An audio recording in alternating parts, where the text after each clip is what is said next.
Welcome back, folks, to the BlunderSpeaker Show. Absolute pleasure to have you here, as always. My name is Tepid Goose, and we are here for the final installment of our adversary series. We are, of course, here to play against the Kingdom of Russia.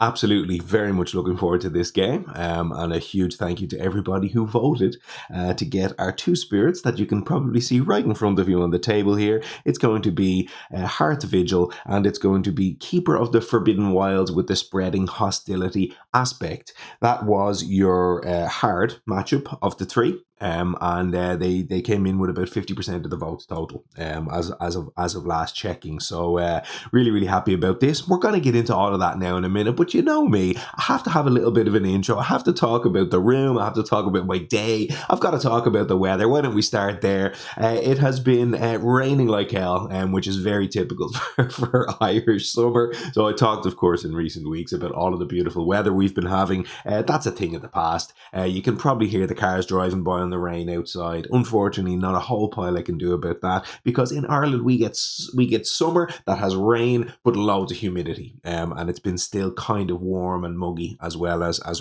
wet. So I've got to have the window open for now at the very least. Hopefully we don't get too much interruption from that, but during my sound checks I did notice that we are picking a little bit of that up in the background, so apologies in advance for that one. But as you've probably noticed by now, I can't really get the sound perfect on this channel, and you know, the all balancing issues and all the rest of it continue to plague me just a tiny bit, but hopefully we're getting somewhere pretty close. What else do I have to talk about in terms of housekeeping? A couple of things. I can start to feel my voice going ever so slightly. My kids have been sick. All three, actually 2 out of 3 have been sick for the last day or two. And I feared that, you know, coming up to doing my playthrough and recording this week, that I may pick up the same dose that they had. I kind of had something on in the morning, so my wife was telling me, why don't you wait until tomorrow to record? But something in the back of my head was saying that's not such a good idea. And as of about an hour ago, I can start to get that. You know, it's not a sore throat. You know that where you're nearly getting a sore throat. You can like feel it coming. It's like that kind of, I don't know, it's like almost a taste or like a sort of a heat or something in your throat. It's not sore yet, but you feel it's coming. So I feel as though I may be getting sick, and do not be too surprised if you find me 3 hours from now at the end of this playthrough hoarse and unable to speak. It certainly would not be the first time it happened on the channel, and probably will not be the last. So that's all of that. Speaking about the last time on the channel, I have to announce that we have come almost to the end of season 1. So I've made the decision that I'm going to actually take a break at the end of this series. So of course we've got the playthrough here as part of Russia, which is going to be our 8 out of 8 adversary, and then I will of course follow that up with a podcast breakdown, essentially, where we do the analysis and all of that as we usually do. So this will be essentially the second last episode as part of season 1. So we'll do the playthrough here, then we'll follow up next week with the breakdown, and then I will be breaking at the end of season 1. So what does that mean and what's next and all that kind of stuff, I'll talk about as part of the next episode. So I won't really get into that right now, but I just wanted to let you know that this is going to be the last sort of playthrough that we'll have here until next time around. And yeah, like I said, I'll talk about kind of what that means in terms of the format and sort of all of those things. But to celebrate, and you know me, I think by now it doesn't take me much to celebrate with a beer, but I have got myself 2 beers for this evening, because I quite enjoyed on the England episode having a double beer. So I've gone for it one more time here. I've run it back, so to speak. We are unfortunately I didn't get to the fancy off license, so I did not get any Russian beers for today. I have an Irish brewery. You know, as I've said before, I'm a big fan of Irish craft beer. This is a brewery called Oberother, and they are brewed and canned in Wicklow in Ireland. We're starting off with the Sinner. There it is there. The Sinner is an IPA, 6.2%. What do we have? Do we have anything here? Bold, hoppy, fruity, drink fresh. I'm quite looking forward to that one. So I think I will... Is there a better sound in the world than that can opening? There really isn't, is there? Although you might not be picking it up given the sound issues. It might have been drowned out with a car driving by outside. You just never know. But anyway, let's pour ourselves a big old sup of beer here. Oh, yes. It's been a while since I've had this. I have two from our brother this evening. I've got the IPA, and then we've got a pale ale for later on. So we'll see how all that settles.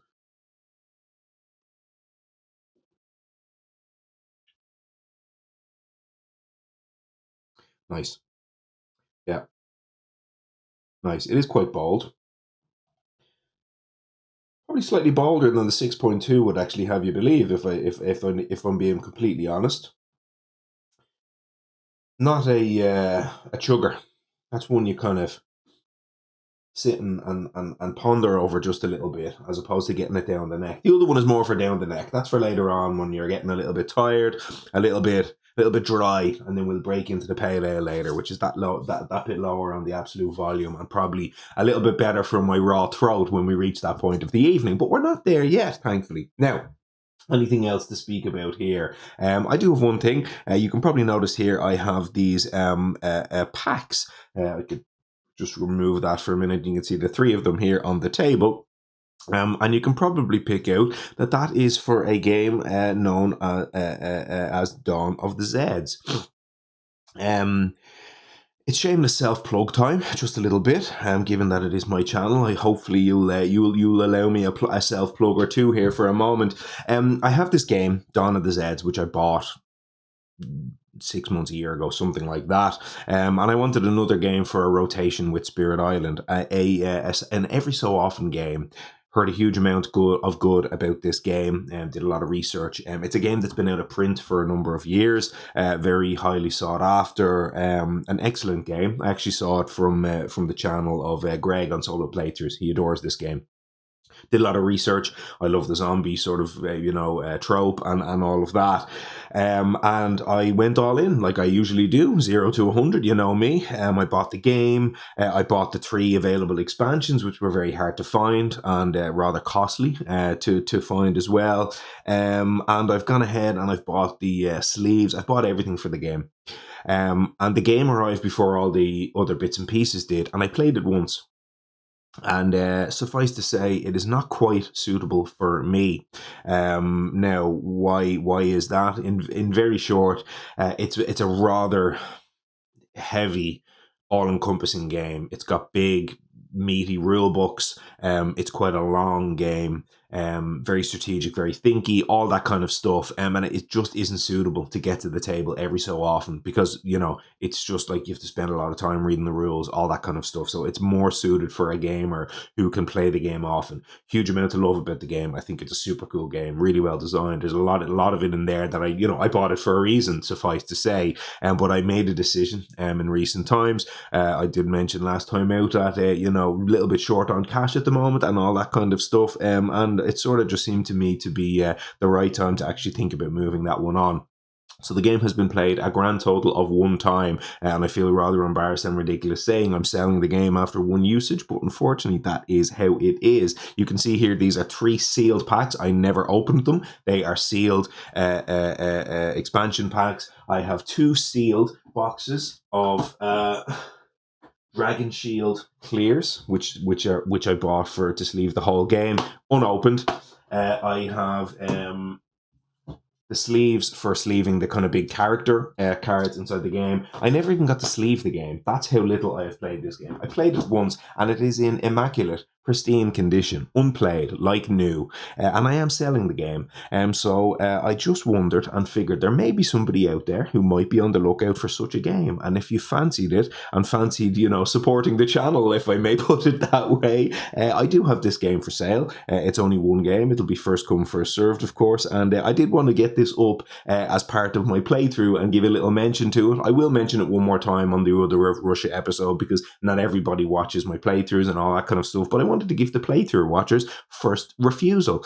So if you are interested in purchasing such a game, I'm just looking to break even. I'm not obviously looking to make money, despite the fact that I've done all the kind of hard work to gather everything up. I'm just looking to break even on that sale and move it on. So if that thing looks like a game you're interested in buying, I think about €208 or something is what it cost me to sort of gather and assemble all those components together. So I'm just looking to break even on that one. If it seems like something you will be interested in buying, and as I say, to help out the channel and help out me, let's put it that way.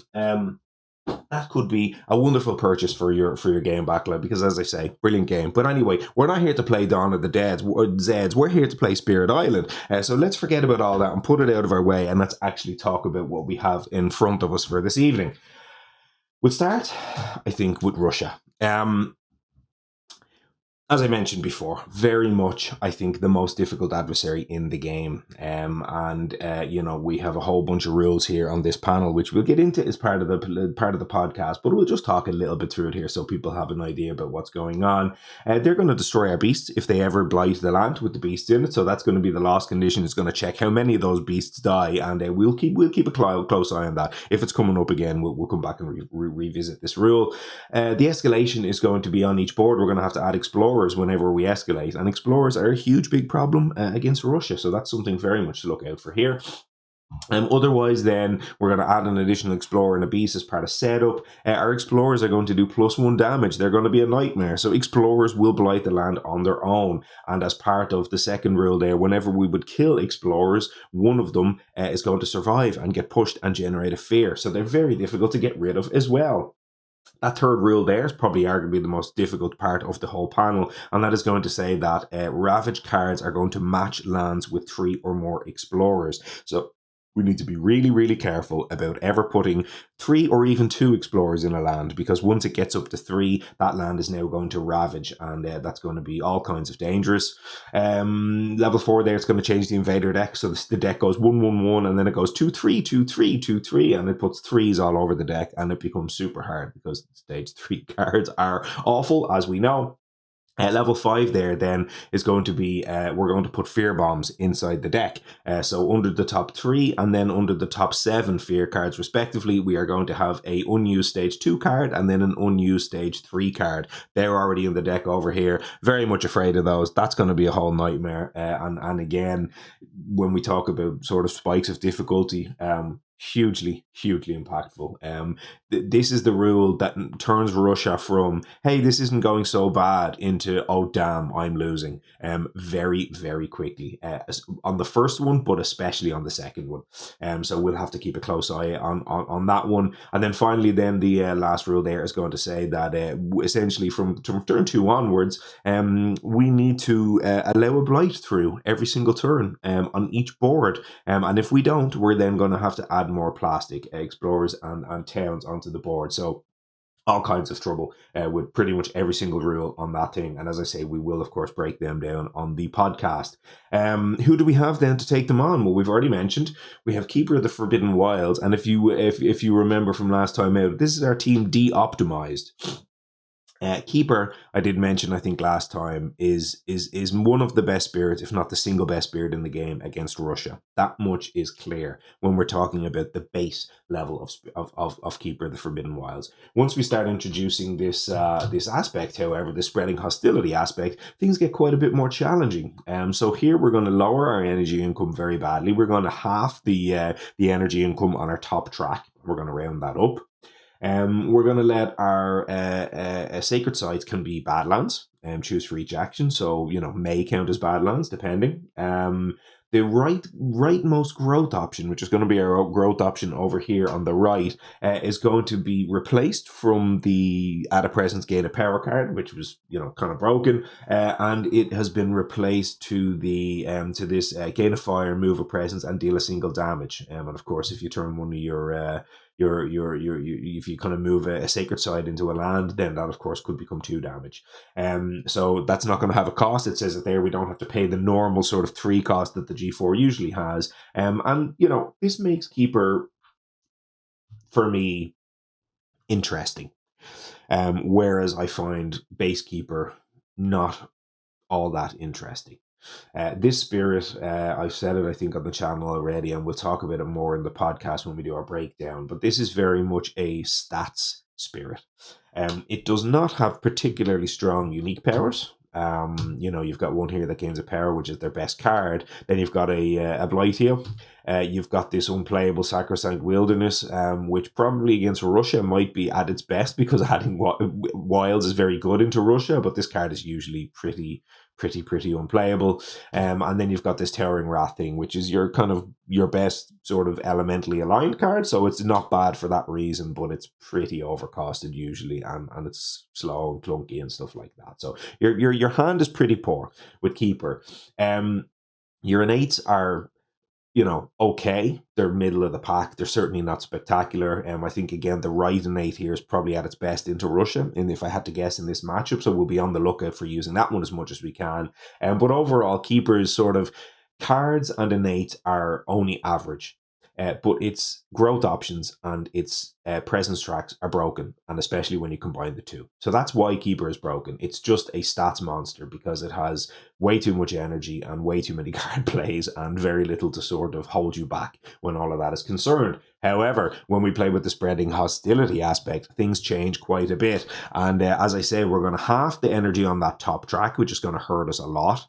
And we're going to lose that sort of broken double presence placement pattern that most viewers will probably be aware of, which is sort of what makes Keeper so stupid strong in the beginning. We lose that because we lose our G4. So we'll see how all of this plays out. Do keep in mind we do have a special rule there that when we create Sacred Sites, we push the hand, so that may come up when we're talking about comboing with Hearth Vigil. That's something to bear in mind. But do also note that line of text there that says the hand events never move the hand to your presence, but powers can do so, and that's important because we actually have a little combo card from Hearth Vigil that will actually matter when it comes to that particular rule. So that's going to be Keeper. I think we'll talk a little bit in terms of what we're going to look like for a strategy here, but let's jump over and let's have a little look at Hearth Vigil here. Most people will probably be aware that Hearth Vigil is very, very strong. Too strong, I would say, but that's probably a bit subjective. We talked about this on the podcast with Ted, so I won't really sort of rehash too much of it now, but I think the left innate is just a bit too strong. The right innate is a bit too weak, but that's fine because it didn't need any more strength. But I wish the sort of power was reversed in terms of those dynamics, because I really like the idea of the right innate. The right innate may come up in this game, because I do believe that I'm going to have to go pretty heavy card plays with Hearth Vigil here, which is not generally how I play them. I tend to quite like top track with Hearth Vigil. But I don't think this is the matchup for that. What does Hearth Vigil do then? I mean, it has it's got some special rules here that are going to be very, very good, I think, into Russia. It has a Blight added in your lands does not destroy your presence if Dahan are present. And then you've got the second ability, which says Dahan have +4 health while in your lands. That's your lands where your presence is. And then event and blight card actions don't damage, destroy, or replace Dahan in your lands. And I forgot that, did that. I completely forgot that event and blight card things don't damage, destroy, or replace the house. I'm glad I read that. I'll probably forget that. Look, here's the kind of narrator coming in and saying he's going to forget this anyway moment. But I feel like I've never read that line of text before. This spirit just keeps adding. It just keeps giving. It's the spirit that keeps on giving. But anyway, then we finally have here when you're Dahan, when all of the Dahan leave one of your lands, your presence may move with those, and each Dahan can bring any number of presence here. So a little bit differently to how BlunderSpeaker functions, but something somewhat similar. So the key here is the in your lands Dahan of +4 health. So that makes it much harder to kill Dahan as part of a ravage. So you of course wouldn't usually have 2 health on a Dahan. It's now going to have 6 health. So the invaders are going to have to ravage for essentially 8 to be able to kill. Let me just confirm that one before I move on here. So Dahan have +4 health. They usually have 2, so you can usually ravage for 1. Yeah, no, it's not 8. What am I talking about? So you can usually ravage for 1, and your Dahan will be safe. Once you hit the second point of damage, essentially, the Dahan dies. Now, rather than 2, your Dahan is going to have up to 6 health. So 5 can get through. I was completely wrong here. So you can allow 5 through. Once you hit 6, that's now going to be enough to kill a Dahan. Okay? Now, let's say we don't hit 6. Let's say we hit 5. We will still, of course, place a blight because we're not defending the land. So the blight will come in. The Dahan won't die. Now, looking back on the first rule rooted in the community, that says that blight added in your lands, it does not destroy your presence if Dahan are present. So again, in that example there, 5 damage come in. The Dahan don't die. Therefore, your presence doesn't die because your presence is in a land with Dahan. So you've got these kind of two little sort of, interactive combo type abilities here, and I never really understood this. Why this is so good, why this is so broken. Like for me, this is essentially the 2-card combo that Shadows Flicker Like Flame has. It's much the same sort of thing, except it's free. It's just special rules instead of 2-card plays and energy and all those other things that Shadows has. So essentially what we're going to be looking to do here in this game is we're going to be putting our presence in the lands with the Dahan. We're going to let the Blight in because that turns off the Russia rule, and then we're just going to basically attack back, and we're just going to wipe out loads of invaders, and it's going to be broken. And then if that wasn't enough, oh wait, we've got a left and 8 that doesn't even force you to take blight. It doesn't even matter how much they're ravaging for. Oh, they're ravaging for more than 6. It doesn't matter because our 8 can then make the hand fight back first, which is probably super strong into Russia as well, because you are, you're mostly dealing with piles of explorers. So if you've got like 5 explorers in a land, and you do the left and 8 here, and you make all the hand deal damage first, you just wipe out the land before they even ever get to deal any damage. So all sorts of broken things happening here. We have some cards as well, believe it or not. It's not just in 8s and special rules. We have a card here that's going to allow us to push stuff. We have a card that does damage. We have one of the most powerful uniques in the game, which is Favors of Story and Season, and this is the one I was talking about with Keeper, where the Keeper can now gather the hand into their lands, and if they have at least 3 among their lands, they gain an energy and can reclaim a power card instead of discarding it at the end of turn. So you essentially have a mini a Gift of Constancy, in your opening hand, which is just way too strong. And then you've got Surrounded by the Dahan, which is a kind of a fear plus isolate mechanic, which even does work into Russia as well, because isolation against Russia will allow you to kill explorers instead of pushing them with that level 2 rule. So let's come back here. Red Revenge, as I said, had Hearth Vigil as, I think, a B against Russia. Its worst matchup. I don't see it on paper. I don't think I've played this matchup. I'll be surprised if this plays out like a B. Let me put it to you that way. And that is, of course, in before Tepid Goose gets wrecked by Russia. But it's one of them things. I just don't see it. This feels like it should be better than a B to me, but I may well be wrong, and it would not be the first time I've been wrong, and it certainly, again, like I said before, will not be the last. Interestingly enough, this is also, it's not just Team De-Optimize. You'll also notice here, this is Team starts with 1 energy, which I talked about with Ted being one thing that I particularly dislike in this game, when spirits start with an energy. I find that quite inelegant. I understand why it happens, of course. I completely understand the whole sort of engine, and the reason why Hearth Vigil gets this is because if you didn't give it, it has fewer growth options. So this extra 1 energy is to give it extra growth patterns and more viable growth patterns and all that, and it all makes sense. I just hate it. I can understand it and also hate it. I just don't like it. There's like a small handful of spirits / aspects in the game that get this. There's very few, and I just don't like it because it's easy to forget. And even if you don't forget it, as I say, it's just inelegant. So anyway, that's all that. That's our 2 spirits. There's not a huge amount of combo between them, but there's some interesting stuff here. We need to be careful about when we're playing that Favors of Story and Season, and sort of when and why Keeper is looking to reclaim cards. In this matchup, we've got the Blight Heal, which, as I said, is very strong into Russia, whereas in most matchups it wouldn't be. So that might be a card that we're looking to try reclaim as often as we can here, and try to almost Blight Heal every turn with Keeper. Keeper does very good work on the base version on a bottom track build, but here with fewer energy, will that work? Will we be able to really make a bottom track build work here when we've got a 2 cost and a 3 cost unique? I'm not so sure. So look, that's kind of all of that. Final note is that coming into this, I do believe that both spirits want to be playing as bottom track focused as they can. I think that's generally true into Russia. I think if we talk about from last time out with England, England has big bombs. It's big, heavy hitting, high impact actions. Russia is quite the opposite. Because you're dealing with lands with small invaders, one explorer can now blight the land. So every single small problem is a problem. So you want to go wide. You're not going tall, you're not going big, you're going wide, and you're getting as many actions. So action economy is absolutely king into this spirit. They will give you a bit of time at the beginning of the game. You've got those 3-stage 1 cards and things feel relatively calm.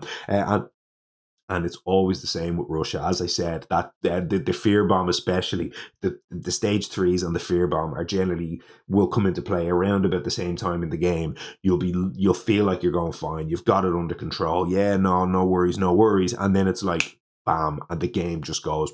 It goes from 0 to 100, which I love. I love 0 to 100. You know me by now. But when it comes to Russia, not quite as fun as some of the other 0 to 100s that I have in my life. But anyway, that is going to be all of that. We are now how long? 26 minutes in, and we haven't started playing yet. But that's okay. We're about to flip the opening explorer. Get a sip of beer.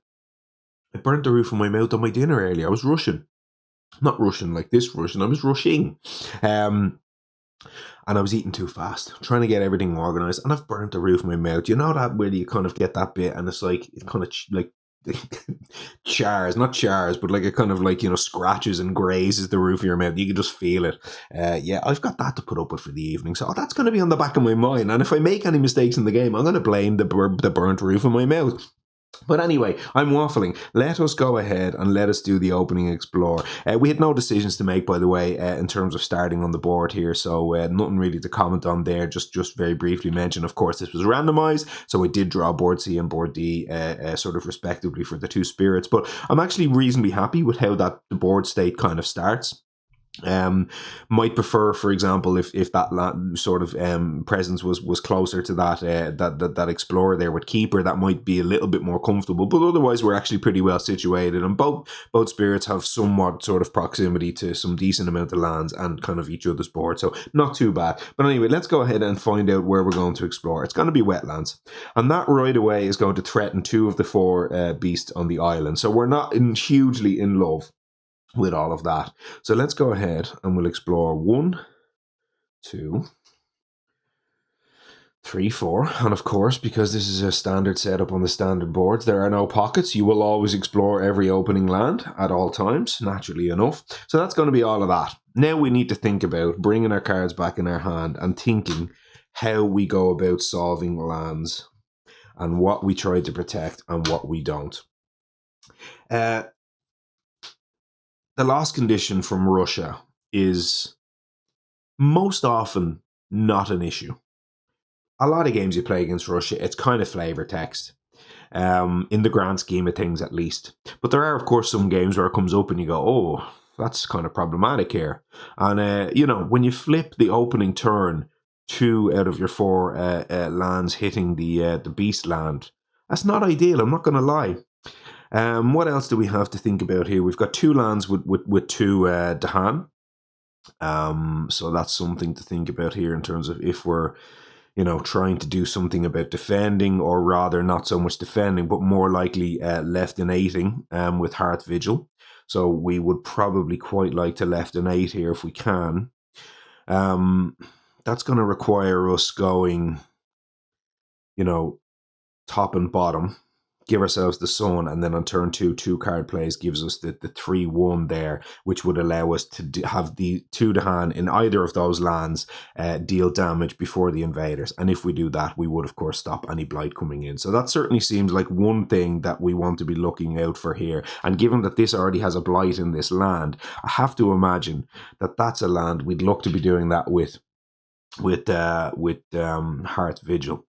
Now, what else here? We obviously have other abilities at play here. So we have a card that's going to allow us to, for each Dahan in Origin land, push up to 1 Explorer or Dahan, or not Dahan, 1 Explorer or Town. That can, in theory, allow us to push, as many Dahan as we like. If we, for example, I was going to say we can pull that in there. Hearth Vigil has an ability to gather one to hand into one of your lands. So I can pull that in there easily. I can do that on the first turn.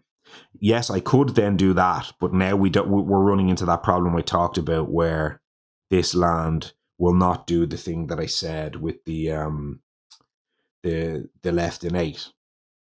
So, but what I was going to say there was, if I do this and I play the card Call to Vigilance, that one that you can see there, that would allow me to push. Oh no, it wouldn't actually, because that would have to be, yeah, no, sorry. So this is a slow. This would have to, I'd have to do this turn.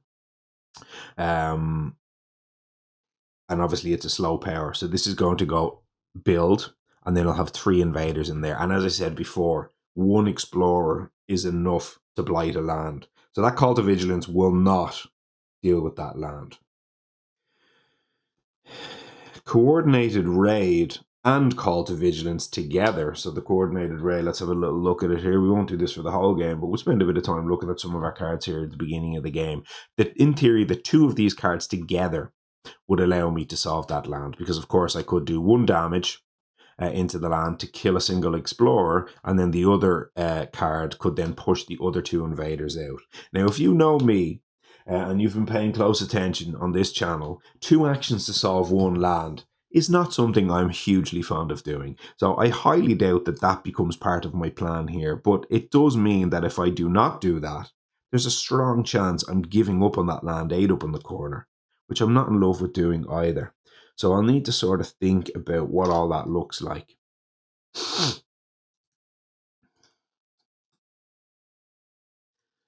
You know, in theory, if I could get 2 to hand in the land, and I use the left in 8 in that land, 2 explorers plus a Dahan, 2 explorers plus the town will still lose the Ravage to my first strike left in 8. But I don't really have a way. Like, I could, of course, place a presence in the land this turn and then gather 1 in there, but I've no way to get the second one in there.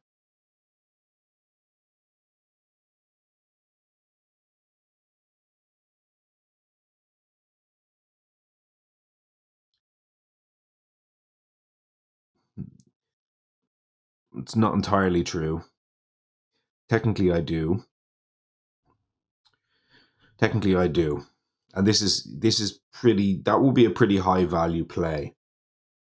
If I could do it, but let's just think about it. So I guess I do have a way. So if I go G3 now, place a presence for argument's sake off the top in there, and then I use this ability to gather him in there on the first turn. Now I have 1 in there. I need to get a second one in there.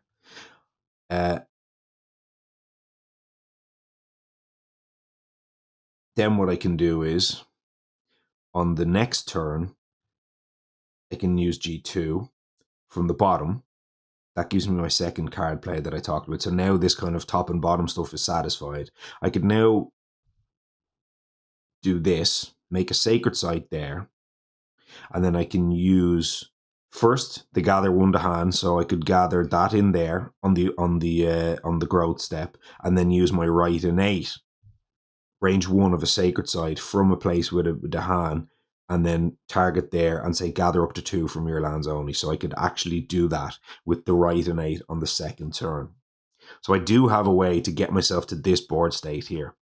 And then obviously there'd be a town in the land. I'd have the left in 8, which gives me 2 to hand dealing damage before invaders, and that would protect that beast with no spells cast in that land. No spells. I'm using magic terminology here. No, what do I call these things? They're cards, aren't they? The power cards, I guess.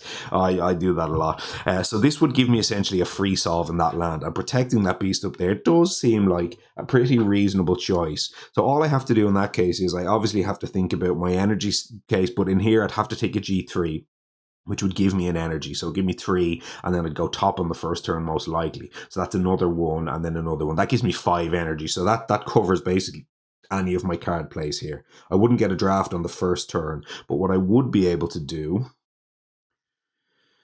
is I could think about solving this land with my actual card plays. Call to Vigilance. So when did we say we would have a Dahan in that land? We actually won't have a Dahan in the land. Well, we don't need one. Sorry. So let me just rewind slightly here. The play I talked about before, right? So our Dahan start here, right?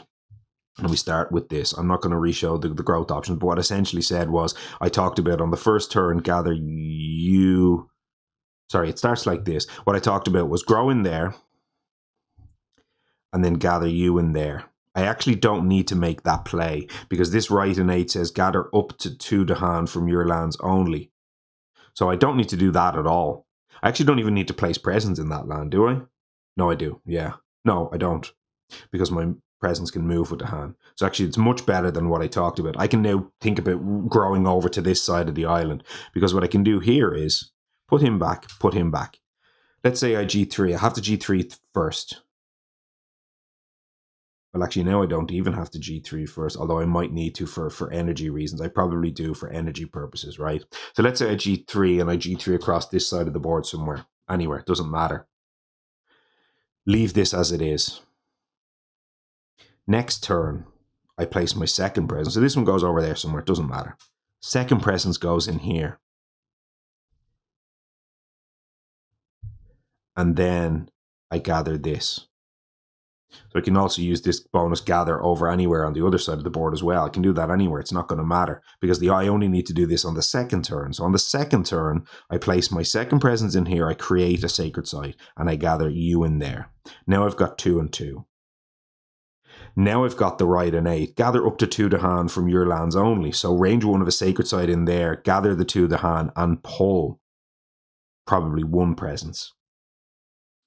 Now I fulfill the 2 Dahan I talked about, and I can get my left innate in that land. So that's almost certainly what I'm doing in this game. So the question is then, the sort of rest of my actions, where do they get dedicated to?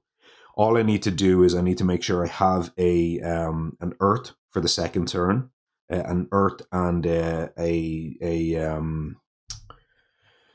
sun, as well as the sun on my top track. So I'm going to unwind all of this. So I know what I'm doing. I'm almost certainly doing all of that. So let's come all the way back here and put my stuff back and then just think about my card plays then. Call to Vigilance is going to allow me to range 1 from a land with a Dahan. I can just push stuff from lands with Dahan. From the origin having lands with Dahan. So again, assuming a land has 2 Dahan here, I can push 2 invaders. And 2 invaders will solve 1, 2, or 3. It'll solve any of those what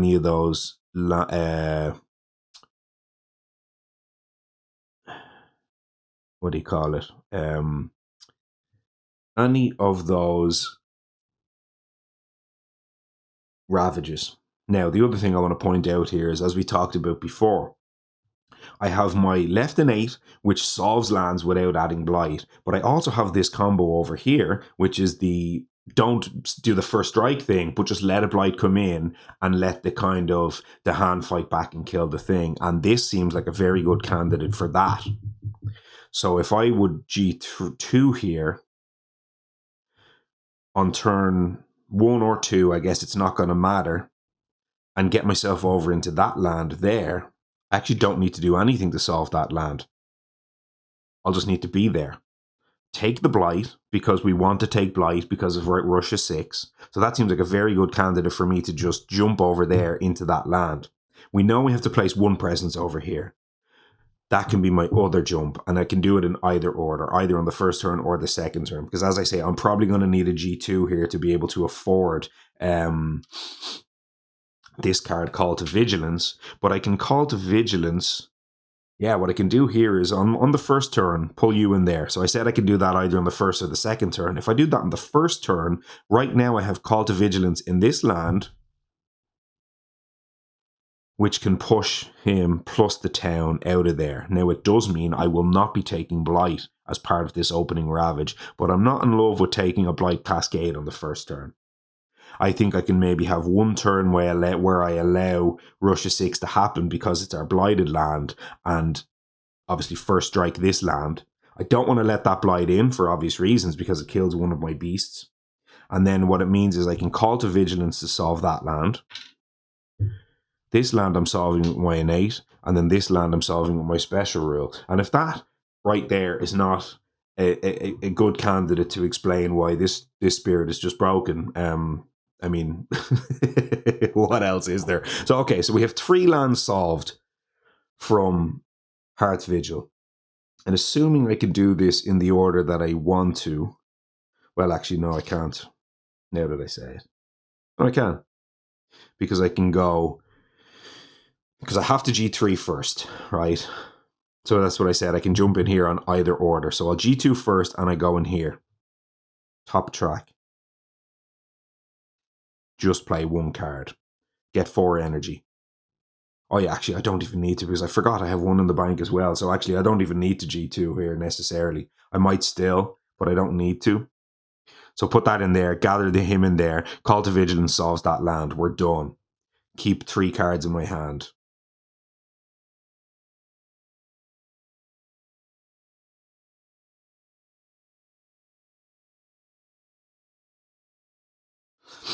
It's also worth pointing out here, if I do this play, I could also, from here, use the right innate, push those 2 to hand in there, and start moving myself across the board, and I could solve that land, which has my beast in it.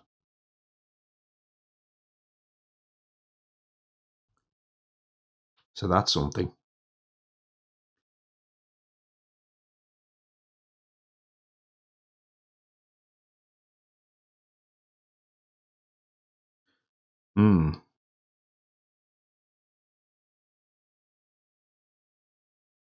Yeah. Might want to do that and then protect that other beast. It's a good candidate. Apart from the beast, it's a great candidate to just let go. Oh no, sure, we're Russia 6ing into there, so we don't care. So we would like to solve that. So I can solve basically any of these lands with Hearth Vigil. The question is, do I go from bottom, play 2 card plays, and also play coordinated raid?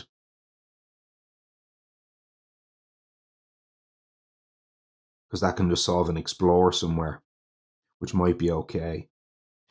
Let's make sure I don't make a mess of this. Let's rewind back here and think about perhaps playing both of those cards. The point about that one is actually, well, no, I can't do this because I need 2 sun cards and an earth on turn 2. So I can't play Surrounded by the Dahan on the 2nd turn. I have to play sort of 2 of these 3. A card draft might change things, of course, but that's something to bear in mind here. So okay, let's go over then to Keeper, because we've seen we can do a whole bunch of stuff here, and we've got lots of options with Hearth Vigil. Too many options, I would say. But you know, that won't be the first time I mention that, and it won't be the last. I'm first and last in here. I'm getting too emotional. That's the problem. I'm too emotional. I'm too invested in the end of season 1. I'm too invested in the whole thing. It's gonna get emotional, but it's okay. We'll be okay. We're in it together. Thank you for being here, by the way. I tell you, I probably did that at the top of the call, but if I didn't and I was not clear enough with my thankfulness, I appreciate you being here and listening to me rambling. So what do we have? Keeper will very often. Base Keeper will open with Boon of Growing Power on the first turn and do almost nothing. Boon of Growing Power from top track. The Base Keeper opening is Boon of Growing Power on top track, play 1 card, and then you do this broken thing where you do the double presence placement because you have enough energy on turn 2. Now, obviously, clearly, we will not be doing that here. What Keeper does have is it has an ability when G4 for me to potentially jump across and start dealing damage at range 0. So, you know, in theory, I could grow somewhere. Well, actually, no, because I'm here. I was about to say I could grow. Yeah, I could grow, and then I could go move a presence 1, move a presence 1, and then just solve that land that way. So that's a clear and obvious thing that I can do. But it does mean I would have to dedicate an action to G4, which I'm not in love with. I would rather be thinking about growing out my spirit and building my sort of hand and scaling myself so that, as I say, when I get to that kind of turn 3, turn 4, I'm prepared and I haven't invested too much into this very sort of immediate value which you gain right now, this moment, but it doesn't give you anything towards the end of the game or later in the game. So I'd rather avoid the G4 if I can, even though, as I say, it can definitely get some work done here. So I think I'm going to have to go to that 4 spot on the top track.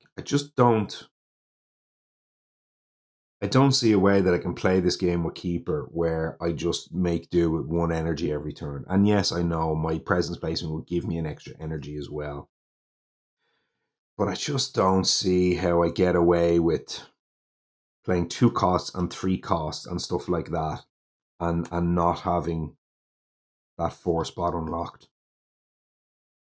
It sort of feels to me like it might be a get to the 4 and then get your bottom track going. And it probably means I have next to no majors in my kit, which is obviously something Keeper likes to do very much. But like, I am conscious that Favors of Story and Season will give me an energy. It'll give me a single energy. But, there's only so far 1 single energy will get you.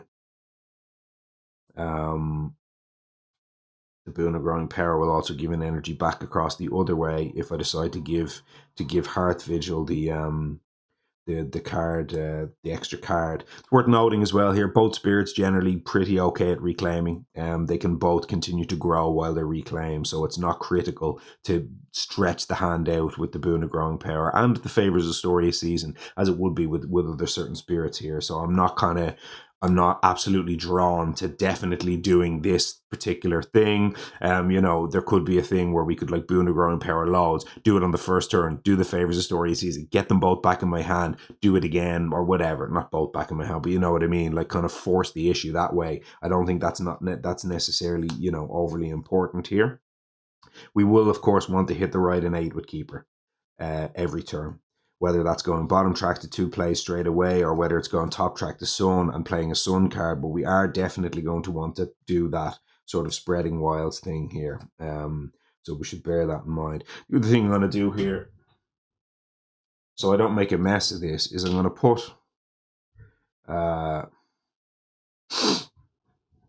put that reminder token over there so I don't accidentally gain the wrong amount of energy. So that's just that at the moment. Of course, we're going to be going out of presence and gaining an energy. And we are only going to gain 1 energy this turn no matter what we do. So I think we want to do that. And I think we probably do want to do the gain a power card here. As I say, I don't really want to be investing in G4 right now. So I think I'm going to go gain a power and I'm going to gain a minor and we'll sort of move from there. 1, 2, 3, 4. Been a growing power back in my hand for a moment. And yeah, I can feel myself getting sniffly. I am definitely getting that though. So I hope it doesn't get too bad. I'm probably going to be a bit sniffly and snorty here. So I apologize in advance for all of that, folks. But that is just what it is. When your kids get sick, you just get sick. It's just the way it is. And they get sick all the bloody time. So that is pretty frustrating. Let's go and gain a minor. Pact of the Joint Hunt. That's at least... our elements. We've got Shadows of the Burning Forest, we have Call to Isolation, and we have Dire Metamorphosis. Now, Call to Isolation, as we know, is a rather great card. The Shadows of the Burning Forest and the fact that the Giant Hunters are a bit better in terms of elemental alignment. Pact of the Joint Hunt, Hearth Spirit gathers at a hand into one of their lands and 1 damage in that land per the hand present. I mean, that just has to be good when we're playing with Hearth Vigil on our team. It's certainly not the best card or anything like that, but in this particular case, against Russia, little pings of damage, really, really good.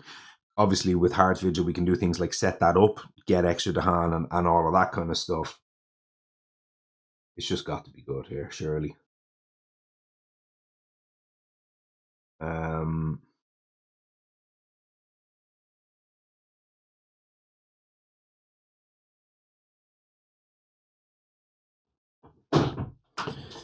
What's that under there? The Call to Isolation is obviously excellent. Can't.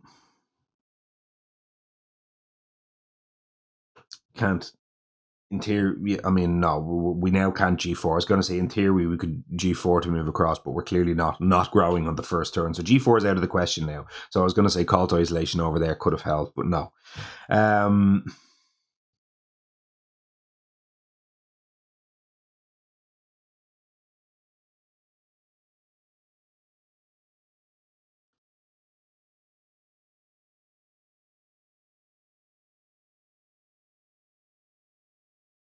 It's got to be Pact of the Giant Hunt. Again, I like the 0 from Shadows of the Burning Forest. It's also a good card, but it's a bit more tricky to get to the lands you want to be in with Keeper. Keeper doesn't want, like, you've already got enough range 0. Your left innate is range 0. I don't want to add another range 0 into the kit here. So I'd rather keep that as range 1. It's worth noting also as well, the regrow from roots here will allow us to blight heal from a wetland. After it's ravaged and blighted in this early turn, so that's pretty nice. I'll take the Pact of the Giant Hunt. Do I play it on the first turn is the question.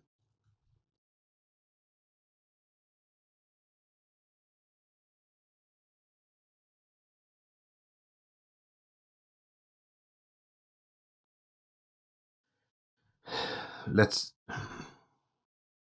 No matter what we do, we're gaining 1 off that, and we're gaining 1 off the top track. So we'll have 3.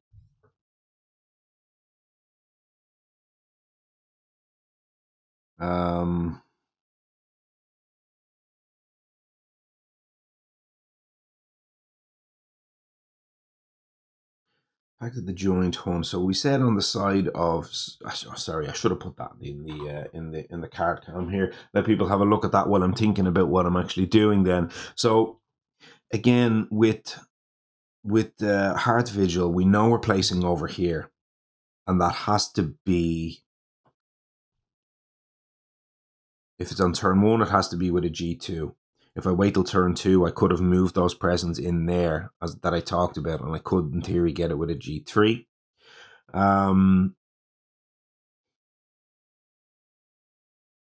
Said we want to play Call to Vigilance on the first turn. That's for sure. So if we're playing Call to Vigilance, we probably want to play that with Surrounded by the Dahan, but we don't care. I think we're just going top track to give us access to the extra 1 energy and get our energy income rolling. I'm going to want to unlock that top track anyway because the sun is so good. It's such a good spot. It's such an important spot for me on Hearth Vigil's game, regardless of if you're going bottom track. I think that 1 space to get you the 1 energy plus the sun element is so good that it's like a no-brainer. You're definitely unlocking that in your game. You're never not unlocking that spot. So, you know, getting it on the first turn here, I'm pretty happy with. So if we assume that that's coming off on the first turn, that gives us access to 1 energy plus the 1 in our pool. So I can play the Call to Vigilance with a G2 if I want to. Could let me jump over there and just get me in the land. Now, what I'm thinking here is in terms of the Pact of the Giant Hunt, what does that actually do for me here?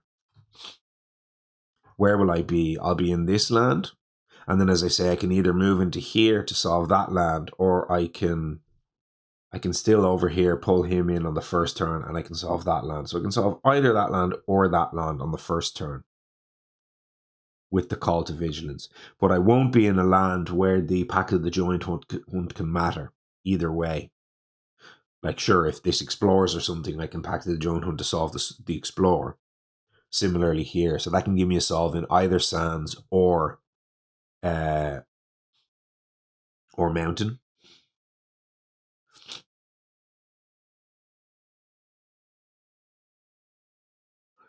The other thing to note about that Pact of the Giant Hunt, now that I say it out loud, actually, is in theory here, we kind of already have lands solved that Hearth Vigil is in. How often is this card actually giving us a solve that we sort of didn't already have? See my point? Like here, as long as we're in these lands with the hand, the lands get solved by themselves. I don't need card plays to solve them. They just kind of already solve themselves. And especially, of course, once you start hitting the top level of the night, it literally solves every land.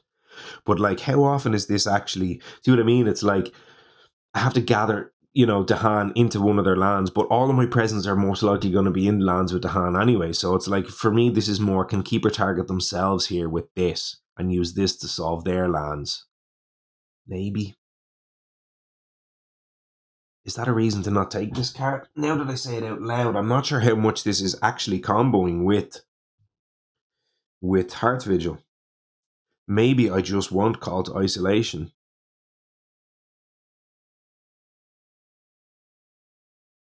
Cost 0.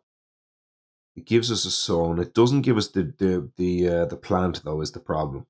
The plant is key. because you want to be trying to split this power to punish those who trespass if you can. And that's the bit that I'm like, getting that split out across multiple lands here could be really, really good for solving multi-action solves later on in the game. So yeah, I think I probably will just keep it and use it as a ping off explorers. You know, 1 damage with this will often be enough. So I think I will still take it. It does mean I probably don't need it here on the first turn necessarily. And I think maybe I can just go top, unlock that energy, and then start running down bottom track. Means I'll only have 2 card plays. What if I go bottom? I'm only unlocking 1 energy every turn. I've already gained my energy this turn. If I go bottom,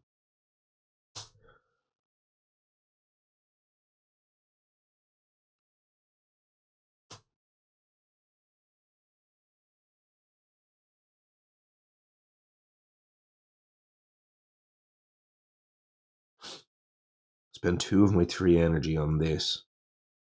Next turn I'll gain 1 plus 1 more from growing. There'll be 2 more back, so I'll have 3 again.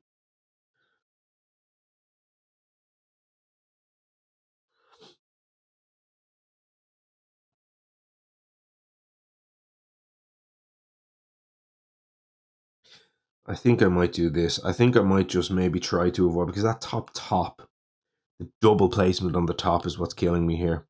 I wonder, can I get away with it long enough where I can just keep going bottom and hope to hit Gift of Living Energy or Gift of Nature's Connection, and it sort of solves my problems for me, or Gift of Constancy. I have 3 minors in the deck, and I'm only going to be looking for minors most likely, and if I find any of those 3 minors, it solves my game. Essentially solves all the problems that I would have by investing twice in the top track. Like, top track with Keeper is so good because you've got the double placement, and going top track kind of fulfills the requirement for the double placement, whereas I think with Hostility, you're a lot more restricted.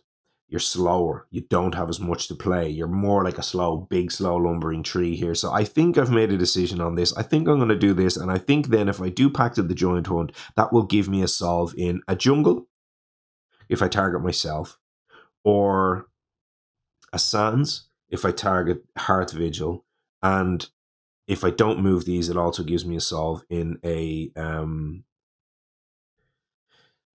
mountain as well.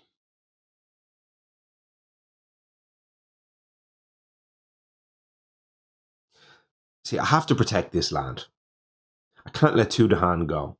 And yes, I could place my presence in there and do the Blight Cascade thing. I would like to do that if I can, but I can't actually get away with doing that here, because I have to grow over there once, and then I have to grow into this land a second time. So I don't actually have a way to place a presence in there, do I? No, because I need to use these presents to push in there.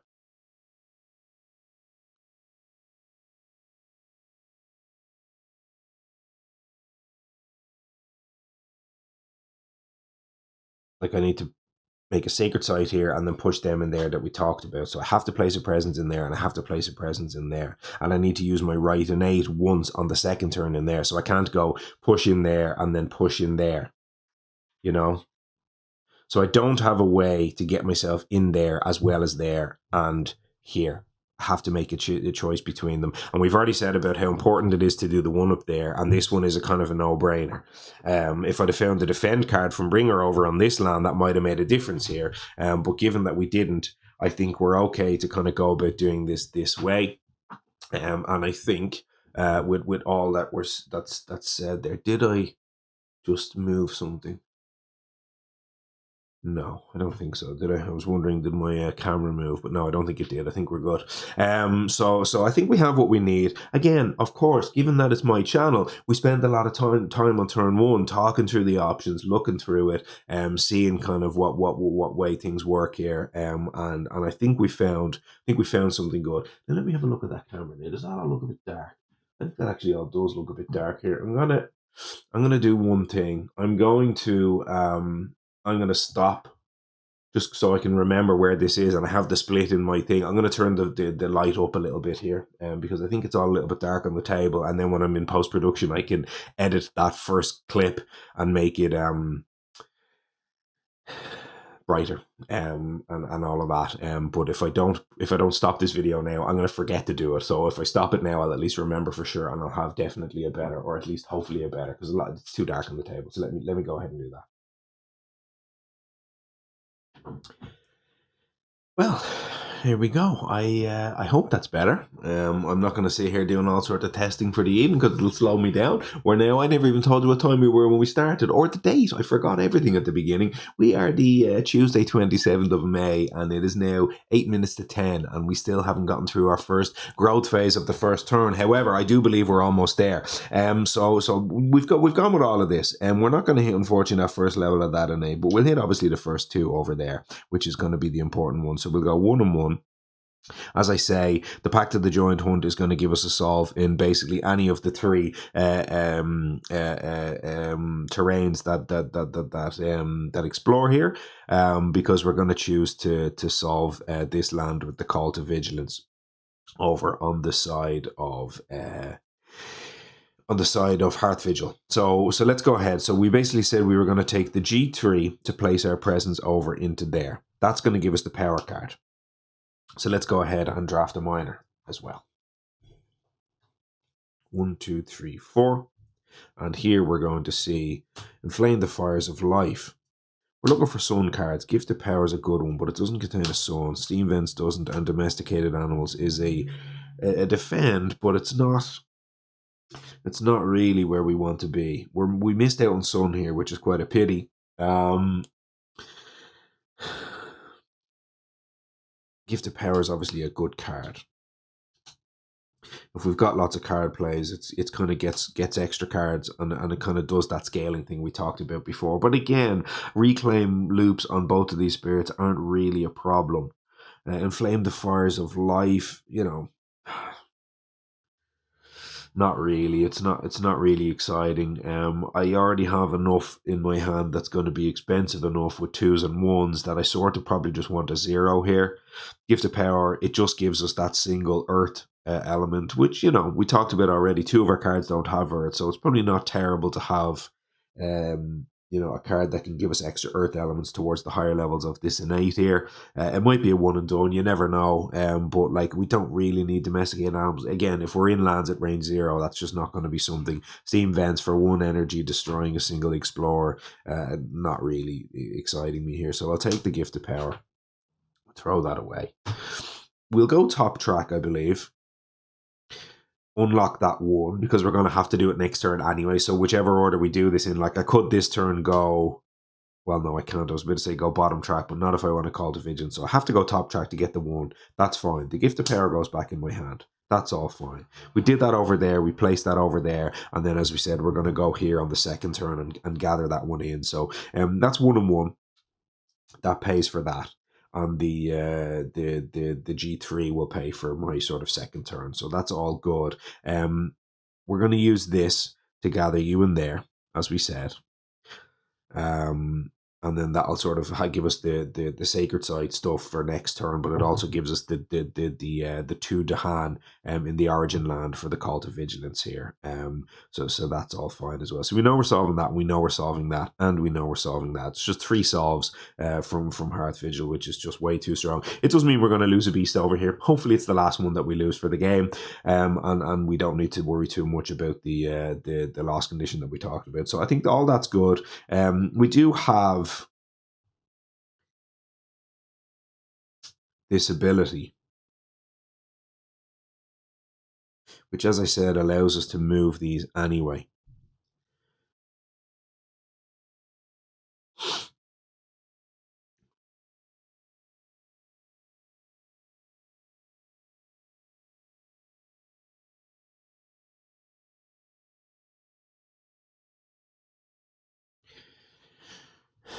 Do we care about that?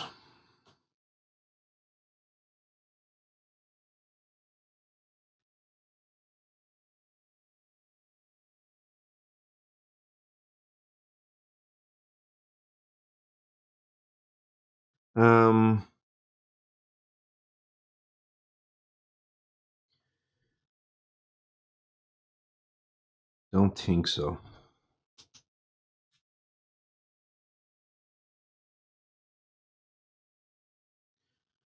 don't think so.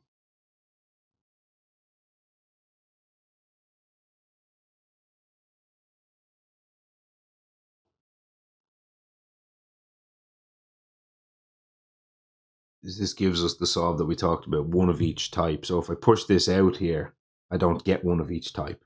So I kind of like the idea.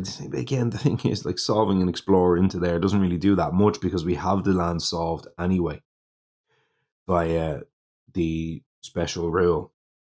So we're not really strongly thinking about solving that land. But the thing is, if I push it out,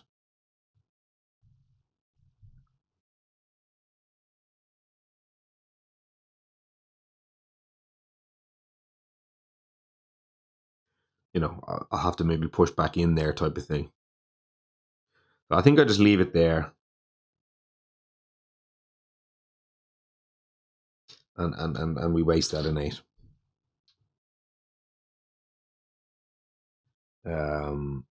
So it's fine. Okay. We have that. We don't have the left and 8. We don't care about the left and 8. So finally, after over an hour, we'll move on and we'll do we'll flip one of them. We won't play that. Wave of reconnaissance. Urbanization is not a bad one to miss out on. That one is usually crippling. Let's go ahead and build then. So we'll go build.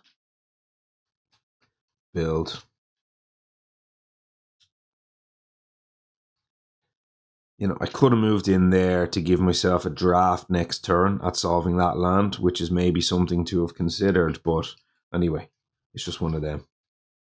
Build and build. So no cities being built here, which is fine. And then we'll go ahead and we'll explore. And it is, in fact, into that mountains that we talked about. So that'll give us the solve. So we'll explore. And that's another beast under threat over in the corner. And our blight land under threat. So we've got a lot of threats being posed early by Russia, things we need to think about solving. And that's, as we talked about before, is a little bit at range up into that corner. But maybe I can do something about pushing them in there and using that to solve that. That might be how we go about doing that. So we've explored and everything has gone into its place. So let's go ahead then, and we can also use this. So that's into a non-blighted land. So I should have considered here that I had that land solved anyway from spreading wilds. Unfortunately, the blighted land means I can't push that explorer out of there because spreading wilds, of course, if we bring it up here, the right and 8 has to go into a land without blight. So that is unfortunate here. We couldn't have, of course, have solved, or we couldn't solve that one that way. Call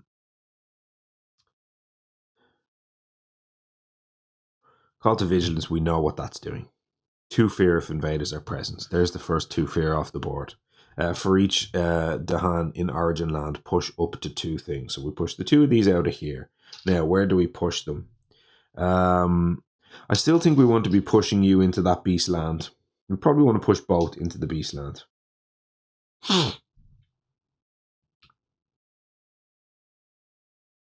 And hope for beast damage, which is way to gain loads of fear. We could also just push out into there and just make that a kind of a horror show land. I forgot to add my disease, didn't I? 1 and 1. People have been screaming at the TV for over an hour there. I'm being very generous to myself and saying that people are at home watching their thing on the TV and paying close attention. But I hope maybe somebody noticed. Hopefully somebody noticed. So that's Call to Vigilance. I think I am going to just push them in here. And let that be a bit of a problem zone that we come back to later on, perhaps. The beasts will be under enough duress in this game that I'm not sure we want to be covering that beast land just yet. If this one hadn't explored into this beast land, I might have done that. But I think for now, we're probably okay. Well, we never placed our presence. Sure we didn't. That had to go from bottom track, of course, and it had to go in there. So that was easy and obvious. We didn't have a choice in that matter. Now we have to think about where are we pushing and where are we adding the wilds so that we can start to spread out here. So it's at range 1. I don't have an air, so I can't increase the range. So at range 1 into a land without blight means I can solve this.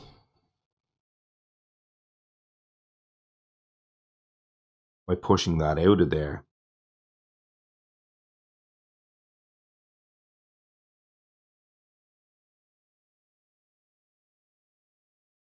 what I can actually do is I can solve this land now with the Pact of the Joint Hunt without having to allow the Blight in next turn. So of course I already had it solved, but now I essentially have to do something with moving this wilds. So I have an easy solve by pushing you out of there and adding that wilds there. It doesn't mean I'm growing across this way, and that's just the thing.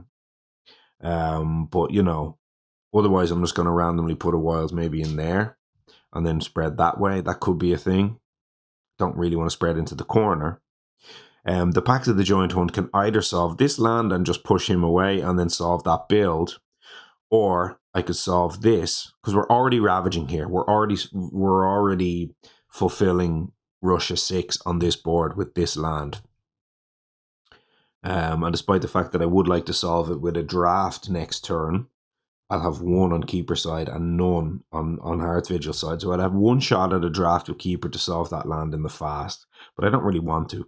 I'm happy enough to just let that one beast go and kind of tick away and try to get ahead of tempo a little bit here. And by doing that, I can essentially solve that. Don't let that blight at all. And I only take one blight. And then I can just solve this one with the other card. And yeah, it does mean then that I have to grow that way with Keeper rather than maybe that way, but it's probably okay. It's probably just a bit more efficient and it saves me a blight. So I think all things considered, it's probably okay.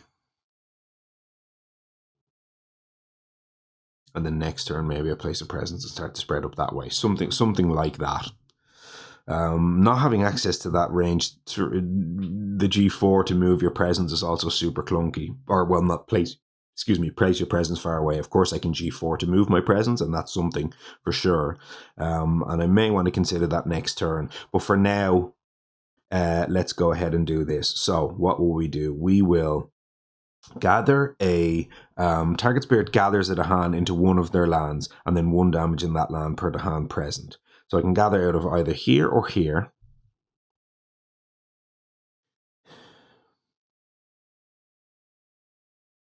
We're solving this. So if we're talking about ways in which Hearth Vigil can solve ravages, we probably want to move in there and do the same trick we did up here. Because it's the same pattern. 2 explorers and a town, and I want to protect that. So this is the one I want to protect. And ideally I'd first strike it the same way I'm first striking this up here. So with that said, this one we can let go. I might just let that blight, ravage and blight. Might push in there, but again, we're pushing in here, so we're probably not pushing in there as well. Can I place a presence in there and then also here is the other question, because I can solve this with these 2 Dahan. There'll actually be 3 in there. So if I did something like this, now left 1 Dahan in here, and then next turn, not next turn, the following turn. So next turn we know we have to grow in here. The following turn, well, I'm not going to have enough sun elements to repeat this unless I want to do the reclaim. And if I want to reclaim, I have to reclaim at range 0 in here, which I probably have to do anyway, but I'm not getting into that land. So I don't think Hearth Vigil can get in here and here. It can do one or the other, and this is clearly the more important one. So in that case, with that said, I probably take that out of there.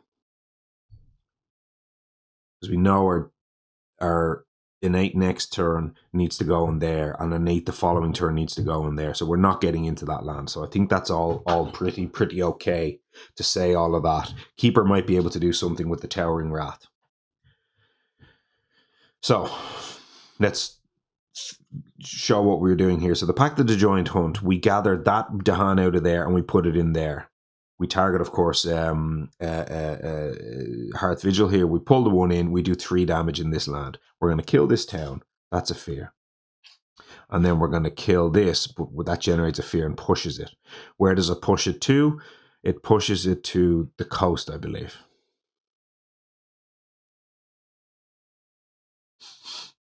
Oh, I just noticed the problem.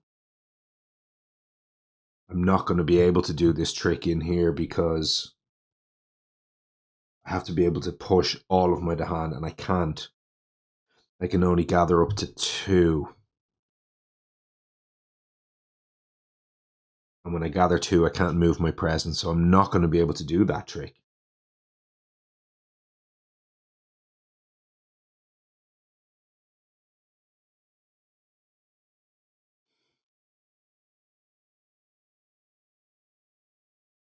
Oh, okay. Well, that does maybe change this, because now that we've got 3 to hand in this land, yes, I can make the sacred side with the reclaim on the following turn.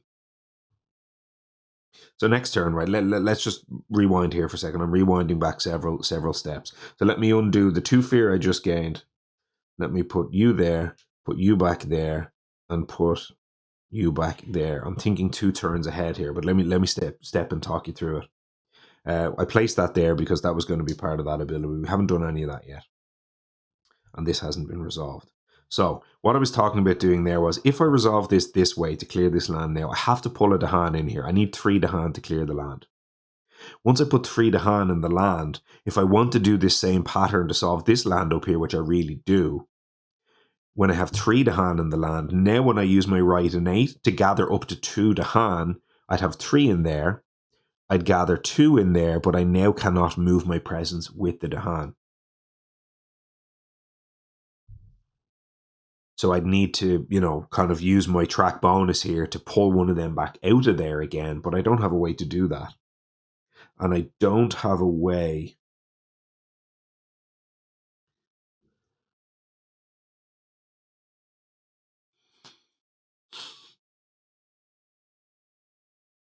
I mean, technically I can favor a story and season next turn and use that to pull one of them out into Keeper's land, but it means now for Keeper I have to grow in this way into this land to pull those Dahan out of there, and I'm not doing that. I'm not growing up into that corner with Keeper. That's madness.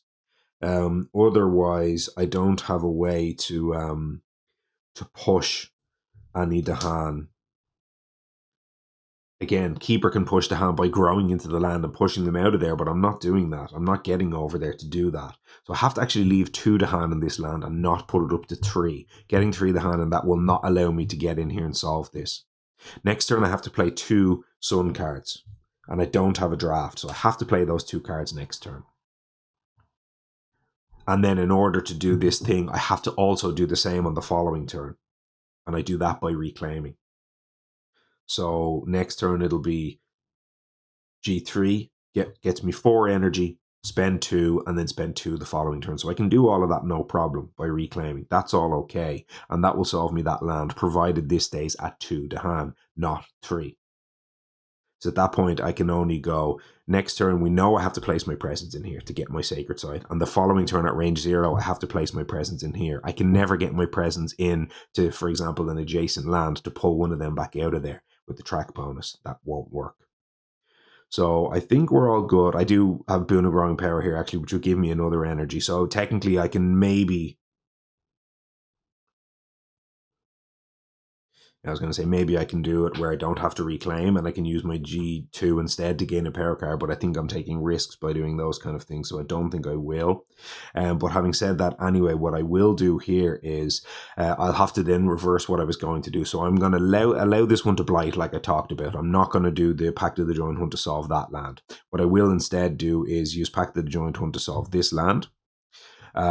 Which is going to be the gather 1, and that is not a May. That's target spirit gathers 1, but there's no adjacent land to gather from, so that is fine.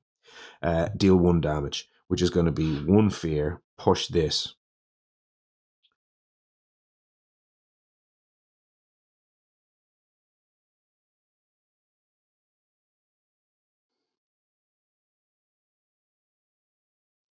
And I mean,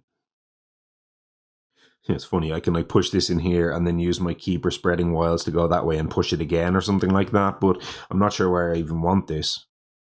I probably want it in Keeper's land, because my 2 damage at range 0 stuff might do some work over there, and I can also technically Sacrosanct Wilderness or something or whatever, I don't know. But for now, I think I'll just push that into Keeper's land, and then now Keeper can now grow into this land, which is where I was sort of thinking I wanted to grow anyway.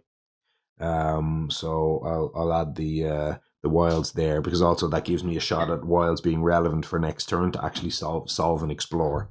So I'll go wilds in there. And that's that resolved. Boon of Growing Power now is going to target, I mean, it feels like Hearth Vigil is still the way, like still gives me the 1 energy, and it feels like that's going to come up. And I do need more sun elements in my hand with Hearth Vigil right now. So, you know, I think for those reasons, that's the one. So we'll target Hearth Vigil. We'll get the 1 energy. And this might give me options for next turn if I can find a sun card. Favor of the Sun and Starlit Dark. Would have liked that on Keeper, but anyway. Poison Dew. Entrancing Apparitions and Encompassing Ward. So Encompassing Ward is definitely the value play from a elements perspective. It could give me access to, you know, some defend for Keeper. It could slightly help when we're talking about things like comboing the defend with your special rule so that it doesn't go over 6. That could come up later on in the game. That's not impossible. Like having access to the 2 elements on 1 card is pretty good here. It's not a windmill slam by any means. It's, you know, only okay here, I would say. It's not awful. Once we start hitting those stage 3 cards later on in the game, this might come up. But generally speaking, you are conglomerated into a certain number of lands with Hearth Vigil. You've got kind of sacred sites in pockets throughout the land. You're not really a spirit that spreads everywhere all at once. You're very deliberate, as we've already seen in my first couple of turns, with where you want to place your presence. So for that reason, this isn't a great option for Hearth Vigil. And for Keeper, it's very similar. Keeper grows in sacred sites, generally speaking, because of its limitations with its growth. Now, again, with our G4 here, we could use that to kind of G4, spread ourselves around a bit, and ping off 1 or 2 explorers, and then use this defend 2 to our advantage. So that might well come up, and that's probably not awful. Otherwise, we have Favor of the Sun and Starlit Dark, a defend of 4 and push of Blight. Again, we're kind of okay with defense from a 1 big land perspective. Like this option with defend 2 everywhere is probably a bit better for us than the defend 4 in a single land. Poison Dew, I didn't talk about. It's actually great here, and that actually should be the choice, because I've forgotten how good Poison Dew is against Russia. So let's go ahead and look at the card I'm actually going to be taking, because it took me a minute. So we like sun elements, but we far prefer destroying every explorer in a land if it's a jungle or a wetland. So clearly here against Russia, this is going to be the play here. So Poison Dew, it costs 1. It doesn't give us any of our elements, and that is the second card that we've drafted that gives us none of the elements that we want in the game, but we're quite happy to say we'll just dump a whole pile of stuff in 1 land and then destroy all the explorers in there. So that is going to be significantly better than the odd defend 2 in every land. So very, very happy with that choice, despite it being very off element. We're very happy to find that one here. So that one goes in the hand, and we took the 1 energy. We've resolved all of our abilities, and let's go ahead and go back to growth. We might need to leave that Poison Dew for a little bit later in the game, which is fine. We've got our kind of next two turns planned out, as we already saw, with this kind of combo of solving this land and then that land. So let's go ahead and place another one of these on the board, because that's what Hearth Vigil does. So the Call to Vigilance is gone. That's in the discard pile. That's no problem. We know what we're doing here in terms of G3 and going bottom track and getting 4 energy. So it's going to be 1, 2, 3, 4. 1 from the track and 3 from the G3. 1 and 3. We know we're going in here. We've made the plan already. This is why my turn 1 takes so long, because I planned 3 turns in 1 turn on the first turn. So we're good to go. We didn't find another sun card, so we've got to play those 2 cards, and that's all, I think, pretty fine news. Now, that's going to be 1 and 1. We did the track bonus to drag him in there earlier on, so that was all okay. It does mean now again that we're not really going to need to use the track bonus here from a gather one of your lands perspective, and that's all right as well. Gather 1 to hand into one of your lands. Yeah, that's a may. I don't have to do that. Track bonuses are may. It's written like a must. And as I said, with the Pact of the Giant Hunt, it actually is a must. If you resolve the card and target a spirit, they will have to gather 1. It's not up to 1. But track bonuses, you don't have to activate. You don't actually have to use them. And I really hope that that's not a mistake that I make, because that, of course, would potentially ruin this video. But no, I'm 99% sure I'm not forced to use that. So it would be 1 plus the 1 plus the 2. So we've got our 3 in the pocket there for later on. That's all good news. Favor of story and season and coordinated rate are obviously both slow here. We know we're going up in that land. We know all of that. This is obviously going to give us the level 2 of this. We'll get the level 1 of this over here. All good. Over here, we're of course going to be adding a presence and gaining an energy. 1 from there and 1 from the top track again. I imagine we're going bottom track again here. And the question is, do we do another draft, or do we use the G4? G4 getting in there and stopping that could be quite nice, I have to admit. Now, if I don't do that, what can I do? I mean, regrow from roots here to kind of just get rid of the blight that goes in there is probably not awful, but actually I can't even reach it. Unless I G4, I can't reach that land. Otherwise, what do we have? We've Towering Wrath. Towering Wrath. I'm only going to have 3 energy here. Towering Wrath. And I'm only going to have 1 Sacred Side as well. Oh, actually, I'm growing in there. What am I talking about? So no, I will have access to that land up there with regrow from roots.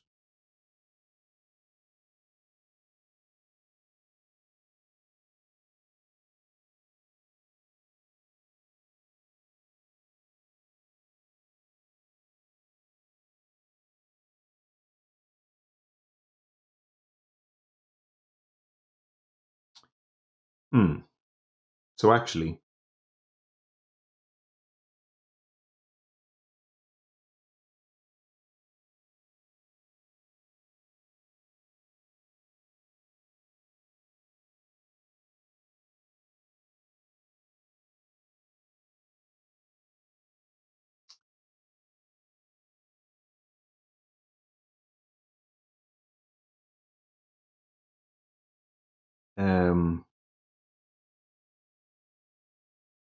oh yeah, no, it's, yeah, okay. I was thinking about what G4 can do for me here. G4 can obviously ping in there, but I'm thinking about here, if I play Sacrosanct Wilderness and regrow from roots, and I use G4 and I go from top track, that also gives me my left innate. I'm thinking through all the, I stopped for a moment there, but I was thinking through all of those cogs. Because that gives me the right innate again with the 2 sun, but it also gives me the left innate with the 2 sun, 1 fire, and 1 thing. Let's bring it up here and have a little quick look there. The left innate of Keeper, punish those who trespass. 2 damage, destroy 1 to hand. So I can get 2 damage somewhere. If I had a Sacred Side, I of course would have a Badlands, and that would count as 3 damage. So, you know, there's kind of things at play there.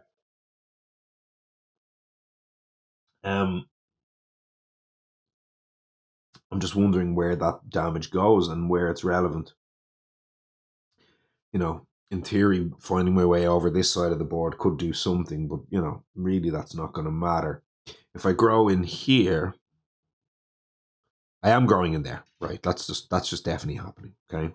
As my first growth. And that gives me 1 plus the 1 plus the 1. So that's kind of 3, which I could pay for these 3 cards. Now, that can just give me a Sacrosanct Wilderness, place a Sacrosanct Wilderness was a way to push the hand at fast. So I could have actually done this. I forgot Sacrosanct Wilderness. I said I didn't have a way to push the hand, but I actually technically did. So if I'd have done this thing on the previous turn, I'm not going to rewind it, obviously, but if I had done that and put the 3 to hand in there, I could have, in theory, I could have Sacrosanct Wilderness, push one of them out or something, and then that would have allowed me to do the thing I was talking about. But that's okay. We don't mind that. So in here, it will be Sacrosanct Wilderness into a land somewhere to just place a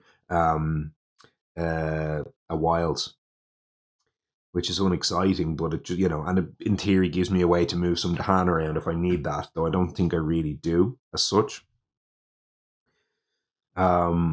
But then what I can do is if I place that in there and I use the G4 this time, I could push, maybe one of them in there. And then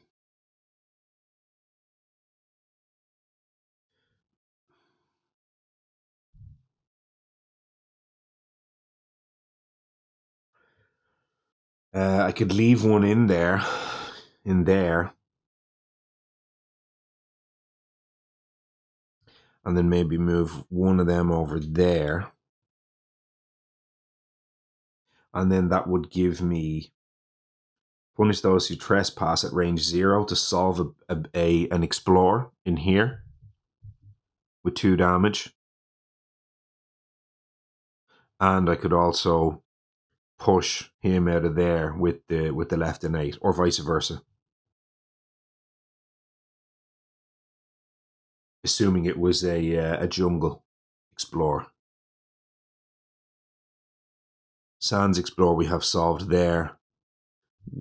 Maybe we have solved back here by pushing back in there type of thing. And then, I don't know, Sands Explorer, we maybe use the Towering Rat in there. Something like that.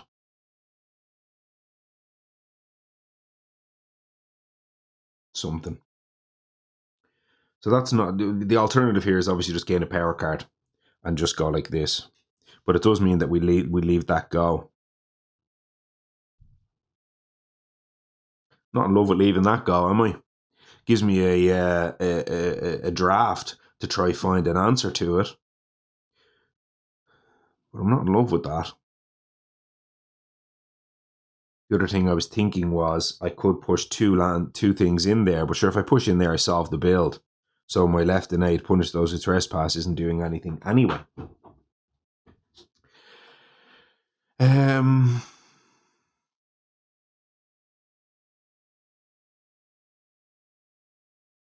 I think I'm going to use that. I think I'm going to do that. I'm going to do that innate thing. And you see, right now I'm going 2 and 1, right? If I don't go from top track, I'm in trouble next turn. I'm trying to get to 3 card plays. One of them costs 3 and I've no energy. So I'm going to have to get to that 4 spot. Almost certainly going to have to get to that 4 spot, especially because I drafted a 1 earlier in the game as well. Now, it is worth bearing in mind here, I do get to return one of these cards to my hand at the end of turn with the Favors of Story and Season, and I get to generate 1 more energy. So then next turn, I'll have a card in my hand, I'll have an energy, and then I'll get to go to the top track, which will get me 2 more type of thing. So I'll be able to afford the Towering Wrath the next turn, plus whatever, regrow from roots, because I'll have the Sun already. And then at that point, I can maybe look for, I don't know, a minor or something like that, or even I get a G4 again. Maybe reposition my presence for the Towering Wrath, recreate 2 sacred sites type of thing.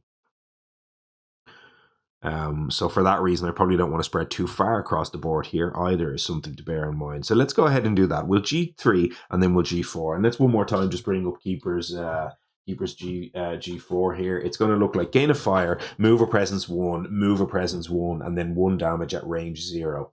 And I did think coming into this that was going to be probably as useful as a single point of damage ping. Maybe even more often than create a Badlands and do 2 damage type of thing.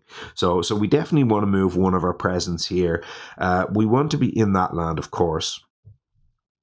We don't have a need for a sacred site right now. We want to get max coverage with the left innate and ideally with the right innate for the slow phase here. This is going to be either sands or jungles. And right now we have those 2 sand and jungles covered. But if this explores, obviously we remove that and we still have an explorer in the land. So we still need to solve it before it builds, which we could do with either, as I say, the left or the right innate.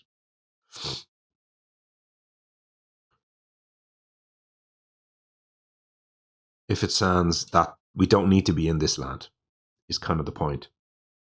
So the only question is if I move over there, because I can't solve any other land. I can't solve this sands anyway. So if I kind of go all, go not all in, but if I sort of, punt a little bit that it's jungles here and I try to solve the 2 jungles, with my innate and my other innate. And then next turn, like I said, so then it will be next turn I go from here, 2 energy, +1 is 3 energy, +1 is 4 energy, and at that point it'll be Towering Wrath plus plus regrowth from roots essentially, because I'd be looking to G4 again. And then next turn that would look like this, which will give me still only the first level of this, even though I'll have the additional fire. I won't have the third plant, which is fine. You don't get that for quite a while, but that's okay. That can be my two cards next turn.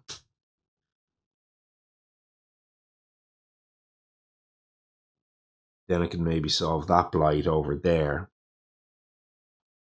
as well as that. But it does mean I need to make 2 sacred sites, ideally, for the Towering Wrath. So I could reposition like 1, and then I don't know, I'm also growing into one of these lands or something like that. So I think this is the play. I think I'll have enough in the G4 as well as my presence placements next turn to make this work. So I think we figured out a line more or less. And then on the reclaim again, I'll have 2 + 1. I'll have 3. It'll be kind of enough to sort of make something happen on the reclaim, I think. So it's getting there.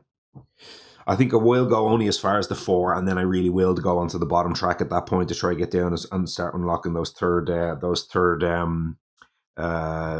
card play here. But as you can see right now, kind of going this route and going the top track is kind of with the sun especially has allowed me to unlock extra actions anyway. And because Keeper's so broken as well with its actions that it can kind of unlock action economy through different variety of means instead of just the kind of basic sort of broken play that I talked about with base. So anyway, all of this is good. This point, as we said, we were taking from the top track. That's what we did this turn. Still only on the second turn. Yeah, still only the second turn, but that's okay. Took from the top track. We took all our energy. That's fine. We grew into here. We did the growth, and then we did the move. So we went grow in here, and then we went move 1 there and move 1 there. And now we resolve the rest of the G4, which is to ping this for 1. And as I look at this, if I put you in there, that's going to give what, 6? Yeah, it's too much, isn't it? 2, 4, 6. And we said 5 is okay. 6 is not okay. 6 is going to kill one of those to hand, which we absolutely do not want. So we won't push you in there.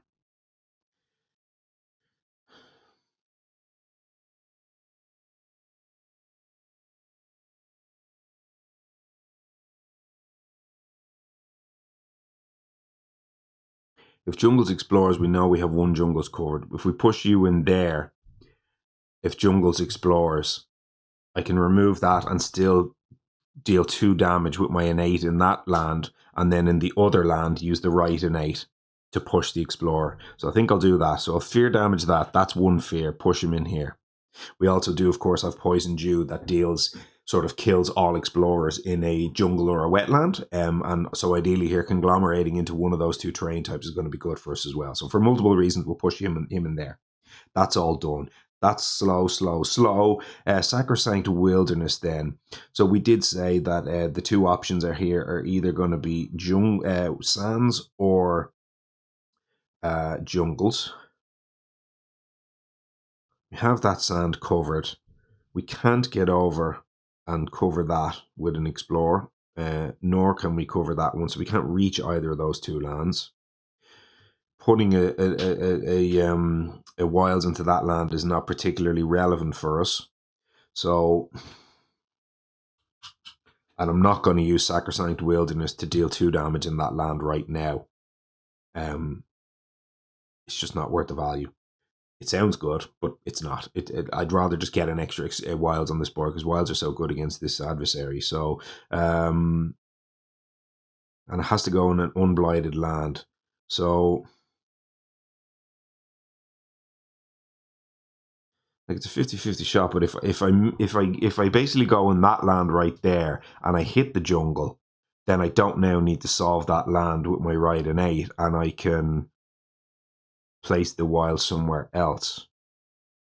The question is, where the hell else do I care about placing a wilds at that point? I'm not sure.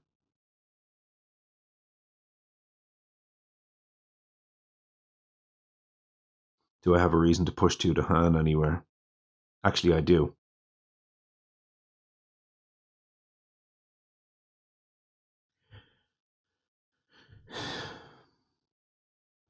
Pushing those 2 to hand into that land that I talked about. If I go back and I talk about, instead of pushing him in there, if I push him in there and then I push an extra to hand in there, now the blight will come in that I talked about before. 1 to hand will die. I don't want the hand to die. No, that's madness. No, I'm not doing that. I don't want the hand to die. It would let 1 to hand die and then attack back and kill the 3, you know, deal enough damage to kill the three invaders. But no, I'm not doing that. Madness. Won't be doing any of that. I think I will just Sacrosanct Wilderness.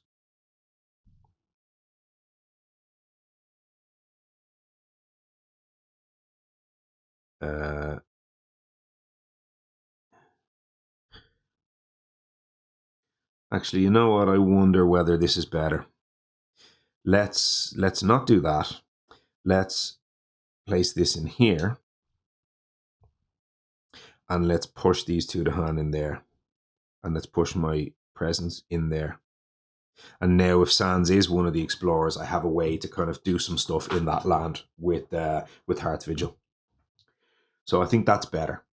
And now we have a thing on the coast there as well, because obviously coastal and all of that. So I think that's better. And now, as I say, with my riding out, I can still solve that jungle. So we saved this wilds for later. So I think we're all good with that. That was my only fast power. No, it wasn't. I forgot Favors of Story and Season is a fast power. Target spear may gather up to 3 to hand into one of their lands.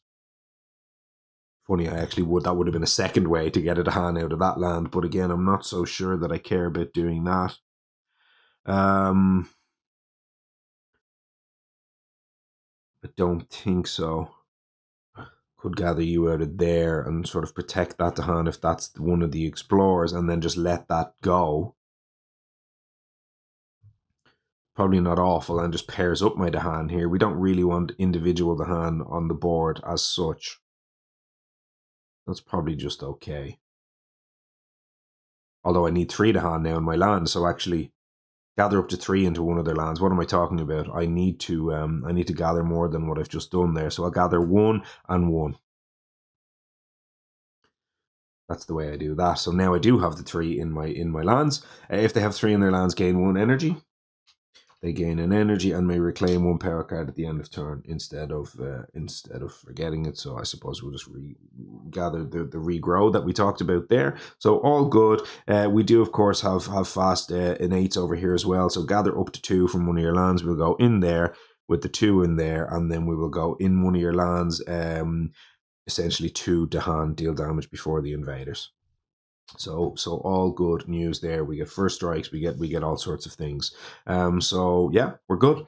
Have a sip of beer here. I did pour the rest of that beer earlier on. So it's actually resolve an event for the first time in the game after nearly an hour and 45 minutes.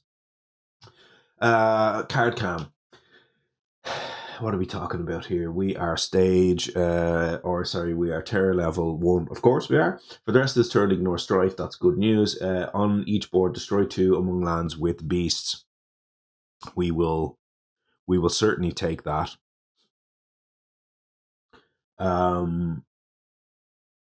We also get the defense on our lands as they ravage as well. So what I can do right now is destroy 2 among lands with beasts. We're already getting them. We aren't already getting them. If we destroy them and push them out of there, it solves that land. Now, it does mean we're not going to rush a 6 at any point, but, you know, seems okay to me. But we are now getting a defend of 2. So a defend of 2 in this land, as we said, it was going to ravage for 4. If we push one of them in there, that now ravages for 6, but we defend of 2. So only 4 is getting through, and we're still safe from this situation I talked about before. So I am going to do this Explorer's Blunder here. 1 gets destroyed, 1 gets pushed, and we generate a fear from that. That's solved.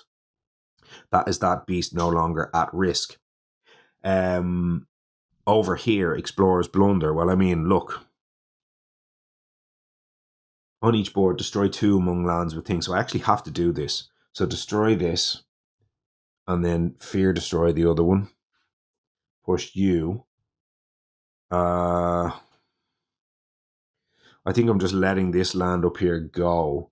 So I think I probably just push that in there and just don't worry about it and not add an extra one into that sands that may be about to explore here.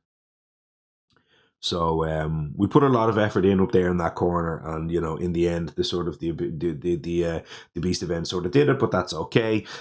So yeah, and then obviously with the ravage, we have a defend of 2 with stuff going on, so that is all absolutely fine news. Let's go ahead and ravage then. So over here, as we said, we're ravaging for 2, 4, 6. There is a Dahan in the land. That means it's defended for 2. So 4 is going to come in. That is going to place a blight. And let's remind ourselves, we won't do this every time, but we'll do it once here. So blight added in your lands does not destroy your presence if Dahan are present, which they are. And each of those Dahan have +4 health while they're in my lands as well. So that is all going to basically mean that these Dahan have 6 health. 4 is coming in. The Dahan don't die. The presence doesn't die. We place a blight. We attack back. And now that's going to attack back for 4 in this land, which is going to kill the town. That's a fear. And then it's going to kill 1 explorer. And then it's going to fear push the other explorer. That's the first fear card. And this explorer gets pushed. And it gets pushed into this land here, I think. Because now I'm not having to deal it up here. I can now be more concentrated on getting over here with Hearth Vigil and maybe solving this land. So I don't mind going up into that land. So that is all fine there. So now we go build. No, 1. And that's going to be our Russia 6 land, obviously.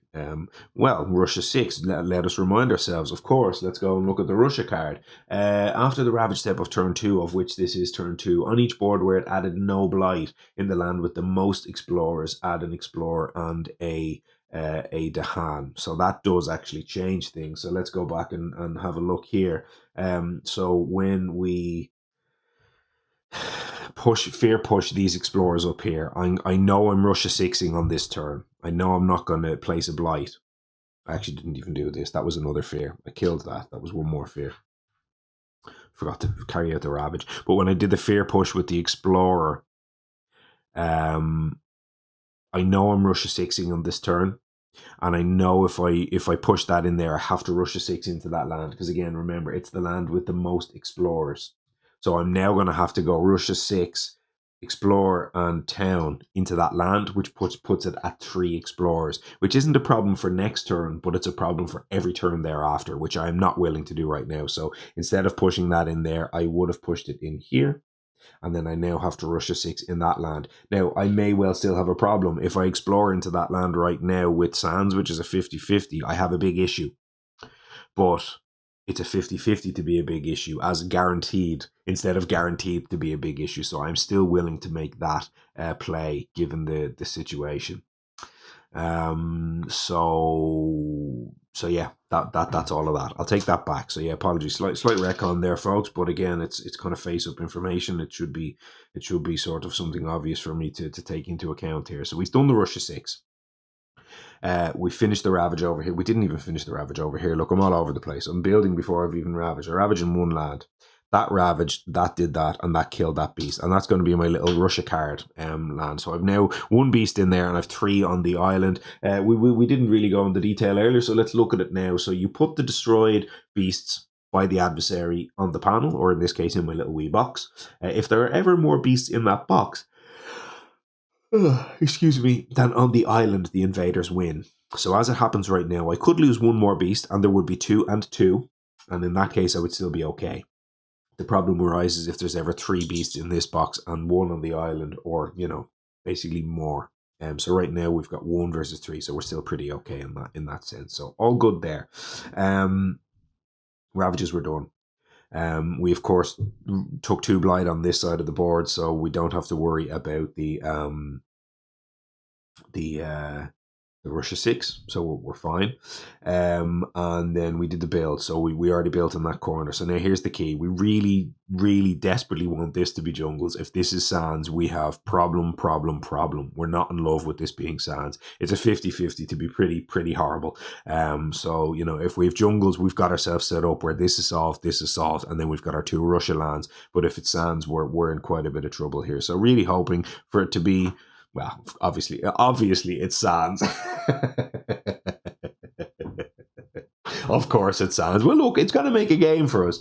And if there was any adversary where I was at risk to lose at level 6, it was certainly going to be Russia. So let's go ahead and create these big problems for ourselves here. So that's one. That's another. That gets removed. And we add one up there, and now that is going to ravage on us next turn. So we're in a spot of bother or 2 or 3 even. I would say at this point. So that was just the ravage reminder. Go, and we're now going to start taking escalations next turn as well here, which we have to bear in mind also. So take our reminder tokens back. That's all our reminder tokens back now. Next thing we can do, we can range 1, remove this blight. That back on the card for now. Regrow from roots. Now,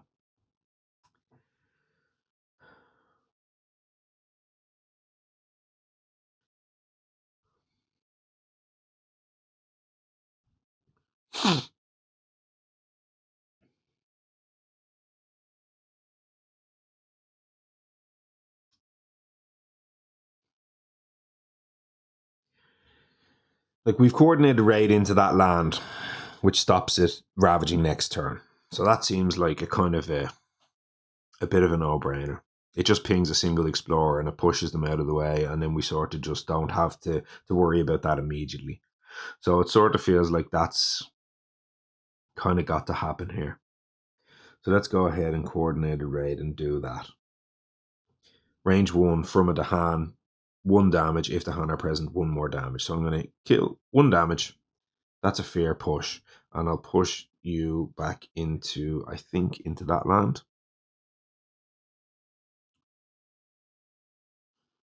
Yes, it's our land with blight, but as I say, it's a land with Dahan, which is a land I can act if I am Hearth Vigil. So I think that's all pretty okay. So that's Hearth Vigil done. They're gone.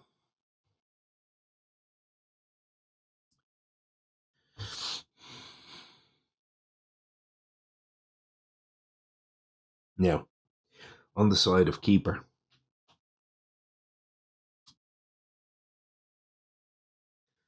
so as we said, we've got 1 on the bank. Next turn we get 2 plus 1. We'll go up to 4. So we can Towering Wrath plus Regrow from Roots, which will get another blight back on the card. And it will give us a Towering Wrath. Where do we want a Towering Wrath? Where we can have 2 Sacred Sites. 2 Sacred Sites will give us just 4 damage with Towering Wrath. It's not even that impressive. Because we're about to go build a city, and then this already has a city. So Towering Wrath doesn't solve any of those sands for us.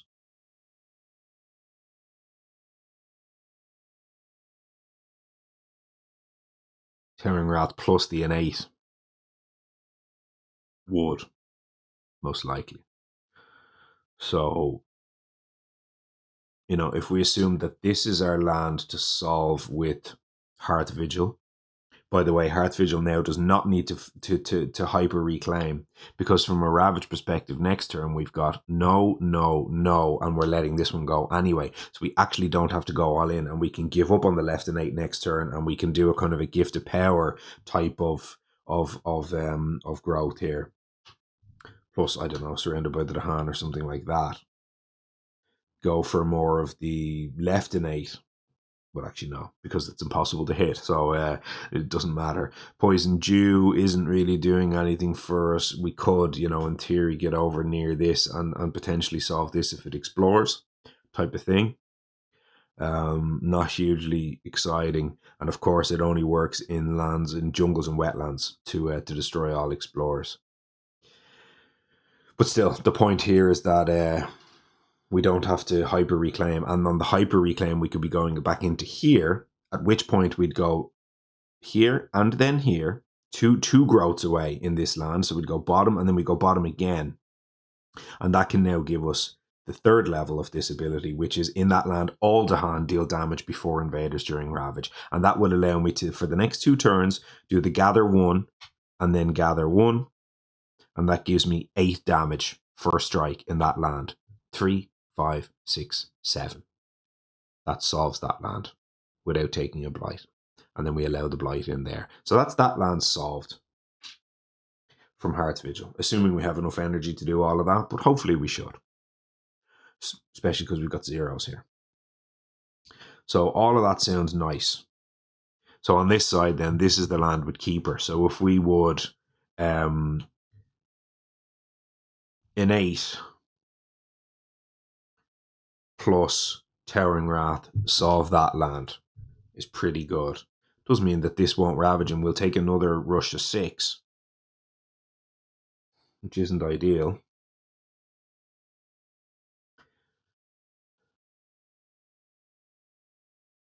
At that point, I wonder whether we rush a 6 in here with the Poison Dew. We do that next turn. Gift of Power plus Poison Dew. That's banks 3, and then when we reclaim, we'll go up to 4, and we will have enough to play our 3 Sun cards. Yeah. 3 Sun cards cost 4.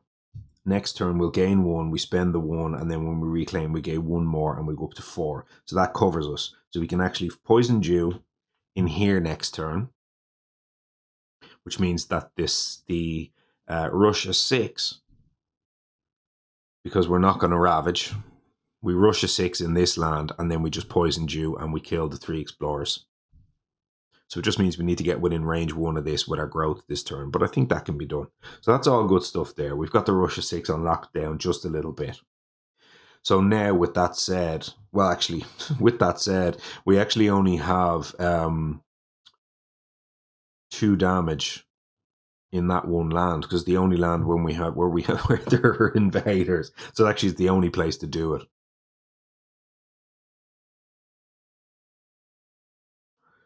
Spreading Wilds.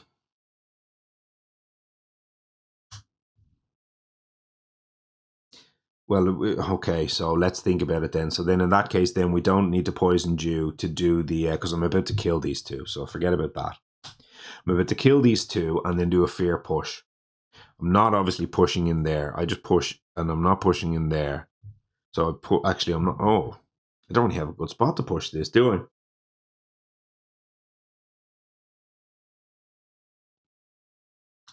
I don't.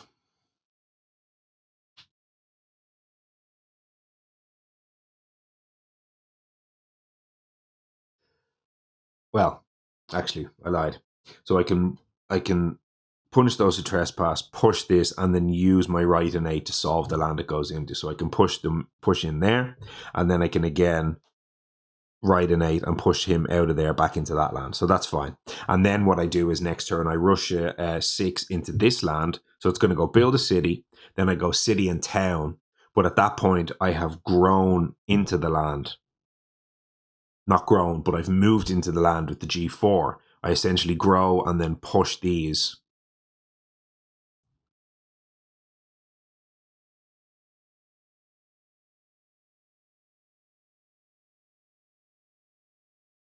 Yeah. So I go G4, grow in this land, and then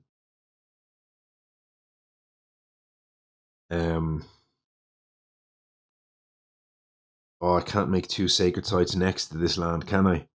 Because I'm too far away. Oh, this is what I was talking about before.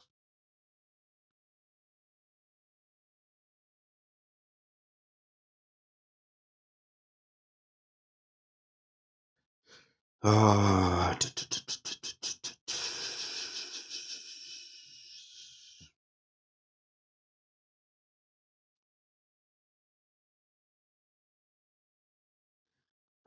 It's a pity. I can't get a wilds in this land now to grow into that land.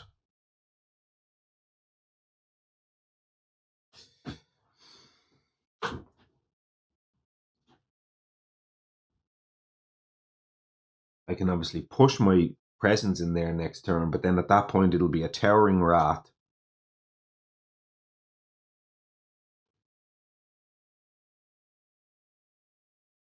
With a bad lands, because I can get 2 presents in there. So it'll be Towering Wrath, which only deals 3 damage. It'll be my Left and 8, which also deals 3 damage. And then it'll be a ping of damage on the upkeep. It'll be 2 pings of damage on the upkeep. So yeah, that should solve that land, I think. Pretty sure. So it means I can rush a 6 in there and clear the whole thing. So I think we're good. So with all of that said, let's go ahead and do this. So I'm thinking ahead, and I slow myself down to speed myself up later. I hope you understand. So, okay, 2 damage in here. One of these is dead. The other one gets fear pushed in there. Yeah. Now, ride an 8. Target that land. Push from there into there. And add a wilds.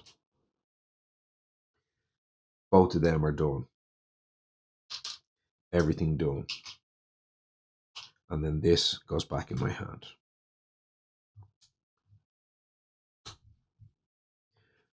Wilderness is gone. Okay. So we have our plan turn lined up with Keeper. Spreading hostility. Go from top track. We talked about this already. Now we've got 2 going on the top track. 2. Plus the 1, plus 1 from growth. That's going to be 4 total. 1, 2, 3. Plus 1. Not in love with having the G4 twice here. As I said, it sort of isn't really getting my engine going in the way that I'd like it to. But look, it's just one of them things. It sort of feels like I need to get myself around and kind of figure myself out here just a little bit. I'm going to have Gift of Power here, which is kind of keeping some of the cards flowing. The Favors of Story and Season has kind of been going a little bit here. So we're kind of on the way. I fear this stuff is going to start falling apart maybe quicker than I can keep up with. But as we said, the Sands was the bad Explorer. If I jungled Explorer here, I'd be less inclined to do this go for G4 type of stuff. But given that Sands was the problem card here, it feels like, we're going to have multiple cities. Like, that's 3 city lands. As well as all the problems with all the Explorers. So I need to do something, and I can't be too passive here, which is why I feel like I kind of need to go down this road a little bit. So I'm getting dragged a little bit further than I wanted to, but we'll see how it plays out. So, okay, add a presence to land with wilds or your presence. So now the question becomes, where do I add the presence to? Like, I can just add it like here. I can add it really anywhere here. But then I'm obviously going to have to do the move of presence twice. So I need to get 2 presents into this land right now. And actually, if I do that and I just kill the town, then I stop the city building, and then I definitely have the Towering Rat stuff on lock. So that's fine. So I can do that. And I want to keep this being the land with the most Explorers, because that's where I want to rush a 6. So that's all okay. So I can go, and obviously I need the Sacred Site for the Towering Wrath as well. So I definitely need to do it this way. So it'll be basically place that in there, and then I can go like 1/1/1 type of thing. That keeps myself in that land over there. It's obviously harder to get into lands without Blight here with Keeper, and it's much easier for me to grow into these 3 lands, assuming I don't lose the wild. So it sort of makes sense for me to be here, and then I feel like it makes sense for me to be on that side of the board still, to give me some amount of, access to that Blight with the regrow from roots or whatever it may be here. Obviously, I have 2 lands that can regrow that one if I want to as well here, so I've got multiple choices for the regrow. This kind of feels okay to me. So that's all of that. And now, of course, when I do that with the G4, I move, then that's now a bad land. So now I go ping and I go deal 2 damage this time, kill that, generate a fear. Good. Okay. As I said, I've got level 1 here and I have level 1 here again. All fine. So that's all that. Now, on the side of Hearth Vigil, we have the chance to kind of reset ourselves a little bit here. So we definitely want to play the Gift of Power. We have enough energy on the reclaim next turn, as we found out, but the following turn after that, we're probably a bit tapped out. But then we can go and we could probably do a G3 here for the 3 energy if we need to. So I probably like the idea of trying to find myself another sun card here. So let's go ahead and do a draft and look for a sun card. I'm just making sure that I don't have any need to be in a land with presence right now with the hand, should I say. I don't think I do. I don't even need to activate the right innate here, so I don't have to hit a card with animal here necessarily, because all I'm doing is just gathering 1, and then the following turn gathering 1 in there again. I'm not playing really much ahead of tempo at that point with any of my plays, but that's fine, I think, for now. The Poison Dew doesn't have a great target at the moment. Again, that will come up at some point, but it's not really right now. So I think just looking for a draft here and looking for another sun card is going to do me a bit more of a favor, I would imagine. 1, 2, 3, 4. We are, of course, going bottom. What do we have? The Shore Seeds with Hatred, Hazard Spread, Lure of the Unknown, Right of the Land's Rejection. We've missed on sun again. Wow.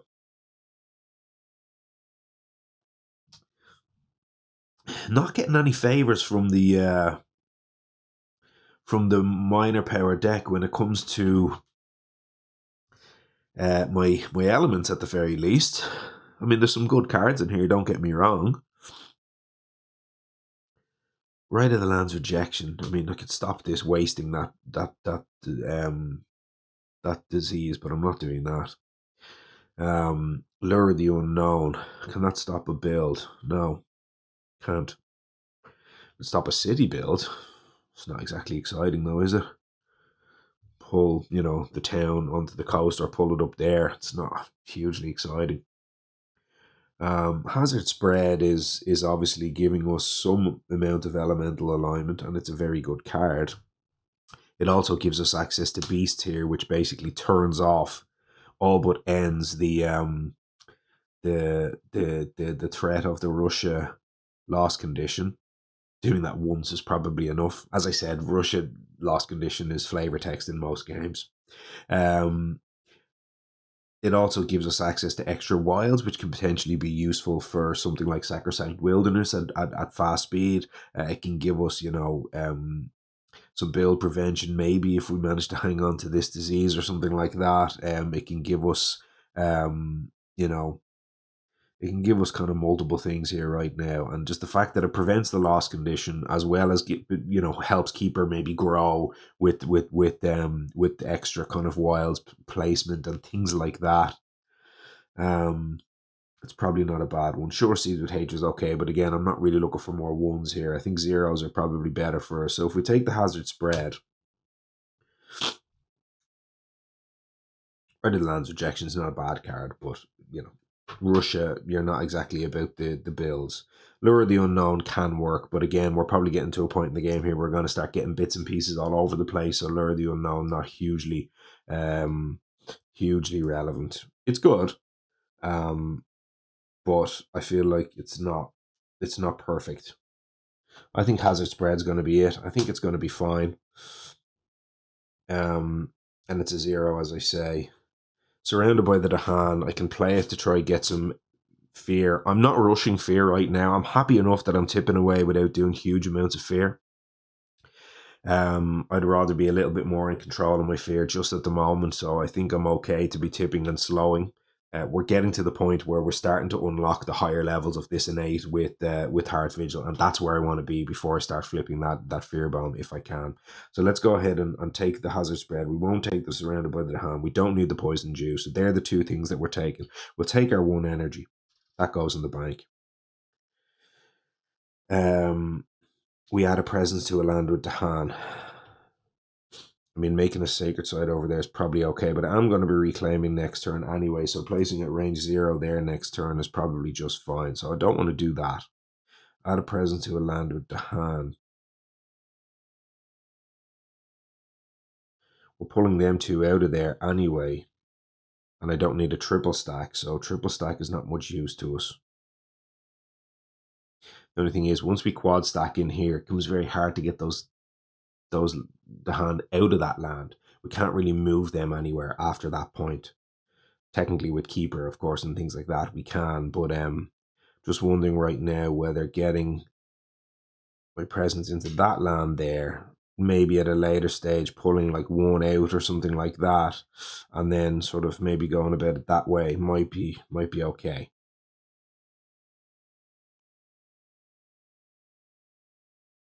Might work. We have this land locked down with keeper anyway, so we don't really care about that. So this is probably okay. It's also a land at threat from a blight, so it's probably not a bad place for that to be there. I think we're good. So hazard spread then, of course, as well. I suppose the question is, do we have a land? Do we have to care anywhere about a land? I think what I'm going to do with hazard spread is just start placing wilds. That seems pretty clear to me. So obviously it's a stage 2 card coming up next, so that can be any land. Are any lands particularly problematic if they come next turn? That will miss, so it won't ravage. We don't care about this land. This one we can't get a wilds into. So just kind of keeping lands empty is probably what we want to be doing here. So for that reason, I'll probably just put a wilds in that land. It's either that one or that one. But now that I've gone in there, that's a bit more protected. So yeah. The thing about Russia is if you start putting explorers into your beast lands, you can get these kind of triggered cascading event stuff, and it can be kind of broken. It's a bit stupid, to be honest, which is one of the reasons I don't really like Russia very much, is that stupid sort of type of cascadey ping, ping, ping, ping, and you move stuff around the board. But you do need to be aware in mind that you are going to start forcing explorers into your beast lands anyway, with your escalation, which is coming right now. So that escalation is probably going to go 1-on-1 right now. So I'm already going to be putting explorers into those lands anyway. So I don't really need to force the issue here by sort of placing them in there anyway. So if I can afford keeping them low on the number of explorers is probably a good idea. So I'll go ahead and hazard spread. And that is, of course, adjacent to that wild, and I'll put that in there. So that is good news. Now, gift of power slow, obviously. I'm not going to have any of my innate here, am I? No, and we don't need them. This growth or track bonus, 1 in there, as we said before. That's all good news. Over here, slow, slow, slow, slow, because we're keeper and we're slow. Let's go. Event. I'm actually going to take this moment. I'm going to pour myself a cool, cold, oh brother, the Chancer. And if ever there was a beer that is applicable to a man, it's this chance you get here. There you are now. Look, where are we? The Chancer. Did I pick it up? Not really. The Chancer. Pale Ale. 4.6%. Oh, yeah. Oh, yeah. Nice and cold. Been in the ice bath. Needless to say, we know at this stage how the ice bath works on this channel.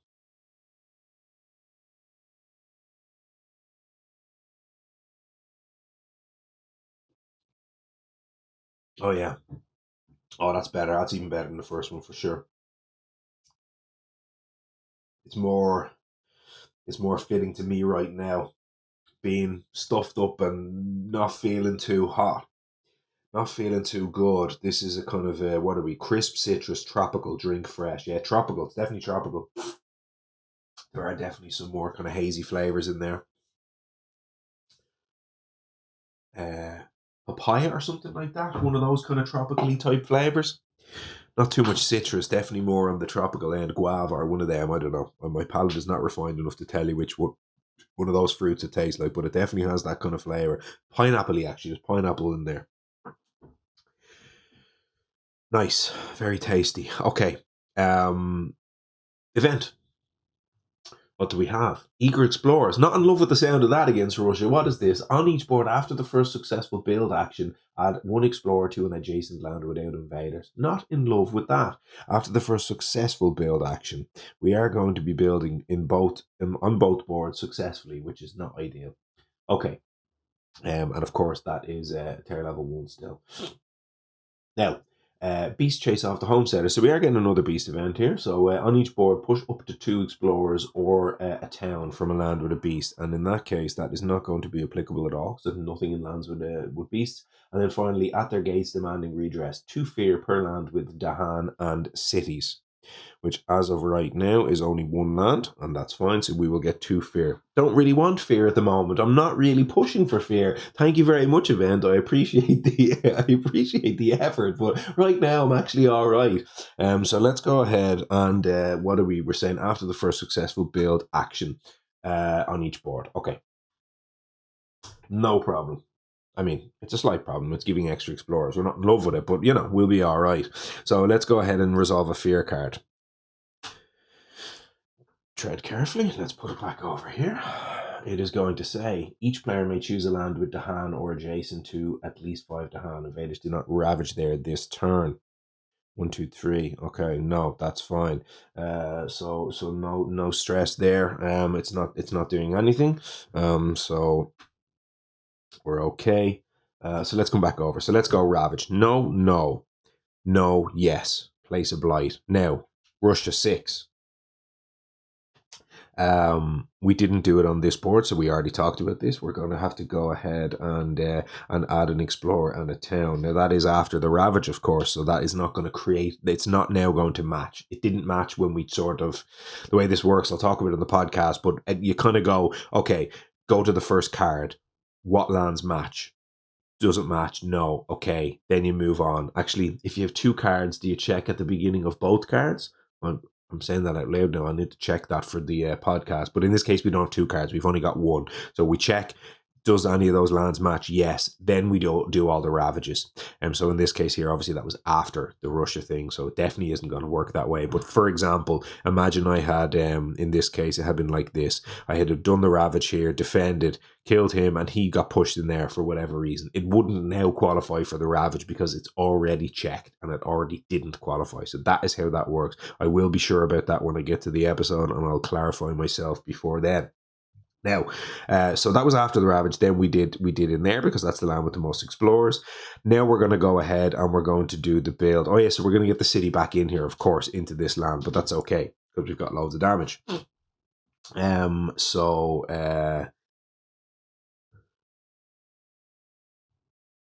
yeah, I was going to say, do we have loads of damage? But we do, don't we? We've got 3, 5. Actually, yeah. Now that I say it, we actually don't have loads of damage. We have 3, 6. And we're going to need to do more than 6 in that land. Ooh. Oh well, we're here now. So that's okay. So build city. Because that's 3, 5, 6, and it leaves 2 explorers behind. I can only push 1 out with the right and 8. So yeah, it's it's not ideal. We may well need to. I'm not sure we're reclaiming. I was going to say we may well need to G4 here, but we're reclaiming. We can't.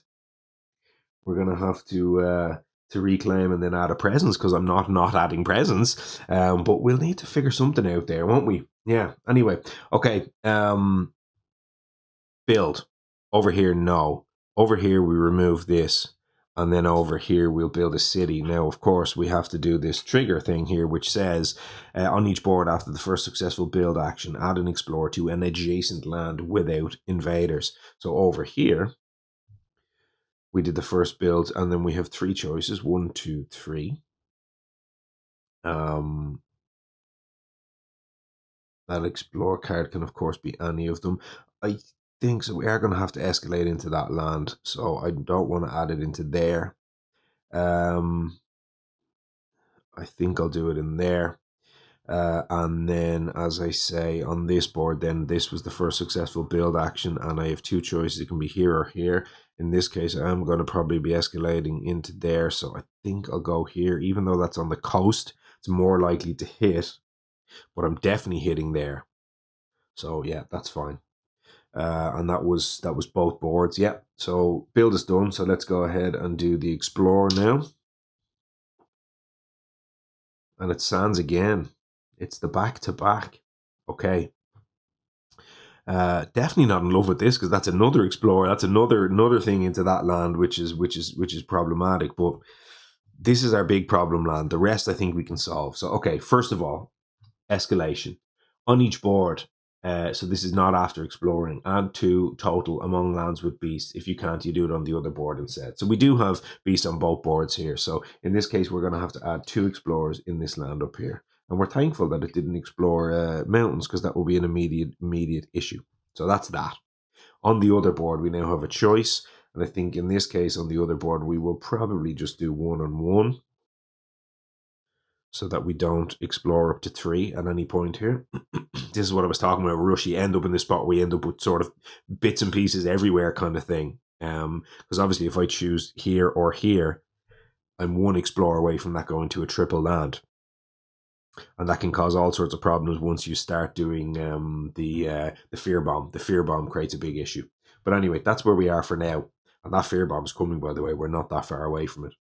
Ideally, you want empty lands if you can, but it's becoming very difficult for us to keep empty lands right now, and that's maybe a reason to go like, what happened to my explorers there?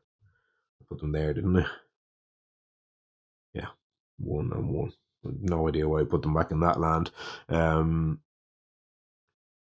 did have 1 explorer in that land, didn't I? Oh God, almost certainly. I can't remember how. How did I have an explorer in that land? Well, I did say before, didn't I? I only had 2 choices, right? I had a choice of either here or here. I didn't have a choice of this land because there was an explorer in it. So there was an explorer in there somehow. I can't remember how, but it got there somehow.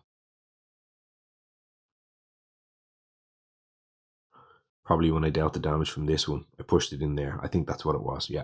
Okay. So that's the escalation only. Now I actually explore.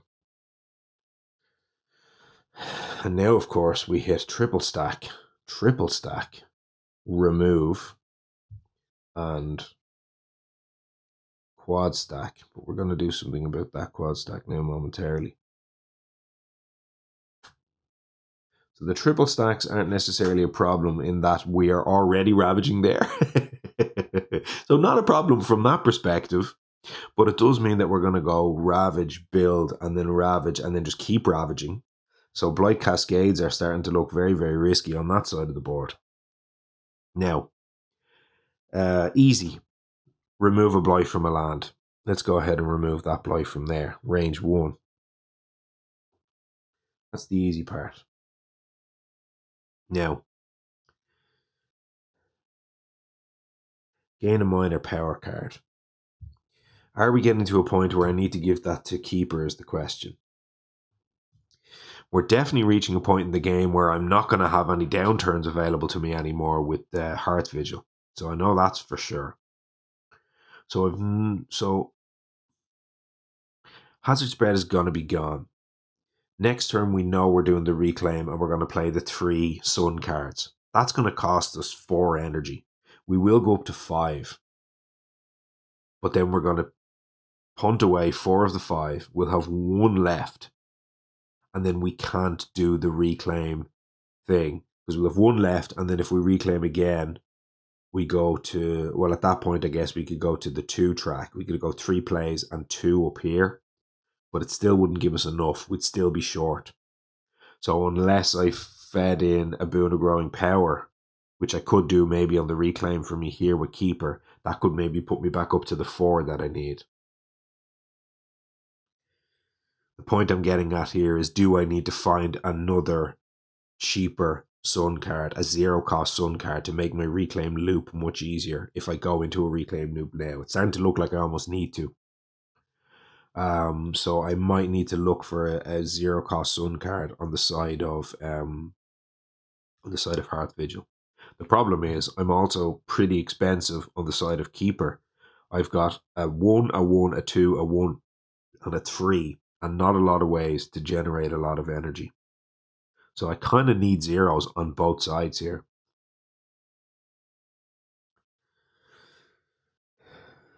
Right now, Keeper's going to go reclaim. There's absolutely no point in me traveling any further on top track here because I round. Do I round down or round up? Let's check. Can't remember. I might be round up actually. Round up. Okay, so there is a point. So rounding up on keeper, my next bottom of my track actually generates me a whole more energy. It puts me up to 3, which isn't bad. So I'm one spot away from an extra increase on keeper. I definitely wouldn't go any further than that, although the plant is probably slightly enticing at that point. But I do really want to be going bottom track. The problem with going bottom track with keeper is I've got a million cards that cost loads of energy. I don't have cheap plays. So this whole go loads of bottom track and do loads of actions, which is what I'd like to be able to do against Russia, just kind of isn't working for me right now.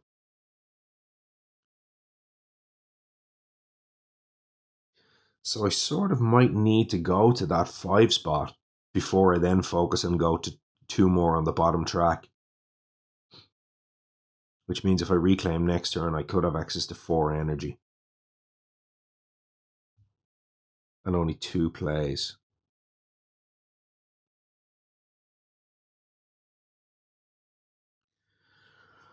This is tough. It's tight. I suppose I'm going to reclaim, and I'm almost certainly going to want to play Boon of Growing Power here, and I'm going to want to give it over to Hearth Vigil anyway. So that means I can look for that 0 cost Sun card when I pass it back over.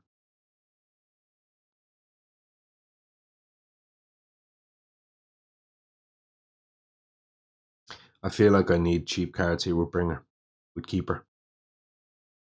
I'm sort of maybe 2 turns away from the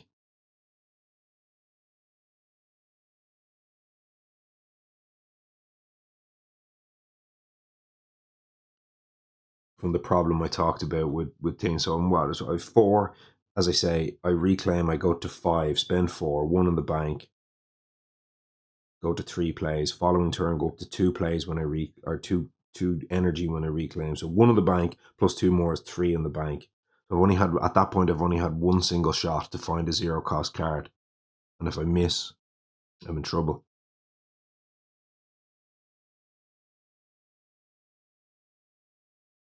Hmm.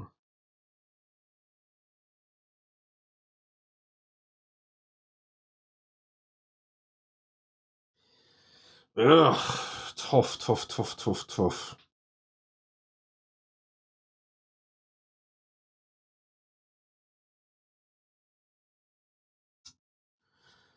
This is really tough. Both these spirits need this really badly. But because I'm going into a reclaim loop with Hearth Vigil, I'm not going to have many shots at card gains. Whereas I maybe have more shots at power card gains on the side of Keeper to get me out of the mess.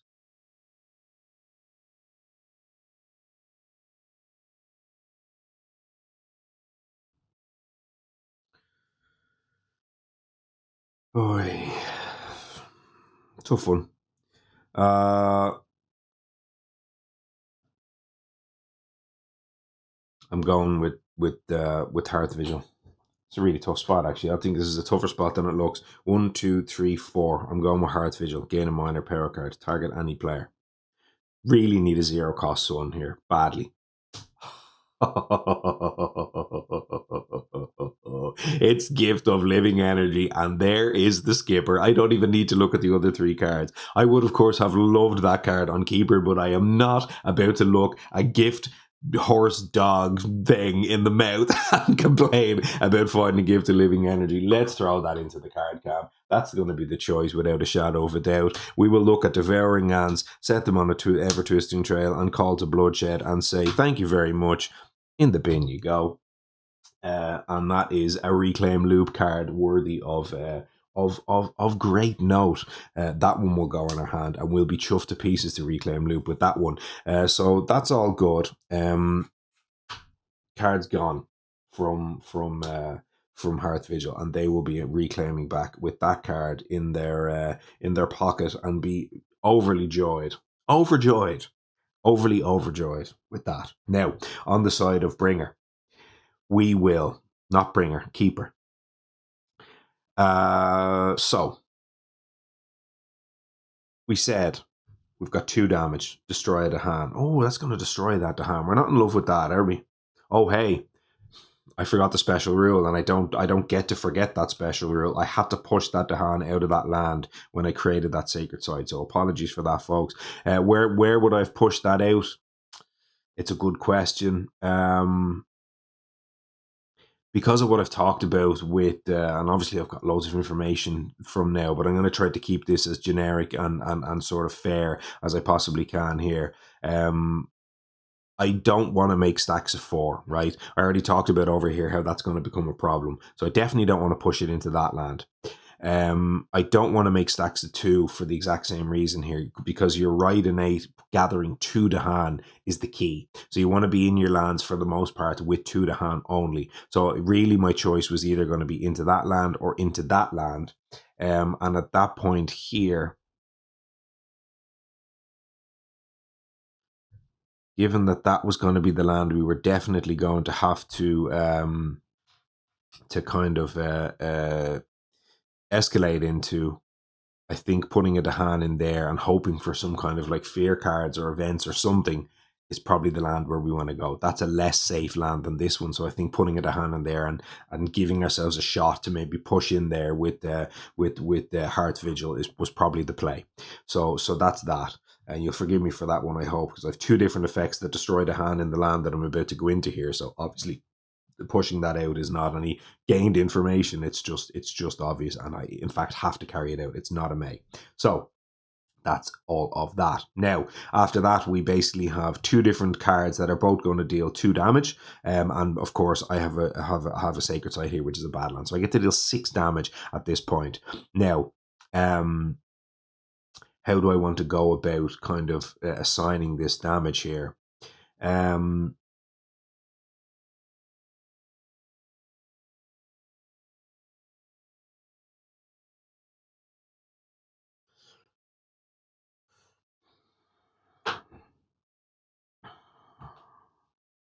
So Russian explorers obviously deal more damage than their health. Let's put it that. Let's maybe clarify what I mean here. A city will attack for 3 and it's got to defend at 3. Town 2 and 2. For Russia's perspective, you have attacks for 2, but it's only got 1 defense. So they're much more dangerous on offense. They're more dangerous being in the land from an offense perspective, and they are of course offending us loads by being in that land right now. I'm wondering whether we can do something like on the reclaim, add a presence in here with Hearth Vigil, and then use the right innate to push ourselves into this land and use this thing I talked about earlier, where if the land ravages for only 5, we can kind of attack back and kill what's in the land type of thing.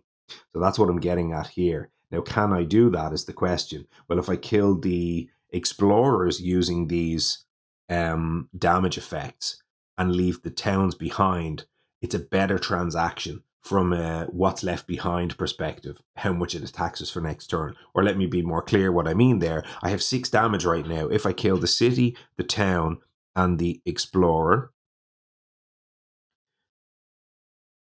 I leave 3 explorers behind, which ravage for 6. And that's the key number we talked about earlier on, which is the problem number. If I instead don't kill the town, put the town back in and kill 2 more explorers and use that as my 6. Now I've wiped out 3 explorers and I leave 4 ravaging behind. And now I can push that in there next turn and solve the ravage. Does mean, of course, here that one of my attacks of 3 will have to fear push an explorer, but that's fine. I don't mind that right now. I'm obviously not pushing it in there. That's okay. But I think this is the way to go about doing this. So first of all, it's 2 fear. That's a fear card, and we're now almost at the fear bomb. For each of your sacred sites in / adjacent to the land. Let's have a look at Towering Wrath. I don't think we looked at it so far. There it is there. For each of your sacred sites in / adjacent to target land, 2 damage and destroy all Dahan. So that's 3 damage because it's a Badlands. This is 1 action, and I'm using this 1 action to kill all 3 of these explorers. 2 of them die. 1 of them gets fear pushed, and that generates a fear. Push you in there. That's that resolved. Next, 2 damage, destroy one Dahan. That kills the city because it's a Badlands, and that's 2 more fear. Dead. Done. And then we solve this by pushing in their next turn. So I'm happy enough with how all that looks. Does mean, of course, that we're not going to rush 6. We will, because a Blight's going to add, so that's okay. We have the Spreading Wilds here, which, any land that I can solve with that? No.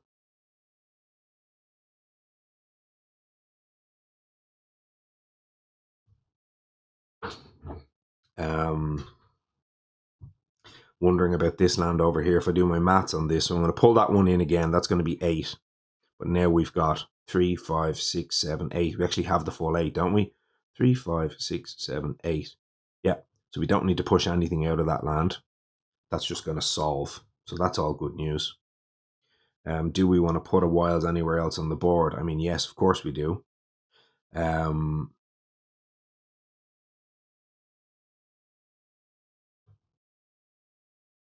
I don't have the range boost. I was about to say, if I have the range boost, could I push one of them Explorers and stop that being a triple stack? But I can't.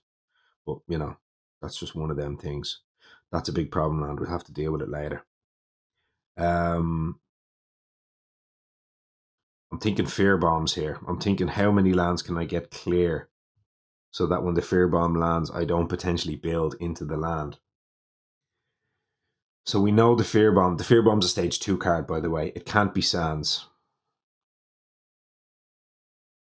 It can be basically any of the others. So we're trying to keep lands as empty as we can for Fear Bomb perspective.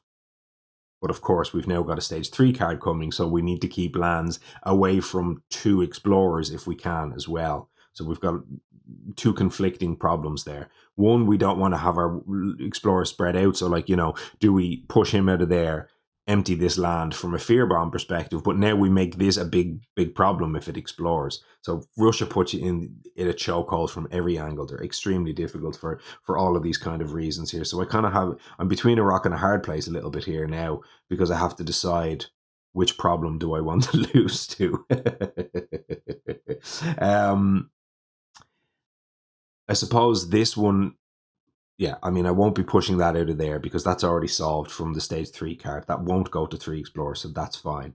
We aren't going to escalate here next turn, so this won't be a problem, but we could, of course, explore in it. But if we do, we do. Not much we can do about that. Here we're okay. I wouldn't mind putting an extra Explorer in that land because we're already in it with our Hearth Vigil, but we can't solve a land apart from that one, which is the one we don't need to solve. So even though we're there, that's not really solving anything for us necessarily.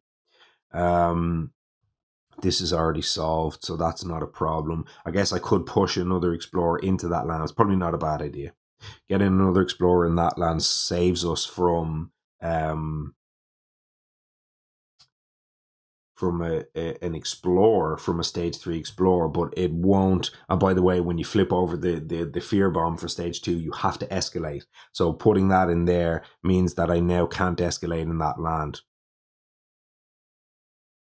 So I don't love that. So I want to be able to put one escalation in there and one in there from the Fear Bomb if I hit the Fear Bomb type of thing. So I'm really between a rock and a hard place here. Very much so. I might just have to pick one of these 2 land types, terrain types, and just do this. That's pushing 2, but that's 2 out of my. That's giving me coastal and jungles as a problem land. I really don't want to do that either. Tight spot.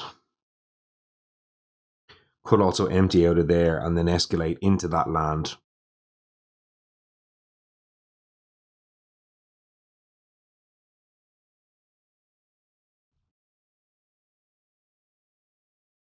I'm all over the place here, haven't I?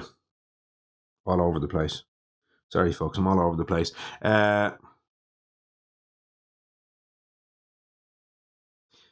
Again, we've got the Poison Dew. That might be something that helps us down the line here. I think I'm going to empty you and go you in there. And add it wilds in that land. That's at range 1 for keeper. Hate this going up to 2 business here, especially in a land that I'm about to escalate into at some point. But, you know, we might be able to do something. Sacrosanct Wilderness, of course, as well, with the extra wilds and all that kind of stuff, can kind of potentially do something into that land. So, bit of a rock and a hard place. Again, as I say, Russia do this to you, but it is just one of them things. So, we're done. We're done. We're on a reclaim with keeper, as we know. Reclaim energy. That gives us 1. +2. There's the rain there. Not sure if you can hear that. That's the summer rain. Did I hear thunder? Perhaps. So we'll go reclaim and we'll go add a presence and gain 1 energy. That's all stuff that we know. 1 + 2 + 1 gives us up to 4. We might go from bottom track. We'll see.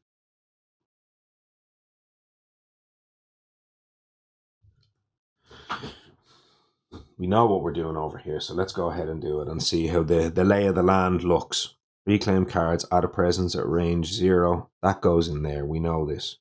This gathers you in here. We know this. Living energy is going into my hand and promptly being cast. We know this. Living energy probably feeding keeper here, which probably means I'm more likely to go down bottom track. So I think all of that's pretty okay. We know we need to hit the other 2 cards in our hand that contain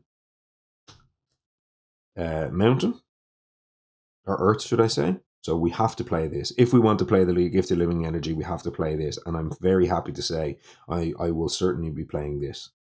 Gives us the favor, story, and season on the side of keeper as well. So we don't mind any of those kind of things. What we can also do in this case is we can kind of give ourselves the combo, which is the Boon of Growing Power to give you the kind of chance back on the other side to draft a sun card. That means I don't have to reclaim next turn type of thing. So I think all of that might be okay. So on keeper side, I do believe we're going down bottom track, given that we found the Gift of Living Energy. I forgot about that, so that should make that probably more obvious.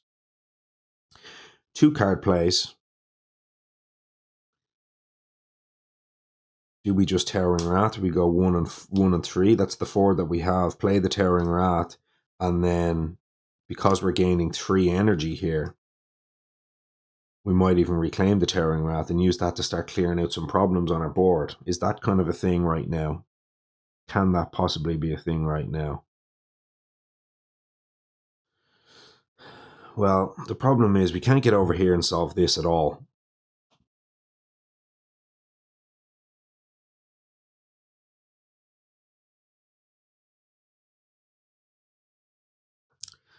Next turn we can go push them 2 in there.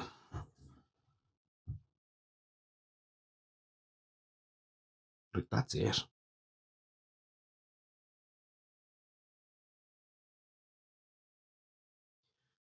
That's going to ravage for approximately 1 million next turn.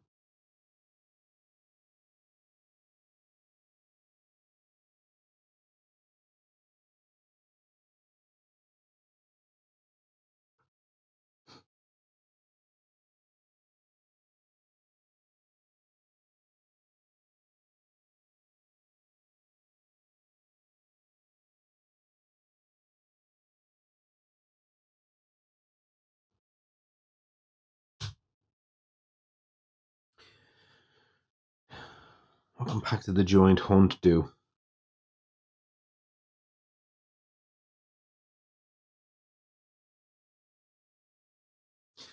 So, I'm wondering something here. Let's undo that for now. I'm wondering, is there anything I can do to first strike this, which will be 6, right? So that'll be all of that. And then the blight still comes in, right? And it's safe because it's only attacking us for 2. So we essentially take an extra blight by doing this. But at that point, we save this and we keep that there. And then on the following turn, so we take a blight here, obviously. Then the following turn, in the fast phase, we can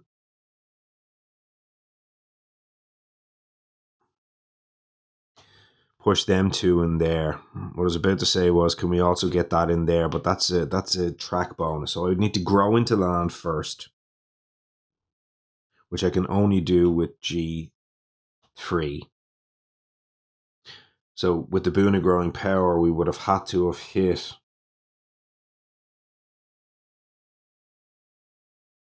a sun. No, we're nowhere near. We can't do it.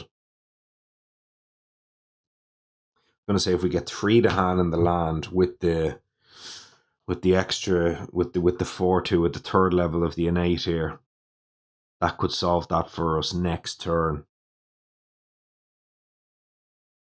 But it just can't really, can it?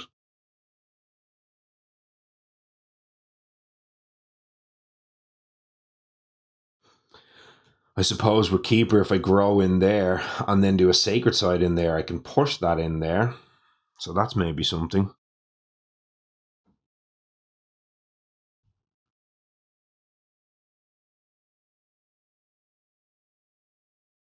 That might be a way to do it.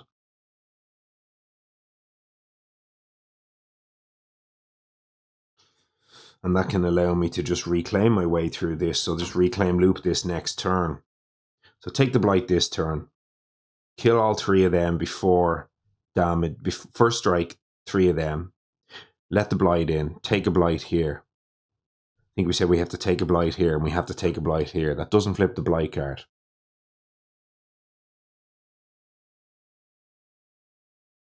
Next turn, then with Keeper, so we have to hope that that doesn't explore. But even if it does, we'll have the right innate, so we can get the wilds in there. We can grow in there. Next turn, grow in there again. Push that in there.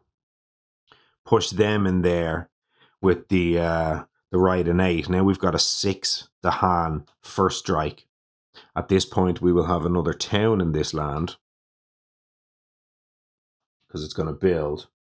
And then we first strike, and then we kill the city, the 3 explorers, and then there's only 2 to hand there.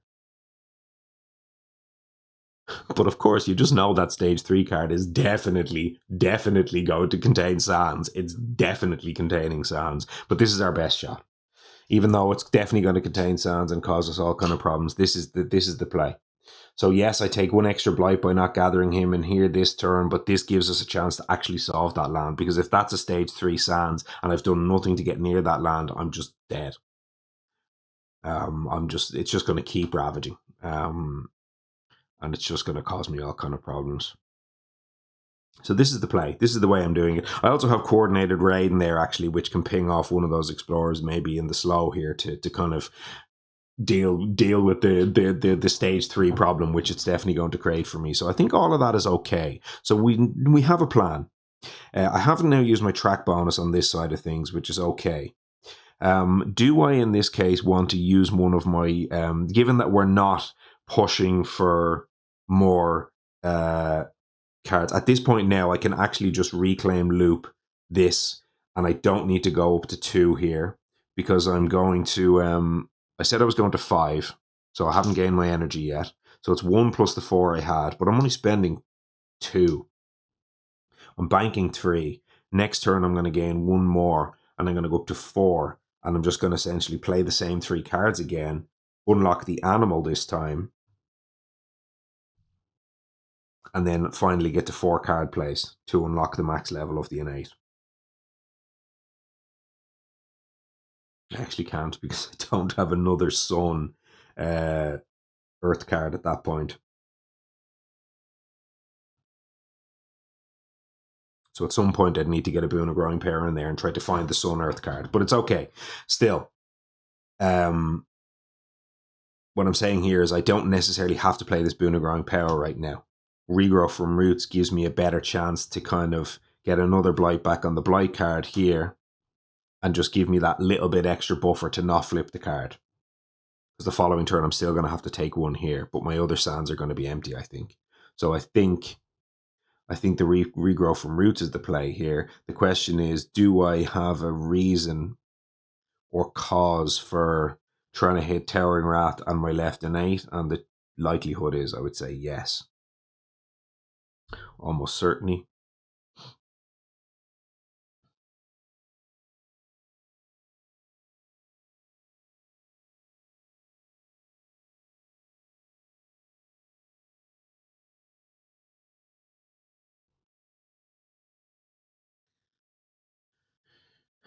The question is where. I mean, there is the obvious answer, isn't it? For 2.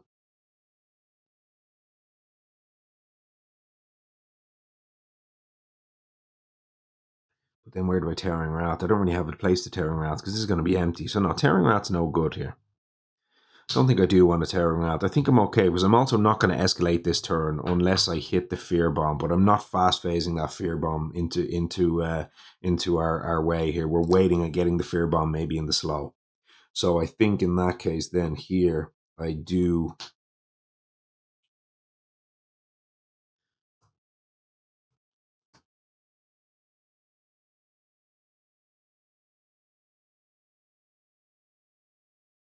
What am I talking about? Oh yeah, this turn. Yeah.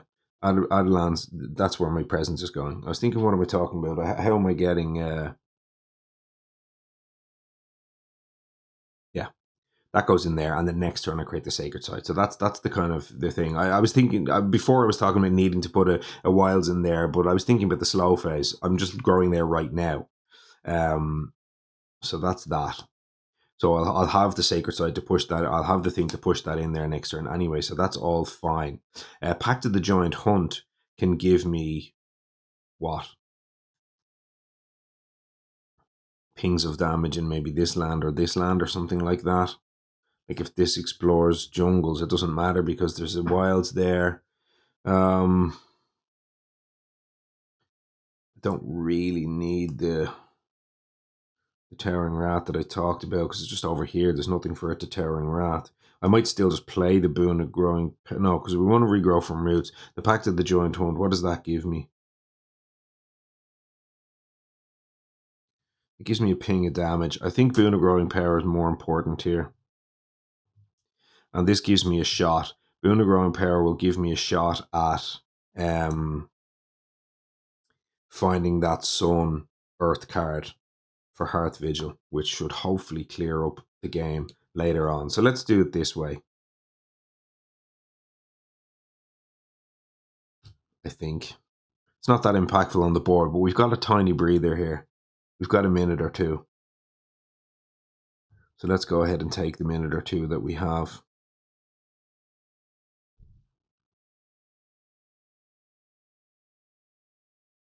And you just never know here with a banking a little bit of energy. I might be able to look for a more impactful major than Towering Wrath, which is pretty pants. So I might be able to fit a major in here if I bank a little bit of energy plus the Gift of Living energy. So that might work out okay. All right, we're good to go. Bank 2, play the 2. We've obviously we don't have the left innate here, but we've got the right innate, and this should hopefully be the last sort of downturn that we take in the game with Keeper. We're pretty solid over here with the 4 and 2 that we said, and we still somehow don't even get close to the right innate because it's impossible to hit. And then we'll go ahead and we'll do Gift of Living Energy. I do, of course, have at least 2 Sacred Sites. I have 3 of them, so I'm going to give Keeper 3 energy. All kinds of good news. Keeper can do this gather up to 3 thing in their lands. Which I at the moment, yeah, I'm fine. I'm covered, so I'm not gathering anything. I don't believe.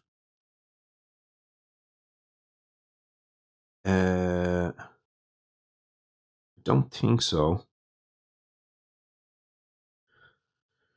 So we know we're doing this anyway with the right innate, so I can just do that and get that done. Right. So now the question is, do I put another Dahan in there, like by pulling one of them out of there? But I don't think so. Having these 2 in here might mean I can move them around later on or whatever. I'm more thinking about when I get to level this up here, how do I get myself into as many lands as possible with the hand? So I'm thinking 2-3 turns ahead here. Like, can I pull that in there or something like that? But I'm not doing that. So no, I think this is okay. I think I'll be fine with this. Yeah, I don't know.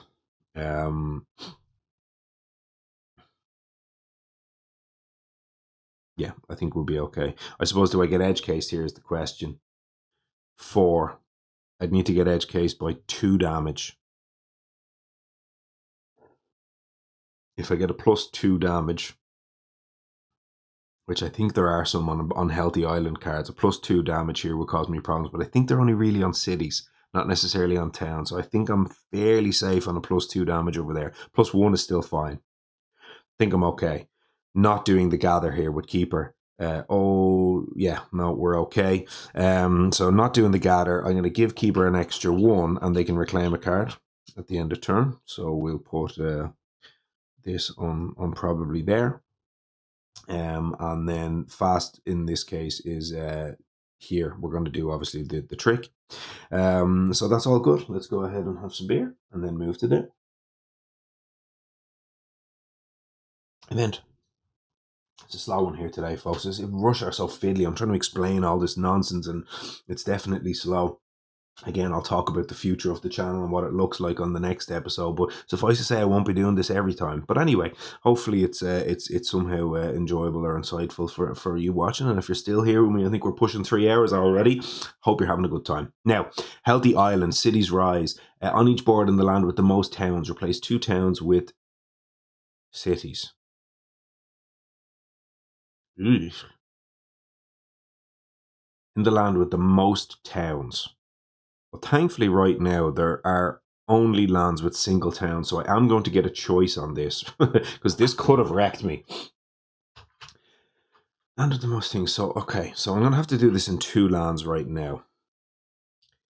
I'm actually fine to do it in here. This just generates me an extra fear, which I'm not necessarily sure I want. But if I replace that town with that city, I still first strike back and kill those 3 things, and then what's left behind is a city instead of a town, which still won't kill any of my hand. So I'm actually fine to do that replacement there. It will generate me 1 more fear. Maybe not a good idea, but I'm pretty close to flipping that fear bomb anyway. So I probably do want to flip it slow here.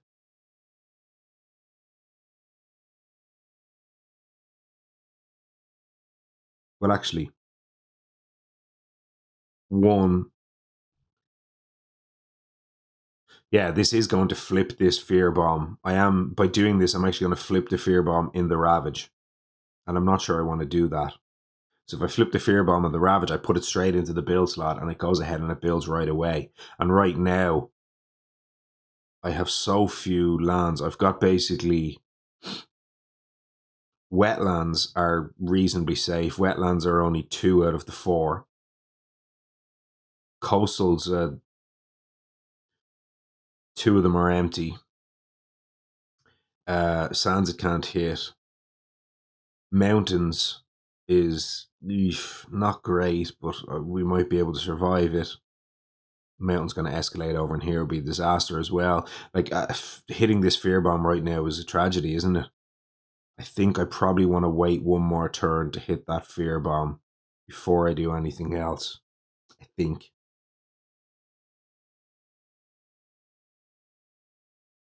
So maybe don't gain any fast fear next turn, and then I can get through.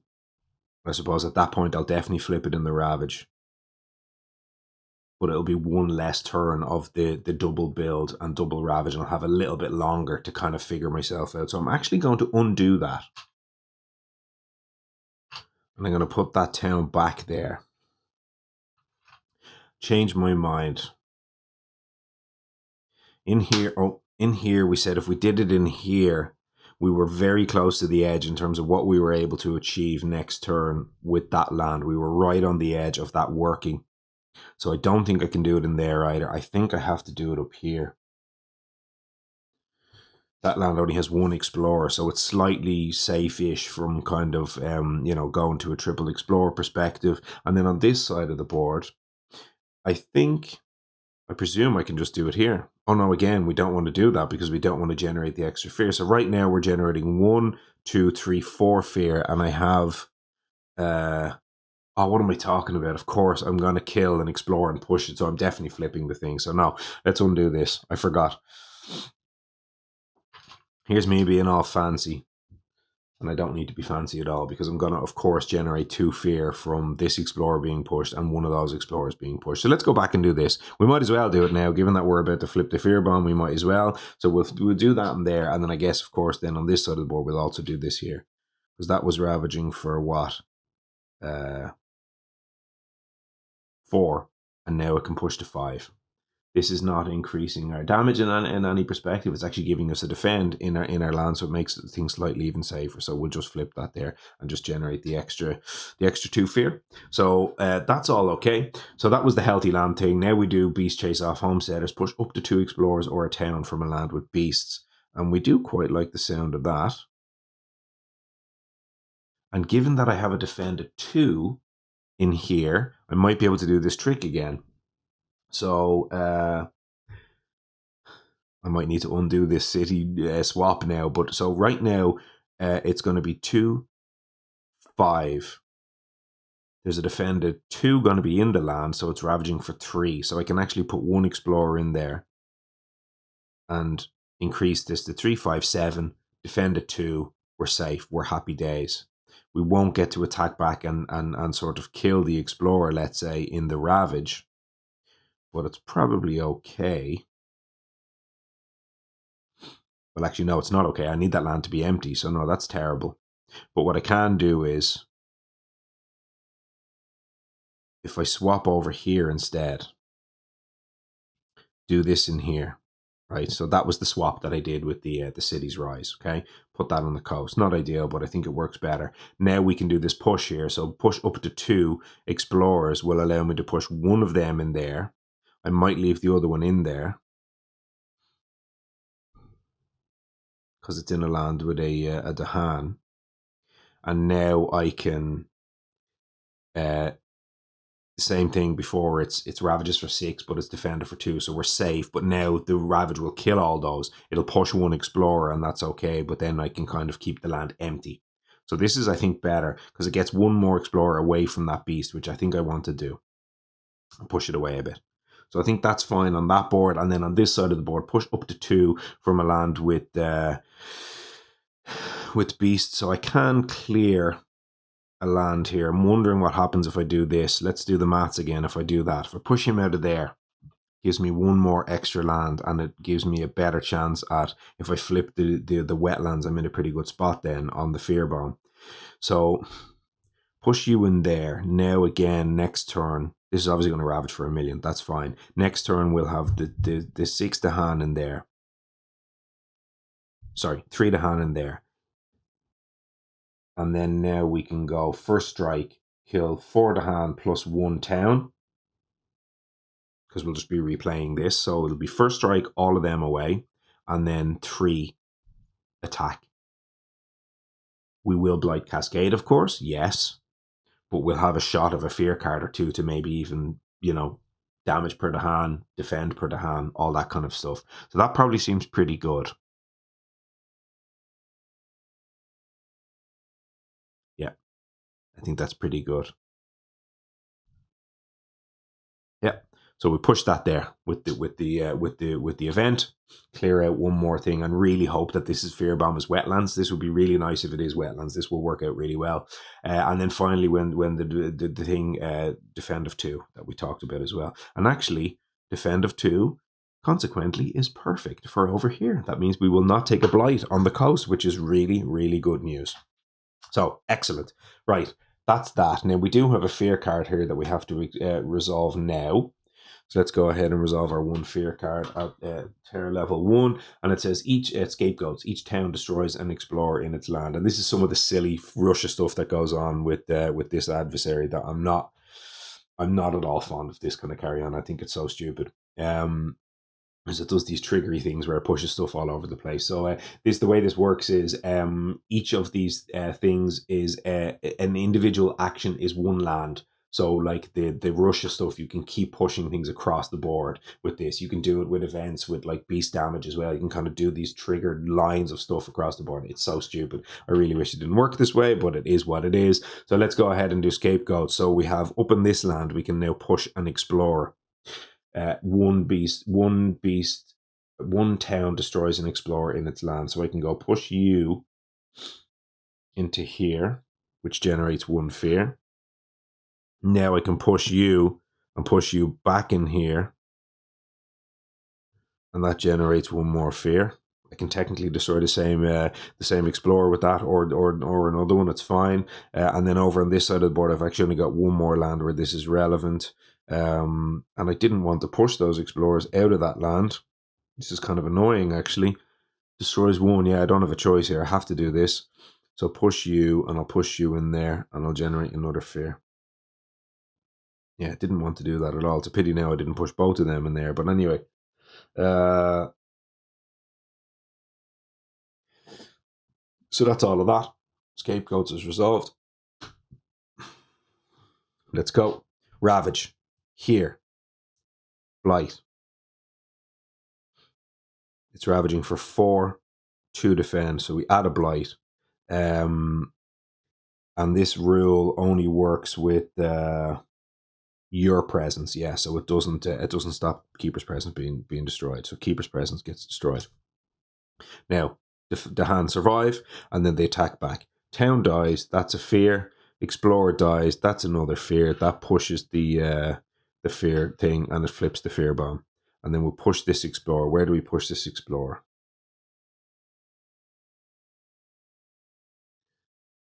Question. I'll push it in there. And now I gain a fear card, and then I flip the fear bomb. And we do want this to be wetlands very badly. It's a wetlands. Look at, isn't that a beautiful, beautiful, beautiful thing? Wetlands. Now, that goes there, and it goes under that build card. We're all kinds of good. We're very happy about that. We're very pleased. That's the first thing it feels like it's gone our way in this game. So that's that. So we did the ravage. We added the blight. No. Here. First strike. Oh yeah. What am I talking about?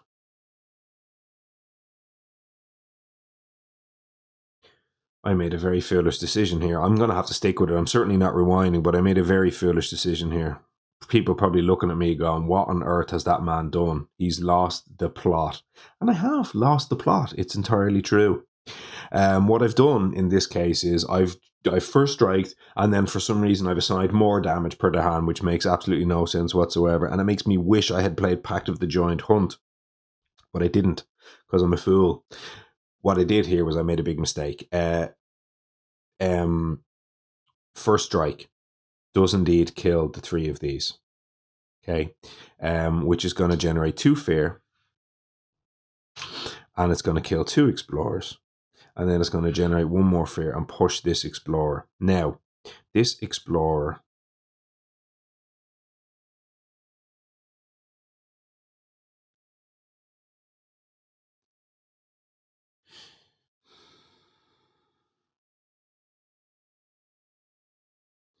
goes there. Now, there is 2 defend here, so a blight will not come into this land, but there are no points of damage to fight back and kill this thing. I was assigning like double, I don't know. I forgot I needed to pull the Dahan in here to actually clear the land. By not clearing the land, it is now going to, of course, build and then attack me on the next turn, which is terrible, terrible news. But I guess in theory next turn it'll attack me for 5, and then I'll still have this kind of defendy stuff going on. So actually, now that I think about it, this may well still have been the better play. I'll take a bunch of blight, but it does end up kind of clearing the land of all of the invaders. So no blight comes in this time around, but the city does still survive. That's that. Now over here, blight. And as I say, this gives me a chance. If this flips sands, I'm going to be really happy I did this, because if this flips sands and I didn't, it would be like blight cascade, blight cascade, etc., etc. So all kinds of bad news. So that's all of our ravages. Now we did take a blight here and we did take a blight here, so there's no Russia 6, and of course there are no other lands on the board that have triple explorers for matching purposes. So that's all okay. Now we go to build. Build no, build no, build unfortunately yes, because Tepid Goose is a little bit of a silly goose. Over here, build. Now, I was talking about before, when I did my maths on this, I forgot there was going to be an extra building in there. So when I said there was 6 can clear out the 4 things, there was actually going to be an extra town in there. But that will still be okay, because it will be 5, not 6, provided this does not explore sands, which of course it will. Now, that's that. So that's all of our builds done on this. Now what happens is we essentially activate that wetland card. When we activate it, when we reach the wetland card, we actually have to go ahead and do the escalation here. So let's go ahead and escalate first. On this board, don't have a choice. 2 explorers in that land. You hate to see it. On this side of the board, 2 explorers, I believe, need to go in this land. And that's add, that's not explore. Add 2 explorers. Because I need to keep this wetlands up here empty. Can't be adding them up there. So that's all of that. And this, of course, would have been a great reason to have my Towering Wrath or my my left in 8 damage, because this is what Russia does to you. You think you're okay, and then all this stuff starts happening, and then they start going stage 3 explorers, and your game falls apart. And it feels like the game's falling apart a little bit. I will not lie to you, but anyway, this is what we're here for. So that was the escalation. Now we do the actual build. No, yes. No, no, and I'm quite happy with no, yes, no, no. I must say on the horrible build. But if this hits wetlands and it's a 50-50 to hit wetlands, every one of those problems comes back to bite me. Well, maybe not this one, but the other 2 do. So please do not contain wetlands. This will be wetland sands, won't it? Wetlands, mountains, it's about as bad. So yeah, we don't like to see that at all. We've got 2 triple stacks over here. It's all kinds of problems. So wetlands basically goes ouch, ouch. Actually, that doesn't explore because it doesn't have a source. That does ouch, ouch.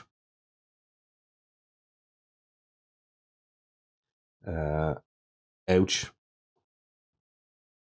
Hey, where did that explorer come from? Was that explorer there the whole time?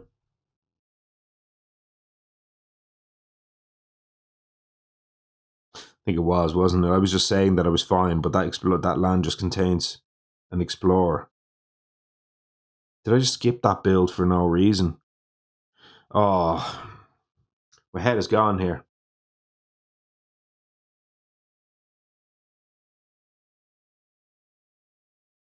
No.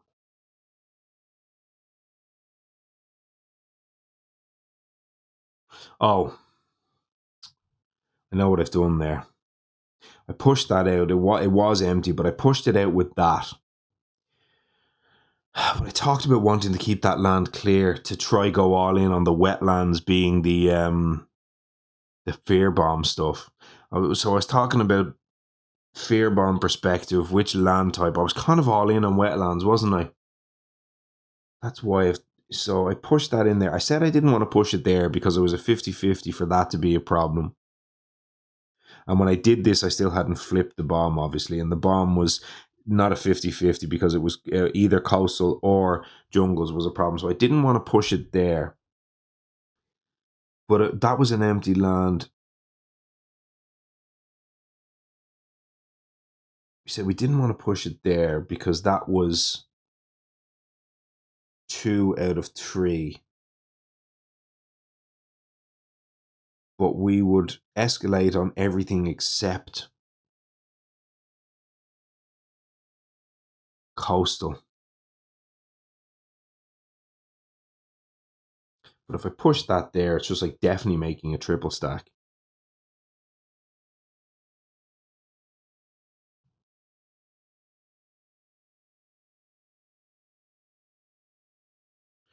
It was between these 2 lands. It had to have been between those 2 lands. Let's not kind of, be unfair about how I'm not going to cheat here and say, oh, I would have just pushed in there because I would have escalated. If I hit coastal, I don't escalate.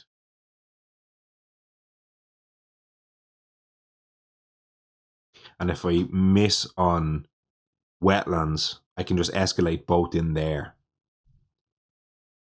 So there's a strong chance I can even escalate over there. So I would not have pushed that in there. I'm just cheating if I say I would have pushed that in there. I wouldn't have. So it would have been a choice between wetlands or mountains. The question is, at that point, what does it look like? Well, if the thing flips mountains here, I'm already in all kinds of trouble. But I feel like I'm getting so far behind in this game that I kind of needed to gamble there and hope that I get the reprieve from the one outer.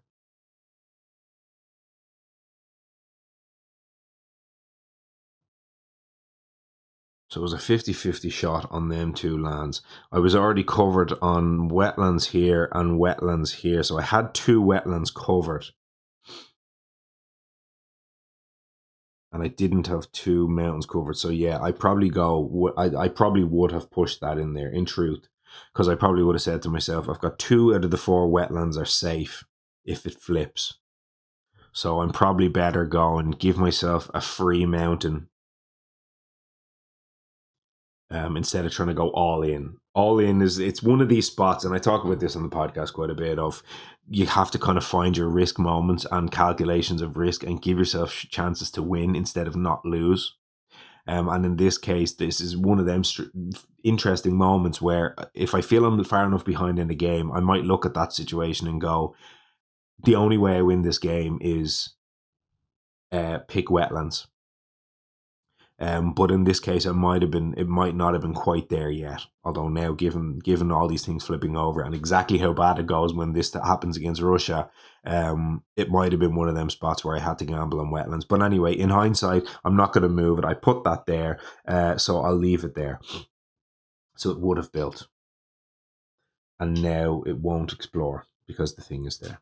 So I'm still in the middle of resolving my explore, and I can't even remember where the hell I've explored at this point. That didn't explore because that had to come off. I haven't explored up there yet.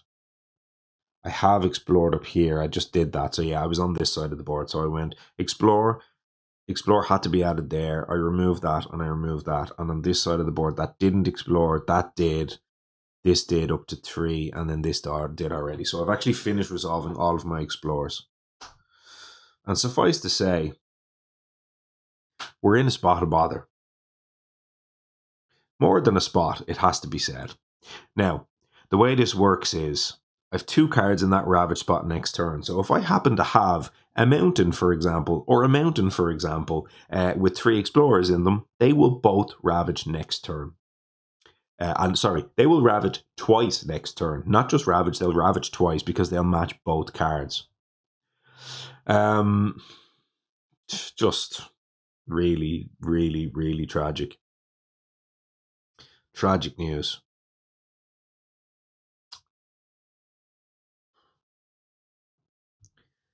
I've got a million places where I need to take action here. Just a million places. I still have to deal with this land in the way I talked about.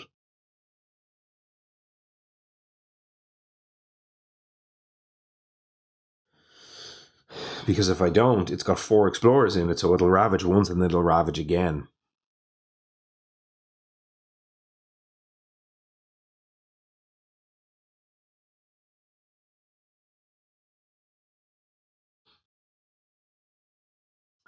Really needed that not to be wetlands. The stage 3 flip I'm talking about. Now, I can't spreading wilds. Well, I mean, I guess I can combo the regrow from roots with the spreading wilds, which I might have to do because regrow from roots is going in there anyway. So that's definitely happening. That's going there. So now I can push that out of there with the spreading wilds, which solves a ravage and a build, which has just kind of got to be good. It certainly feels like it. I guess I should be using my boon of growing power before I really do anything else here, just to kind of give myself a better understanding of what's going on. Feels like I'm going to need to G4 next turn to start pinging some stuff and figuring some problems out here.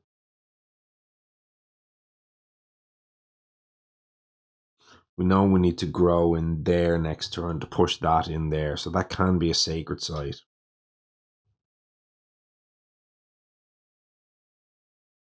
But then it ravages. We might just need to hope that a fear card kind of gets us something.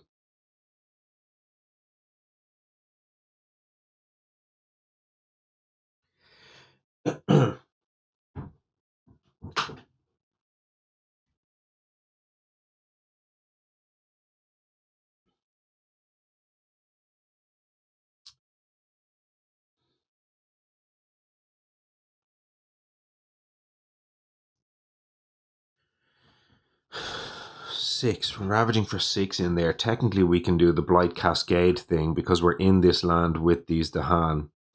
It's ravaging for 6 and not 5, so that will cause one of them Dahan to die.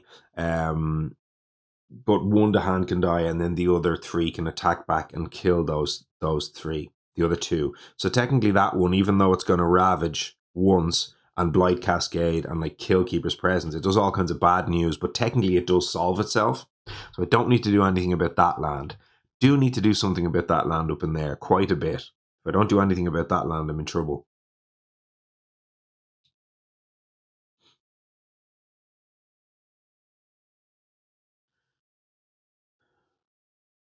And I need this first strike from all thing. Have to get that. So I have to do the reclaim loop. So Boon of Growing Power on Hearth Vigil right now. It gives it an energy, but it's like, it doesn't really do that much for me.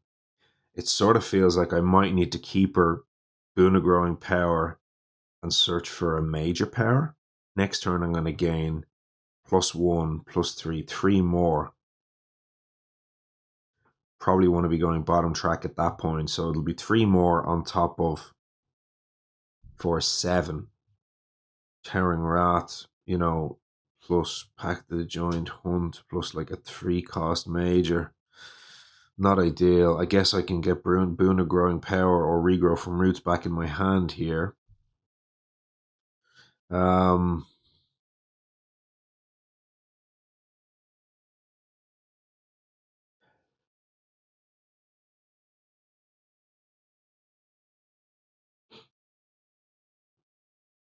I can obviously just use this to solve like one of them or something like that, but it feels like I need to solve that with that land, with this power, and just hope for something else up here.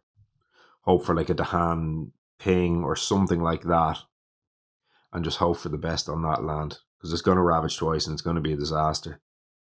But this is also going to ravage, and then it's going to build anyway as well, and that solves the land entirely.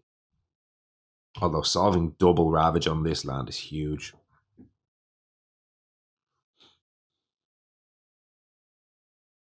I've got coordinated raid over here, which of course can deal, you know, into that land. It can also deal into that land. I guess this ravaging up here also solves itself. Well, I've got multiple shots at that. I've got a beast damage that can solve it. I've got Dahan pings, Dahan defend. I've got any number of things that can solve that land. So I can't be using the coordinated raid in that land. I've got too many other problems for that to be something that I do. So that won't be happening up there. I think a coordinated raid in this land here, and take advantage of the fact that I get the extra ping of damage in there.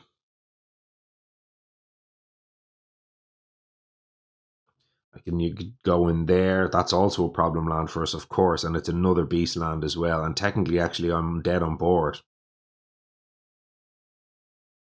because this beast can die and this one can die. So actually, yeah.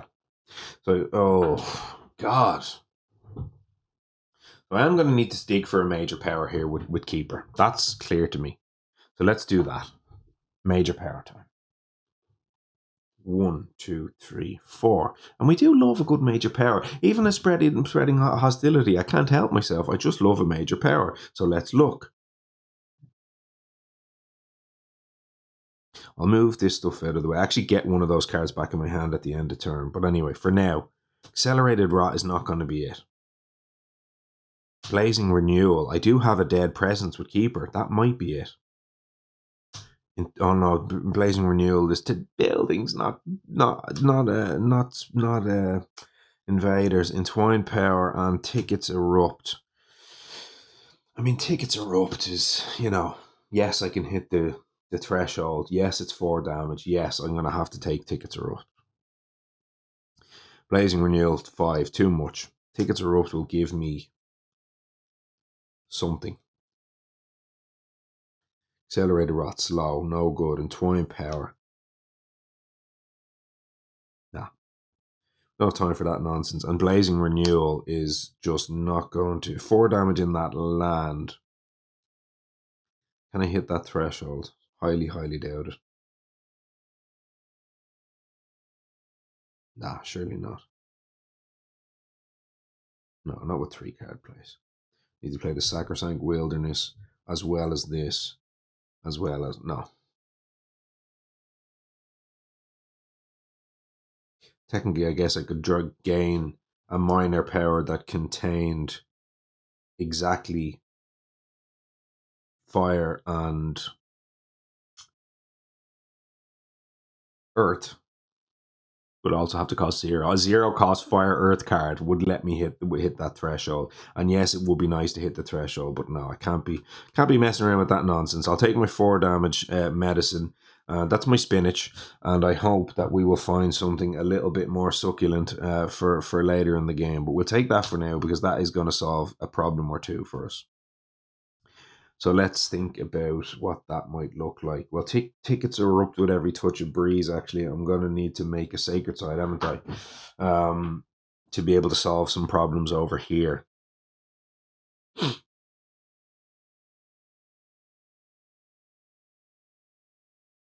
I need to forget a card for this. Obviously, I'm thinking about that now.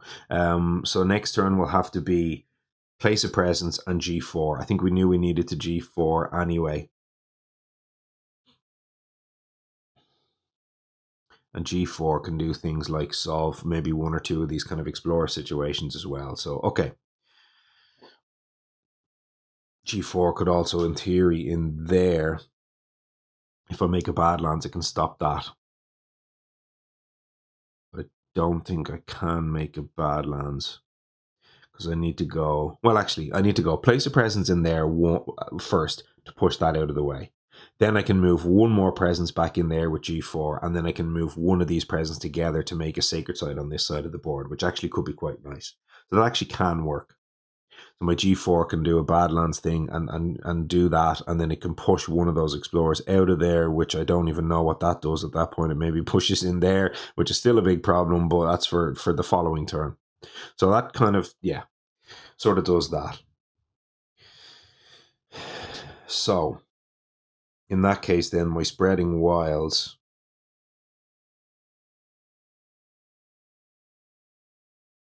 What do I forget with the Tickets Erupt? So what am I playing next turn with Tickets Erupt? If I play these 3 cards, or maybe Pack the Joint Hunt. Yeah, if I play these 3 cards, that's 7, and I have 3, 4, 5, 3, 6 plus. Yeah, I'll have well above 7. I miscounted, I think, before when I was looking at my what card. Ooh. No, I was about to say, can I threshold the other thing, but I can't, so it's fine. But yeah, I'll have well enough for 7, so that's 6 alone. So I'll be able to play those 3 cards, so that's good, and that will give me the double fire for this as well. So I'll have the 2nd level of Punish Those Who Trespass. I won't have, unfortunately, the extra plant to be able to split the damage, but that's okay. But I'll still at least have the threshold of the Tickets Erupt. So what am I forgetting at this point then? Is it Sacrosanct Wilderness? I think we're probably past the point in the game where this can do anything for me at all. I'm going to have to be a little bit more useful with my energy, and this costing 2 is just too much. So let's throw you away. I'll do this in this land. And given now that we're going to Tickets Erupt to deal 4 damage, I guess I'll probably just push that in there and deal 4 damage in that land.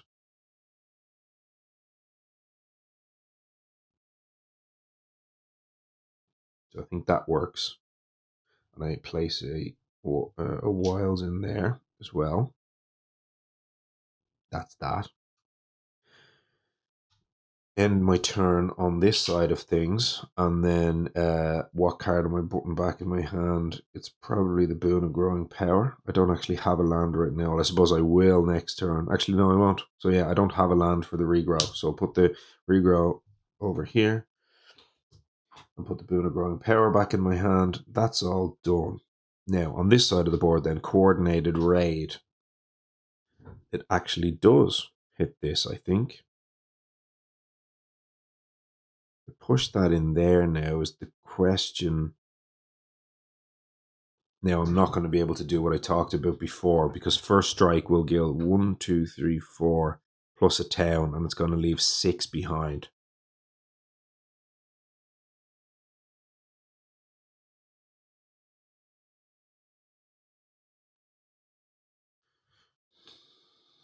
And that's no good. And I obviously can't push it up into there, so I actually think I need to leave that in there and hope that that solves itself in the Ravage.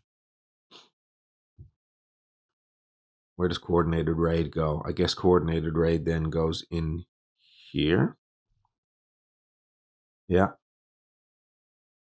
1 damage, and then if the hand are present, 1 damage. So 2 damage in here. 1 dies, 1 gets fear pushed, and that goes in there. And that makes that much less of a concern. So now we've solved these horror show lands. We still have this horror show here. That's a disaster. Along with basically the whole rest of the board, but we've solved some of the problems.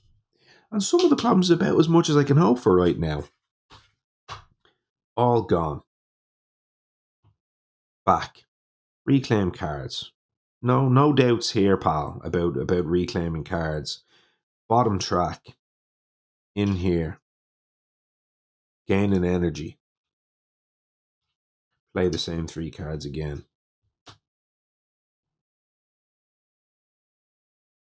1. 1.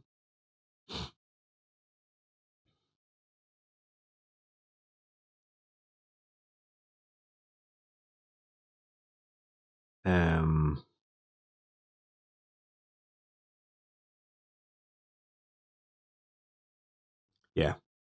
The gather 1 to hand thing into one of your lands isn't going to matter. So the right and 8 will, of course, because that's going to have to push me into that land. Keeper is going to place a presence and G4. So place a presence from bottom track and 1 energy, plus 2 more from the top track. So that'll be 3 total. 1 plus 2 is 3 total. Take from the bottom track. This is going in here to form a sacred site. That is going to push that in there. That's fine. Now, then I get G4. G4 is going to go 1 and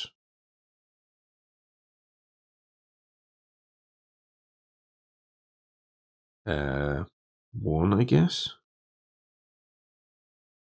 Do I love having a sacred site all the way up there in the corner? I don't really. I'll go in there, even though that's at risk of losing to a blight next turn. I'm still going to go in there. It also gives me access to a slow phase, punish those who trespass, which I might need. Now, Badlands, 1 damage, functions as 2 damage. Kill an explorer, push an explorer, 1 fear. And that is going in that land. Now, 3 card plays. Tickets Erupt, Towering Wrath, Pact of the Joined Hunt, I think. 3, 3, 1. So actually, Pact of the Joined Hunt solves that land after it builds. 3 damage.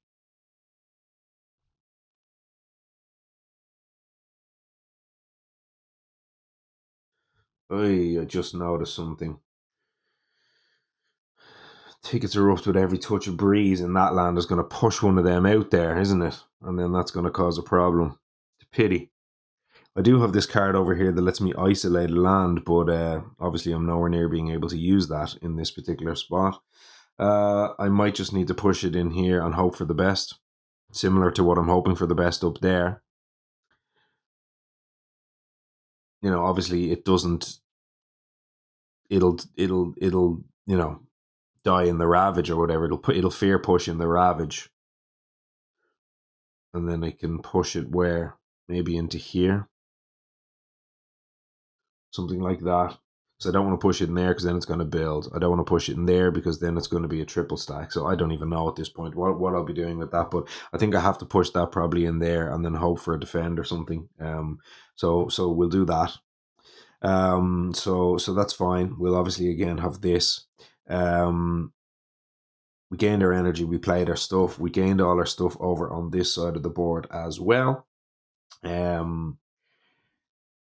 now have the second level of this. We have the first level, plus we also have the third level in case we need the +1 range. Now, fast powers, gift the living energy. Keeper of the Forbidden Wilds. Have a little triple dip. Favors a story in season. Have one more.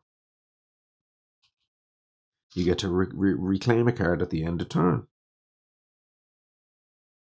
Now, right and 8. Push those 2 in there. Take the 2 to hand with you. Oh, yeah, that doesn't work. Sure it doesn't. Ouch. We forgot about moving those to hand out, didn't we? I'm all over the place here. I'm all at sea. Yeah, I'm going to have to hope for another beast event.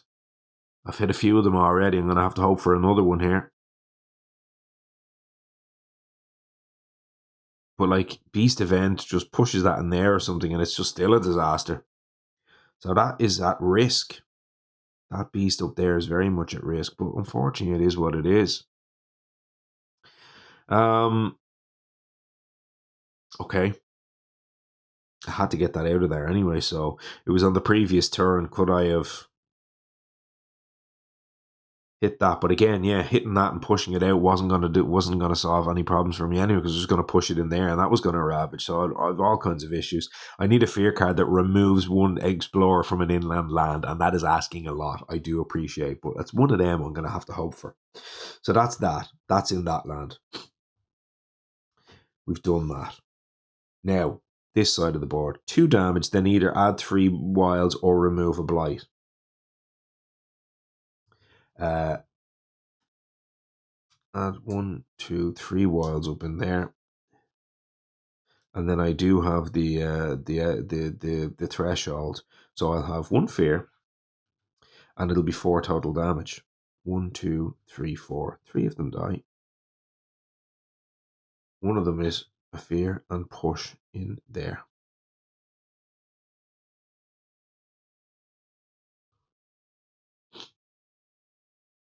Troubling. Very troubling. But unfortunately, it's one of them. That is everything. We've 1 fear card on deck, a single fear behind. And we're more or less close to dead, I would say here. More or less close to dead, but we'll keep going. Let's go. Event. I see a beast on this event.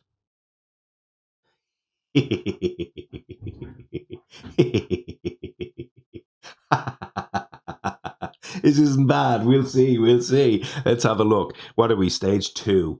After advancing invader cards, invaders build in 1 terrain not shown under any invader action. Not in love with it. But anyway, that's one of them. After advancing. Beast attack. Each beast deals 2 damage. Remove any token that destroys a thing. So, first of all, beast attack. That's going to deal 1 damage in there. And if you've spied the bottom of this card, you'll realize that I'm going to push you in there. I'm going to generate a fear and I'm going to generate a fear card. So that's going to be all that for now. Then I'm going to push you in there. Next, beast attack. 1 dies, 1 gets pushed.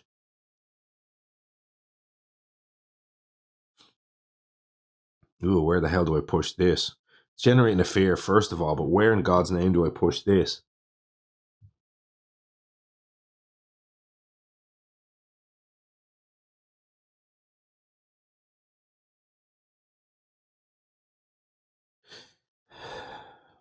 I think I have to push it in here.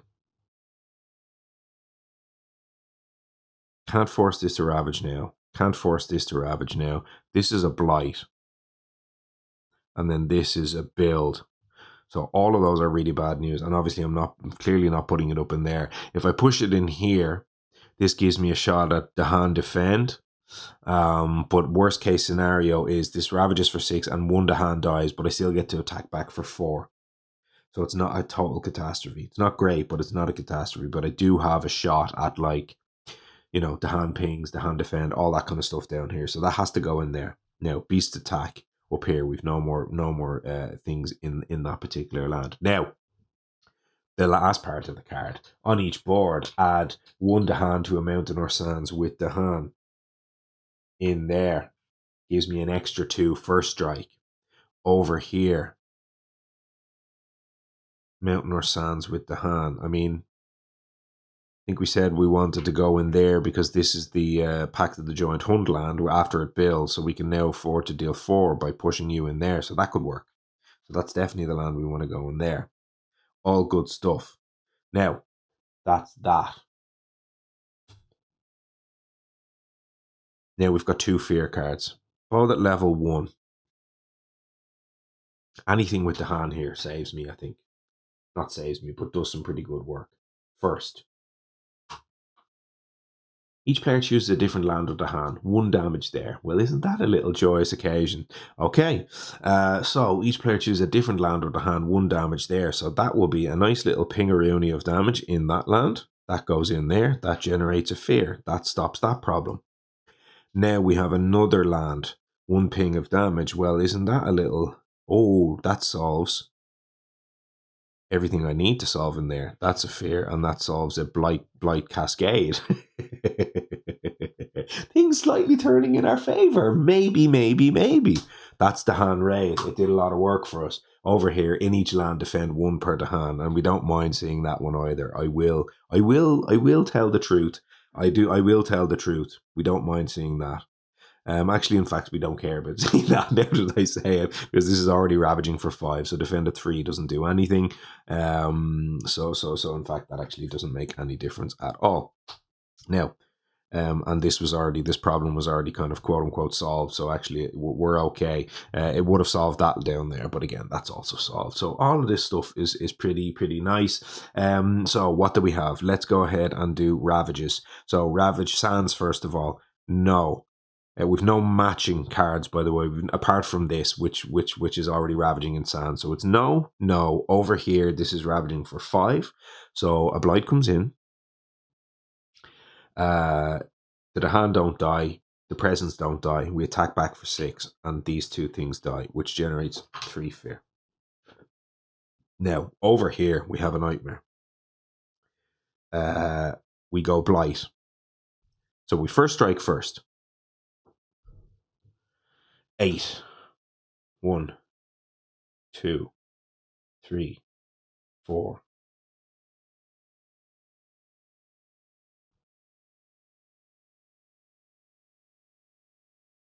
6, 8. Isn't that a pity? No.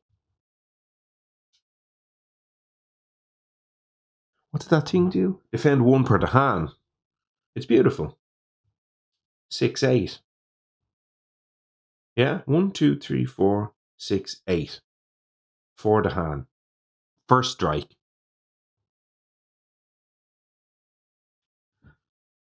And then I have defend a 4 left behind, and it's attacking for 5.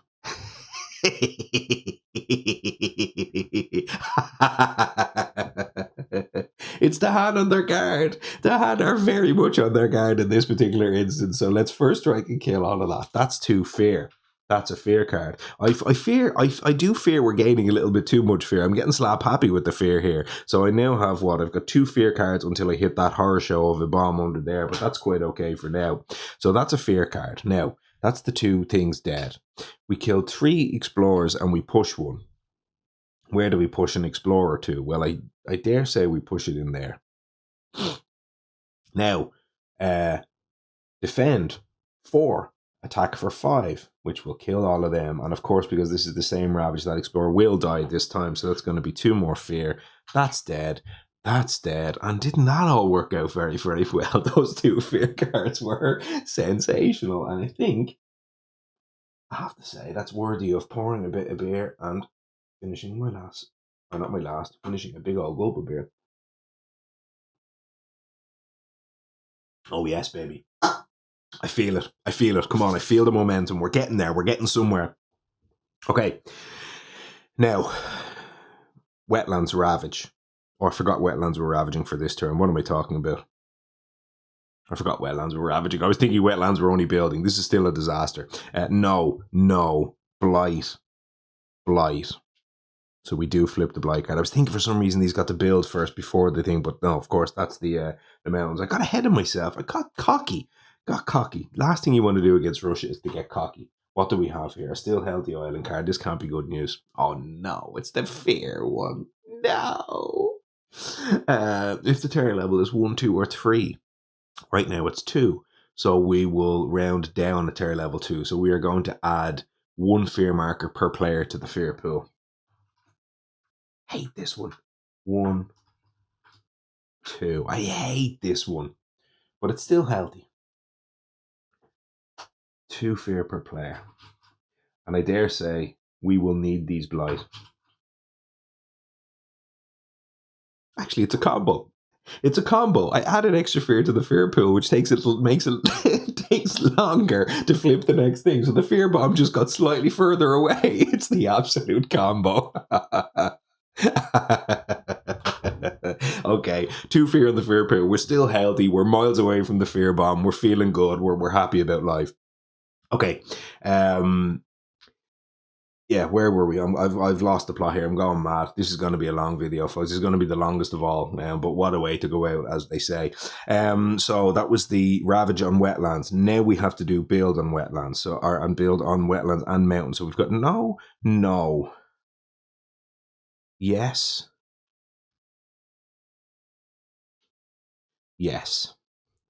No. And needless to say, that presence was destroyed there. I don't know why I kept that. That was gone. So we went no, yes, yes, and no. We skipped quite a few actions in there, which isn't bad. But we're about to just go and just explore and do terrible things here, which is still bad. And what was that there for? Oh no, I forgot the awful event card. Okay, so let's flip this first and see what happens. Actually, well, I was about to say, do we rush a 6? But of course, we have Blight everywhere. Jungles. So jungles and then escalate first.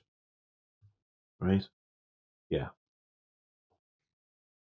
And this is add, not explore, which is a pity. So they go add. And then on this side of the board, we're going to go...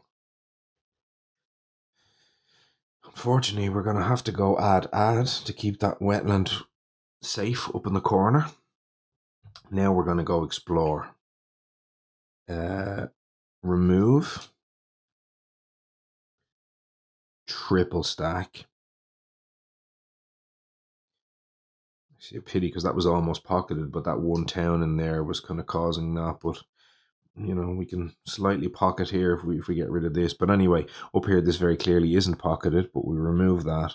And then we go triple stack. So we're back to loads of problems again.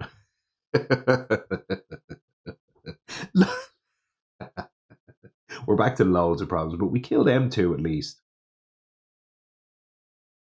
Move. And now after advancing invader cards, we have to build in one terrain not shown under any invader action. And wouldn't you just believe, there's only one terrain not showing under any invader action. And if you have a little look on the board there, 1, 2, 3, 4 empty sands. That is a little bit of, I would say, forward thinking and planning on my part. No luck involved. That's forward thinking and planning if ever I've seen one. Okay. Now, what on earth are we doing with this state of affairs? Coordinated raid, range 1 from a land with Dahan, will allow me to ping 1 and stop that from ravaging. So that's not a terrible starting point.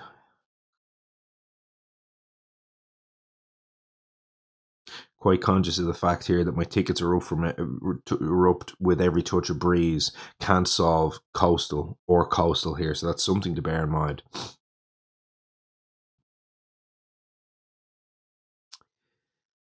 I do, of course, have my punish those who trespass, which is giving me what? How many sun and plants? So that's 5 damage in a land,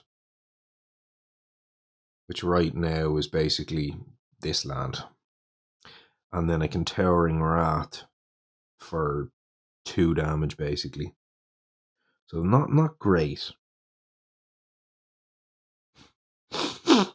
Excuse me. I could Towering Wrath in... No, well, I could punish those who trespass in here and clear that land with that, and then use the Towering Wrath, in here or something, which can deal 2 damage in there, which can get rid of 2 of the explorers and solve that ravaging next turn at least. Obviously, the Pact of the Joint Hunt was lined up for that land, but I'm just wondering whether if anywhere better to put it. I could just gather one of them in there and then ping one of them with the Pact of the Joint Hunt for now. I can't have 3 of those lands ravaging next turn. That's not possible. Got a horrible mess up there. Towering Wrath will not solve that. I've got a horrible mess in here. Towering Wrath. Sorry, not Towering Wrath. Tickets Erupt. 3, 5, 6, 7. So I'd have to double activation, double sort of, spell. I talked about not using the regrow from roots here. Of course, regrow from roots would have been very, very nice to have access to here, but unfortunately, that's the way it goes.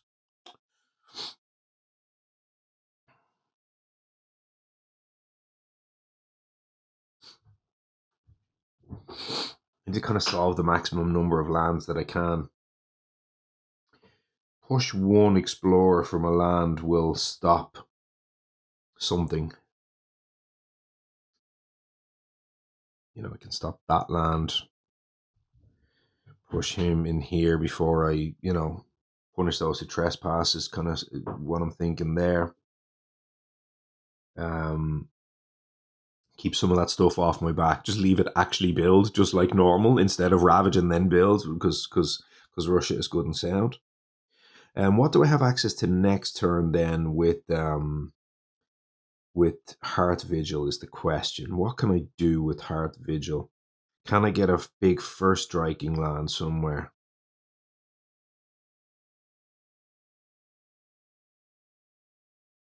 I can get up to 4 plays, but actually, as we said before, I don't have that Sun Earth card to give me the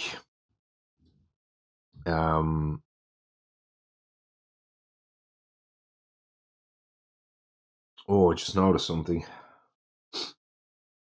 I've done this again with the Keeper special rule. So I G4'd here and I made a Sacred Side in this land. I would have had to push all those to hand out of there.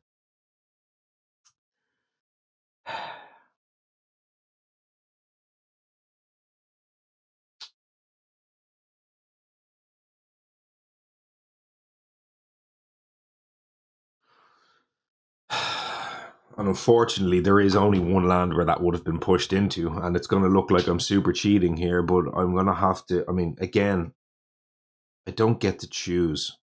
I have to do that. And I was lining up to do the Pact of the Joint Hunt in that land, and unfortunately, the way it's working out here, it's looking like I'm totally retconning this in my favor, but where would I have pushed those to hand? There's only one place they ever go, and it's into this land in here. Set myself up for a future issue in that land, which of course is coming down the pipeline right now. So it's unfortunate, but that is just the way the game goes. This game was getting far away from me. It's now back in my control, and this puts it not in my control, but it's back under some amount of control. And by doing this with Keeper, which only happened this turn, yes, I've gained information, but where else am I pushing them? I'm not pushing them in there. I'm not pushing them in empty lands. Obviously, I'm pushing them into the Horror Show land, which pushes them out of there as well.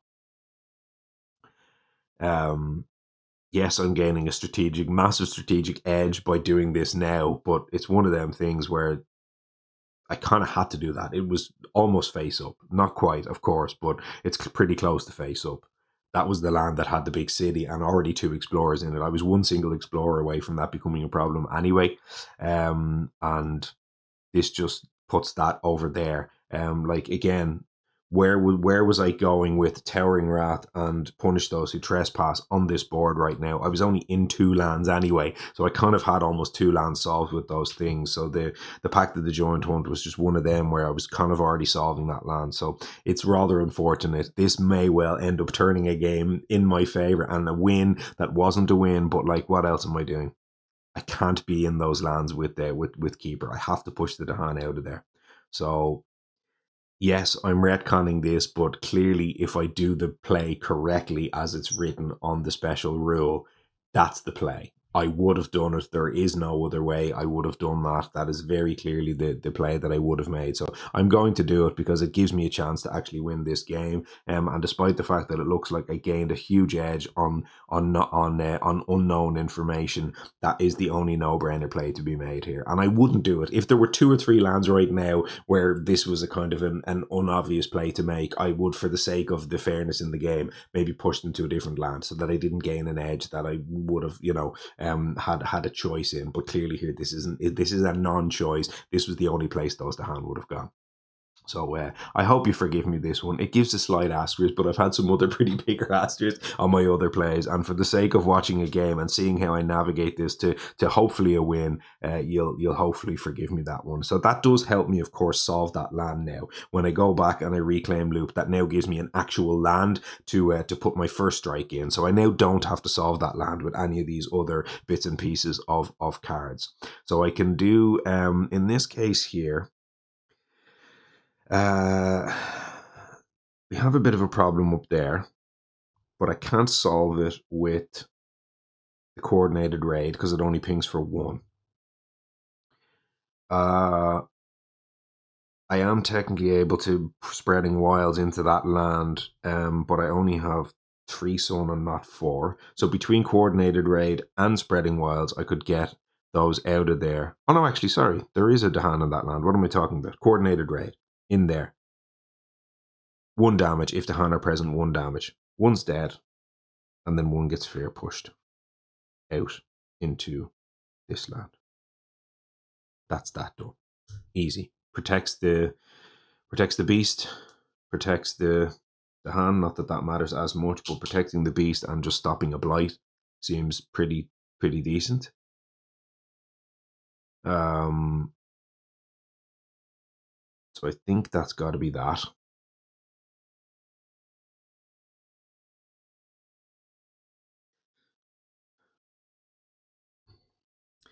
Believe that's what we're doing there. The other thing now to wonder about is Pact of the Joint Hunt. I now don't need to pact in there, so that's not really a decision. I can just use this pack to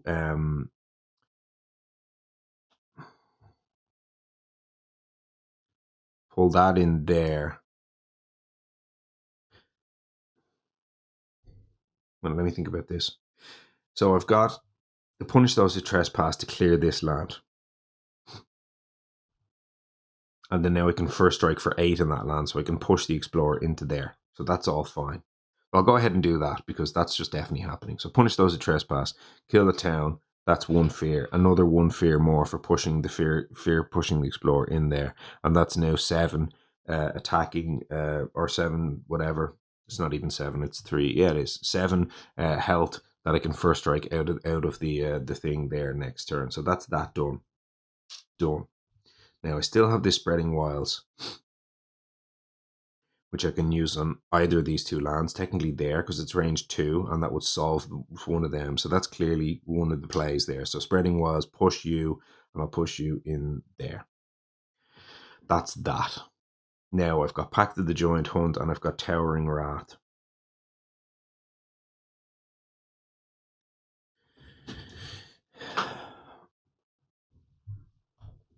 The question is, what am I doing next turn? Am I reclaiming, or am I going gain a power card? I've got 3, 4, 5, 6 energy. I can get up to 3 more. I can get up to 4 more with a growth. And if I put something like tickets back in my hand, I could fast phase tickets somewhere for 4. So if I combo Towering Wrath now, which is only 2 damage, plus 4 more, is there anywhere where 6 is good? Almost good in there, isn't it? Almost.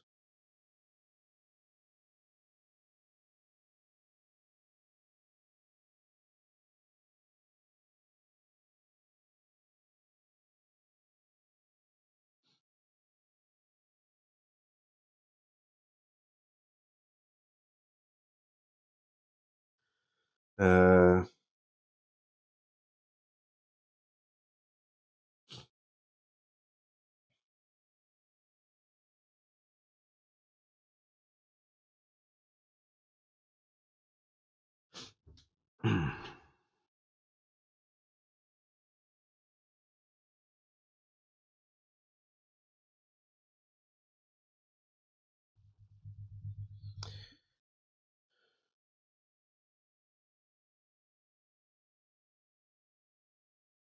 still worth a try, I guess. It only leaves 1 Explorer in there, and then hopefully I can just solve the Explorer somehow.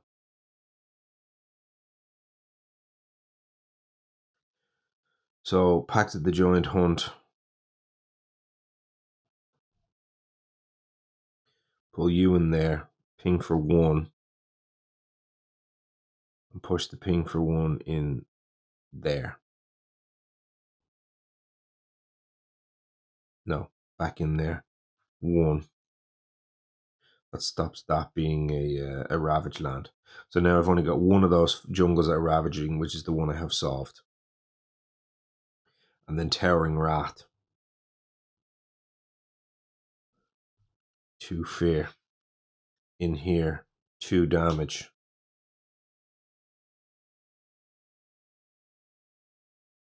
1 more fear.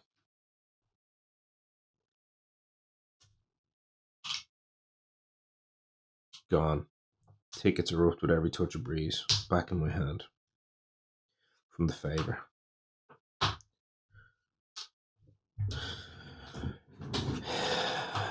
We're nearly getting there. We're nearly turning the corner. Nearly. But we're 4 hours now at this stage, so we got to get moving. We have got to get moving. Okay.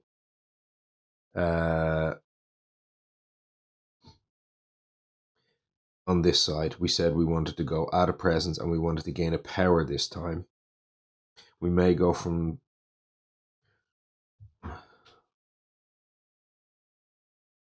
we're likely going from top track here, so we're going to go gain a major power. 1, 2, 3, 4. 1, 2, 3, 4. Reach like flow like water, reach like air. Savage transformation, vanish softly away, infestation. It's got to be infestation, isn't it? Yeah. It'll do for now. It'll skip, it'll stop a Blight Cascade. We're never thresholding this thing in a million years, are we? I mean, it's not impossible. We have 1 animal card in our hand, Pact of the Giant Hunt. But anyway, what else are we going to take? Vanish softly away here. Is that really the thing? Flow like water. That's surely not it. Infestation gives us, I don't know, it gives us something. It's a skip. It'll do.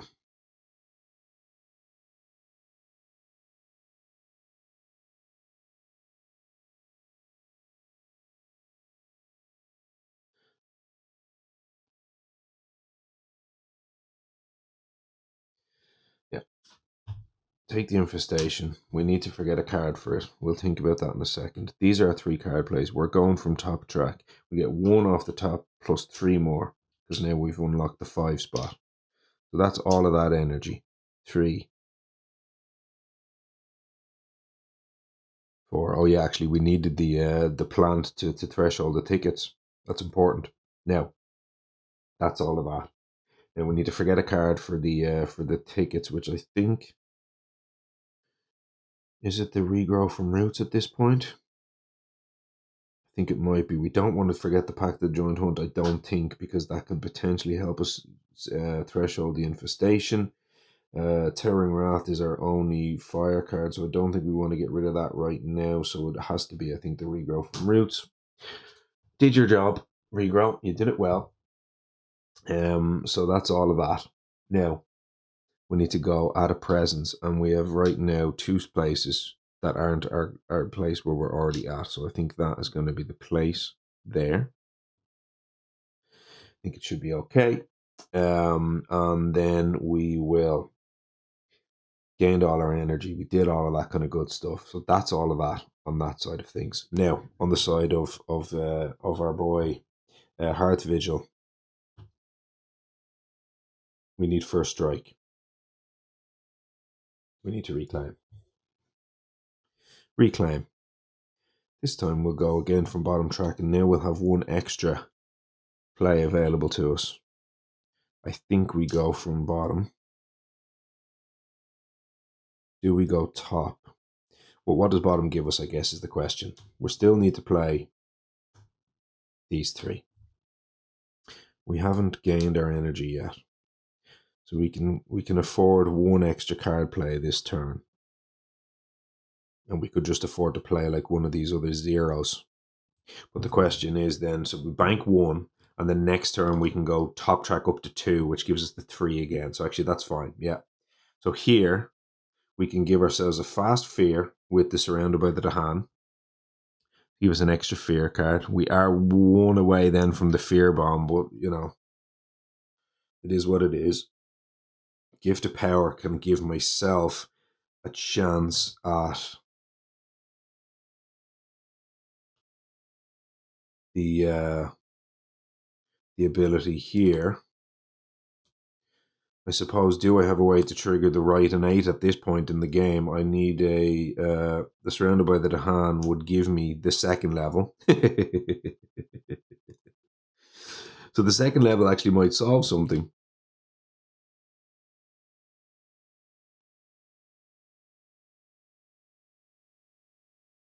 Once this turn after Invaders, if I gathered that in there, and then I targeted, or actually no, if I targeted that, yeah, I could pull them in there, but yeah, it would just kill the town basically. We would get a free kill on the town. We don't really care too much about a free kill on the town. I think at this point we're probably more likely to maybe free kill, or go in there, free kill that town type of thing. That might be better.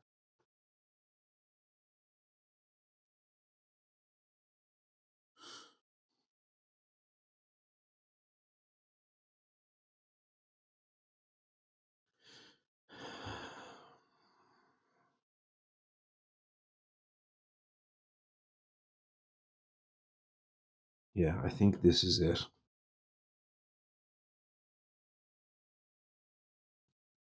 We don't need the hazard spread for any particular reason here. Beasts or anything aren't in risk, and we don't really need wilds. So I think this is it.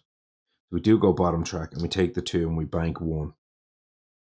That's going to give us the 4-2 here, and it's going to give us the 1-2-3 here. Which is quite nice. Now, on the other side of things, we've already done all of our things. Now, where do we place our presence here? At range 0. I guess we'll do it in this land, because I'm not getting out of that land anyway. So Manifestation of Power and Glory, anybody? There would be quite nice. Okay, so that's that. So we know we're going first strike in that land. That's for sure. Now, next land over here, we can push ourselves 2 into there type of thing.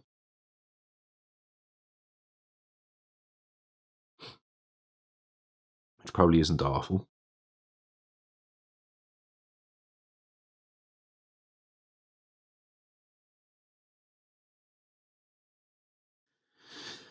And then we're just there to solve that land next turn. We let Keeper solve this land because he's up there in the land with, you know, his oh no, we can't punish.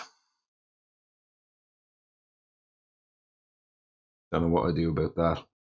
Maybe I'm spreading hostility at next turn or something like that. Not too sure. But anyway, we'll find a way.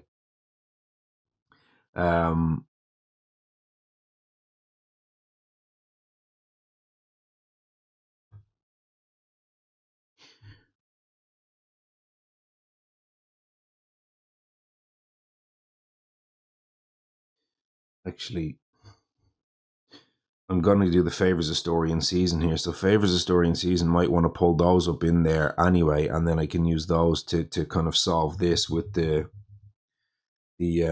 Keep Watch. So I think that's what I do, and then I'll be set up in that land next turn to defend it with the Hearth Vigil stuff. So I think that's probably not bad. So yeah, let's do that way. Okay, Gift of Living Energy. Keeper gets a trip in the arm. Favors of Story in Season. He gets one more. Gather 3 in. Oh yeah, well, I created a Sacred Site. Did I do that there? Oh, I must have done that. When did I do that? God, I'm terrible for this. I'm an awful man for this Keeper creating Sacred Site business. When did that Dahan get in that land?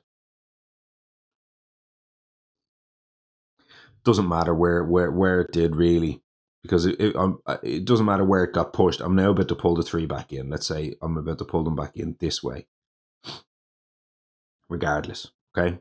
So that goes back in there now. And we got the 1, and we can do we now have 3. Keeper has 3 things in their land, so I can do the return at the end of turn. Surrounded by the Dahan. Over here, 2 fear if invaders are present, 1 fear if Dahan outnumber buildings, isolate the land. So that's 3 fear. 1 and then 2 more. Done. Now, this. Range 2. Push those 2 Dahan in there. Now we will not get to travel with them, but they still have this ability. Once this turn, after invaders are added or moved into the land, 1 damage per Dahan in the land to those newly added things. So I will get to kill that town when it gets built. Now, on Keeper's side, infestation of venomous spiders. Add a beast. Gather a beast. For each beast, 1 fear, max 2. 2 fear, skip 1 action. So I've skipped 2 actions in that land up there. Don't have the threshold, but that's okay. Boon of Growing Power is slow. Tickets. We have the kicker. So that'll be 4 damage plus a fear. So 1 fear in here, 4 damage. Kill the city. 2 more fear. Fear push this town. This explorer, should I say. And I just wonder if we do that there, I'll ravage in here. It'll add a blight, but then it clears the land. I'll lose a presence from Keeper. But is that the end of the world? It might not be. Don't have to punish those who trespass. I said I'd be set up to solve the land next turn anyway with a first strike. Oh yeah, well I have that solved with a first strike, don't I, next turn? So I don't think I necessarily need to care about that then. Okay. In that case, then I'll push them over there. Okay. So that's that. With this horror show over here, which is double blighting, but other than that, I think we're pretty, pretty okay shape. No. Hopefully a fear card solves that. Okay. That's done. We obviously have the right side of this. Let's go. Event. Healthy Island. We are still Healthy Island. Choose a land with a city. Build there. Not in love with that, must say. Okay. On each board, choose a land with thing. Build there. Now, what is the infestation saying? Invaders skip one action in target land. Build there. Invaders build there. Skip one action. So I can use that for this. I'm almost sure. It's a build action, which is an invader doing an action. I think. Jesus, I should know the answer to this.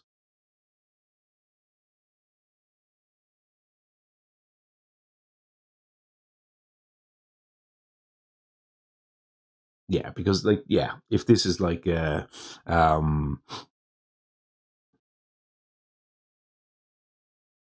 could like use a disease to prevent the build or something like that, or skip all actions in land, like skips builds. Yeah, it does.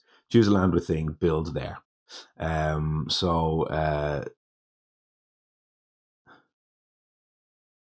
so I'll choose this land because I'm already skipping the Ravage. The only thing is I want to skip a explore in that land if I can.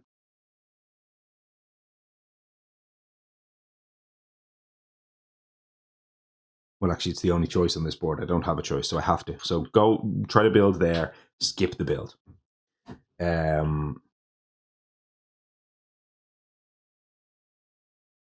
Actually, I may choose to skip this, don't I? I think a skip is a may. Skips are may, I'm pretty sure. I don't have to actually skip here with this. We'll add another city to the board. I might be okay with that. Am I okay with that? Is that insane? No, I'm not okay with that. That's crazy. Don't add another city there. So let's go ahead and skip the build. Okay. And then on this side of the board, then I can do it in here. Skip. Okay. Next. Another beast event. I think every single one has been a beast event. Beast event. Push up to 2 explorers or 1 town from a land with thing. So in this case, we already have this on lockdown next turn. So interestingly, on each board, gather thing into a land with Dahan and then defend 1 per Dahan. So actually,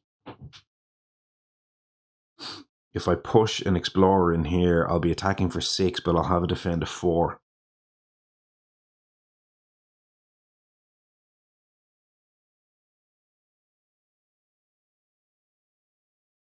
Might be interesting.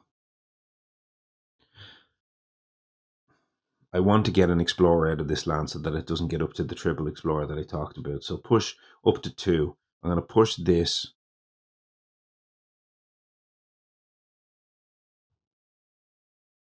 I think I am going to push it in there and hope that a fear card gets me there.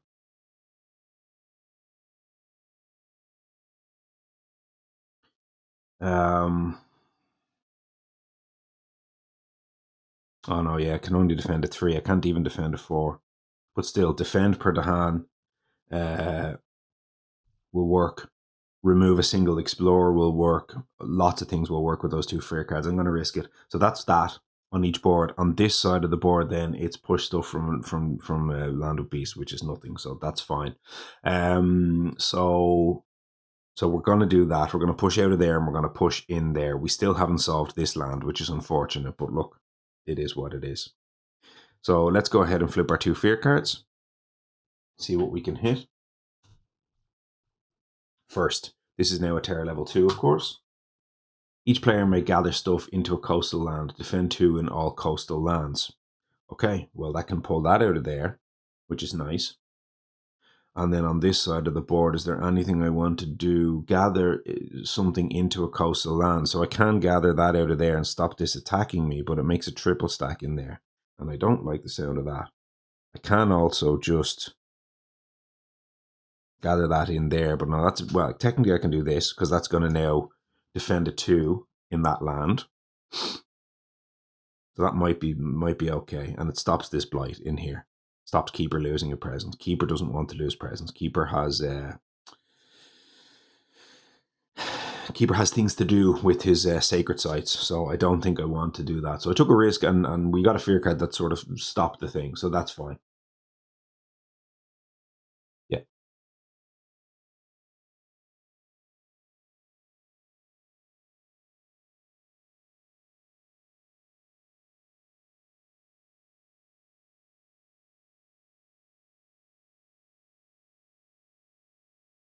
On each board, gather one into a land with Dahan. I never actually resolved that, did I?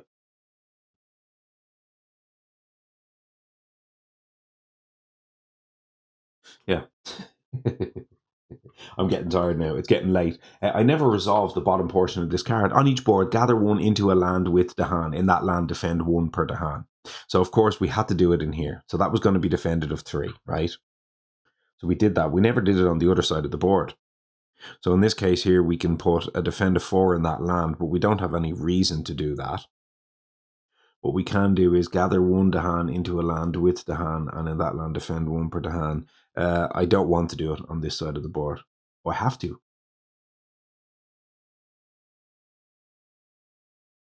Ouch. Okay. So I have to gather 1 Dahan here. And I don't really want to do that because then it's going to make it troubling for me to get that thing out of here. So I think I actually do this. And then I do defend of 1 in that land. Defend of 2 now in that land. Yeah. Gather 1 into a land with the hand. I have to do this. And that's the only place I can do it. One of them 2 into each. So I had to finish resolving this card, and I didn't want to do it the other way. So that's fine. So that was that. Now I go ahead and I do this. And then it's not going to make any difference in this case here, because I can... So I already did it, right? So that solved that, and then that solved that, and that was each player may. So that's done. Finally, each player chooses a different land with the hand. 1 damage per the hand there. Okay. Here. 2 damage. Oh, I have that build solved, don't I? But still, it's pretty good. I have this, but that's solved as well.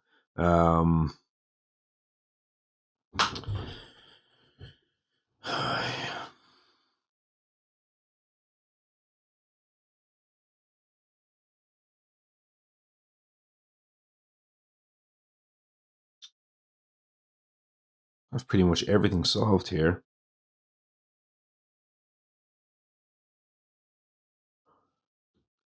Maybe I'm just getting greedy by now. But you see, the problem is if I do this here, I'm now going to push an explorer into one of those 2 double explorer lands, and I can't be doing that. But what I can, I guess, do is...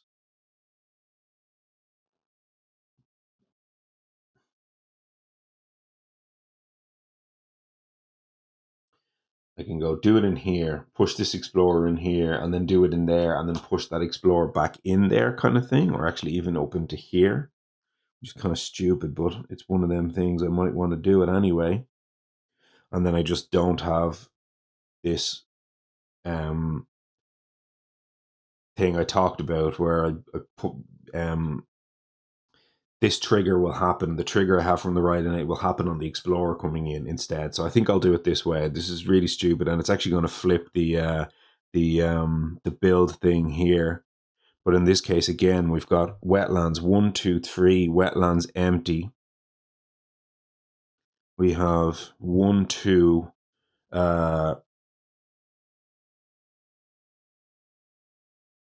do you call it? Empty.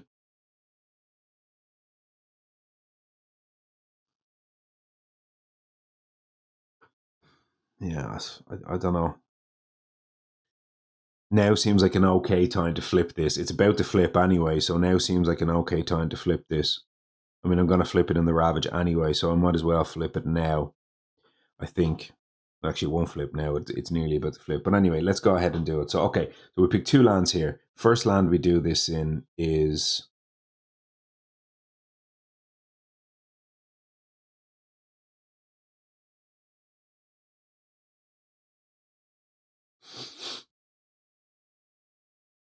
Could empty this as well. But that's going to push it into one of these lands. No, can't do that. Okay, I'll do it here. So 2 damage per the hand in this land. 1 dies. 1 fear. Push.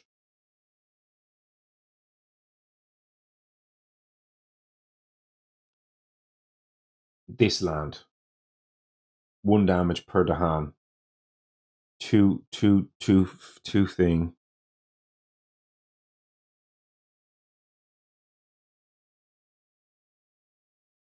One dies, one gets pushed. That's a fear. And then now when that gets in, it triggers this. Once this turn, after invaders are added or moved into target land, 1 damage per hand in target land. So it's another action. So this is now going to fear push that again. And we do hit the bomb. That's a fear card. And finally we hit the bomb. And we'd really, really, really like this to be wetlands, I think. Despite the fact that we've got a horror show wetlands there, we've got a triple wetland, which we would probably quite like to not thing, and this is not ideal. It's just not ideal at all. So that goes in there. That's the extra bomb. Sands and mountains. Okay. So that goes there. At least we don't have an escalation. Fear push. Yeah, what got pushed back in there. So that's all sort of okay in a sense. We do have one more fear card. If we could remove that from there, that would be quite nice, because we just earned a fear card. We have one more fear card at stage 2. That's gone. We'd love a way to each player may remove an explorer. Remove that and remove that. This removing explorers here. That's all I ask. One single explorer.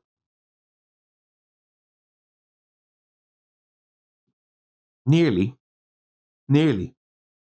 Half. Did half. Each player removes an explorer from a coastal land. Well, that's gone. We're happy to remove that explorer. Remove something from a coastal land now is going to be...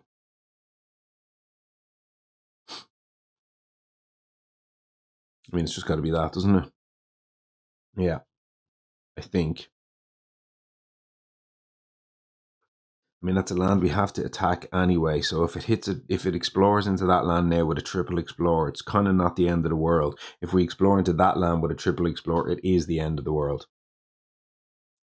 So this is a land we're already focusing our attention on. So yes, I won't remove that. I'll remove that and protect myself from the triple stack up there. So that's all of that. So not awful. This might be survivable. The bombs are gone, which is the good news. Now, Ravage. No. Yes. Blight Cascade. 1, 2.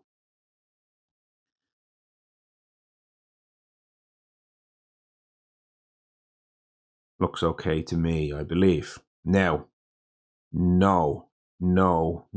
Skipped. Russia 6. After the Ravage step, on each board where it added no blight, in the land with the most explorers, add an explorer and a town. Most explorers. Looks like a fine candidate over there to me. I lied. Looks like a fine candidate to me. I think.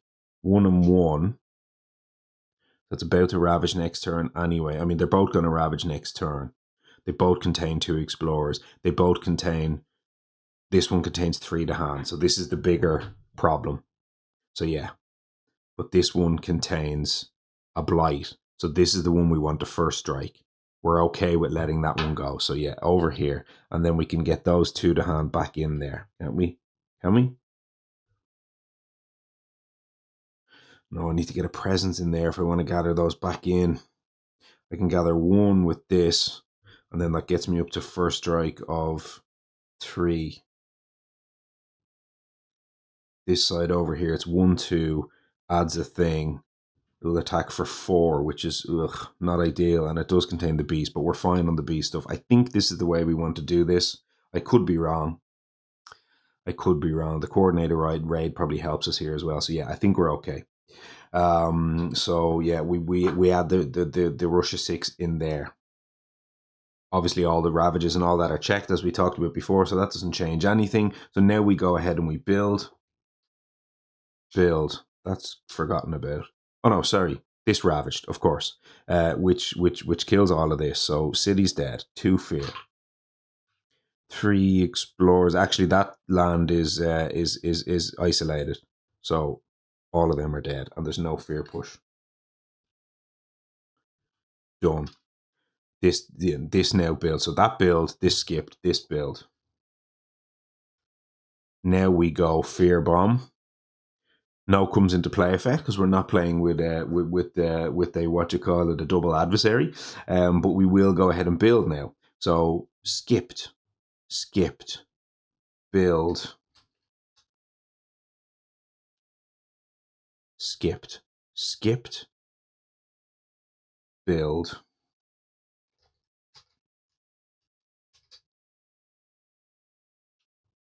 build, and build. That's a problem up there, needless to say. We've already done we skipped the build and then we skipped the ravage, so that does build, so that's fine. And then we are finished with all our build actions now. So now we have, I don't know where we are now. We're exploring into sands and wetlands. That's where we are now. No. Yes. Yes. Yes. And removing that stopped that triple stack, which we're quite happy about. Triple stack. Quadruple stack. Single. This is hard work, y'all. Hard work. Now, this is where we've got the double overlap again. This is where the triple stacks really hurt you. Okay. What can we do about things here? We have coordinated raid, we have a boon of growing power, and we've got this push 1 from 1 stuff. So the boon of growing power back over here to give me a shot at the sun and the earth is probably got to be pretty good news, because that lets me first strike here, first strike here, first strike here, and I could gather 1 in there maybe. Although we already said we wanted to gather 1 in there, didn't we? So first striking in there is not really great, but we could use the Favors of Story and Season to pull some to hand into another problem land. You know, if we got Keeper stuff in there, maybe we could like pull 3 of them in there and then first strike that land, all that kind of stuff. So the first strike here has got to be the play. So despite the fact that Boon of Growing Power and looking for a major on Keeper side might be nice, the first strike everywhere has got to be great. So let's go. Target spirit gains a power card. And if they gain target another spirit, they gain 1 energy. So 1 energy goes over there. And this is where a little bit of the heart of the cards had never hurt anybody. No one ever felt aggrieved by the heart of the cards. So 1, 2, 3, 4. I dare say we haven't really, apart from the Gift of Living Energy, we haven't flipped crazy good in this game. So let's one time hit a sun earth combo, please. Sucking Ooze. Renewing Rain. Where are all the sun cards? Renewing Boon off the top of the deck. Ladies, gentlemen, boys, girls, spirits of all ages, it is that time of the day again. It's the time when we put Renewing Boon into the card cam and we do a little windmill slam and we say, we got there. That's the one. Renewing Boon. It's a terrible card. I don't even know. It doesn't even have text at this point. Choose a land where both you and target spirit have a presence. In that land, remove a blight, and target spirit may add 1 of their destroyed presence. Keeper's got some destroyed presence. That might even do something. I doubt it, but it has the 2 elements I care about. And that is all I care about. So that's that. Now, let's clean this board up a little bit here so I can see what I'm doing. This is all gone.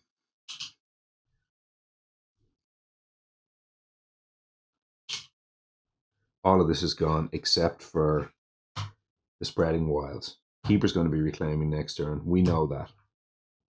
Get rid of you. Push 1 per thing you have.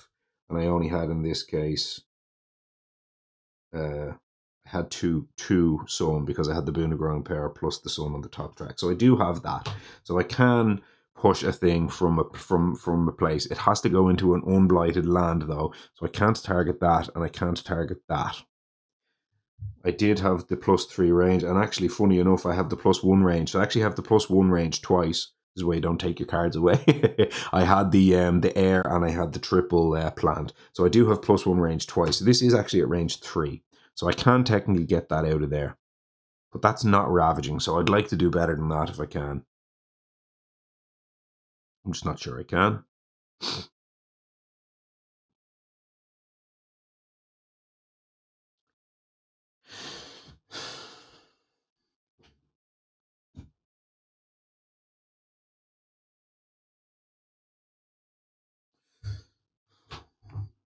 What am I doing next turn, my keeper? I'm reclaiming, and then I'm adding a presence almost certainly. So that'll be 3 + 1 + 1. Loads of energy. Play more or less everything I want, which is fine. And I can actually go from bottom track to 4 card place. So that can let me go. I'm fast forwarding to my next turn here, so I can sort of just see what I'm doing. 3, 6, 7, 8, 9, 10. 3 + 3 + 7. And then 2 1s might be, no, Towering Wrath. We want Towering Wrath. We're actually going to be short. We will have 4 card plays, but in fact, it will be better for us to not go from bottom track and rather go from top track. Take the plant. That's 10. They stay in my hand, but then I hit. I only hit 2 sun, so I can split. I only get 4 damage off the punish those who trespass, but I can split it, which isn't really that great.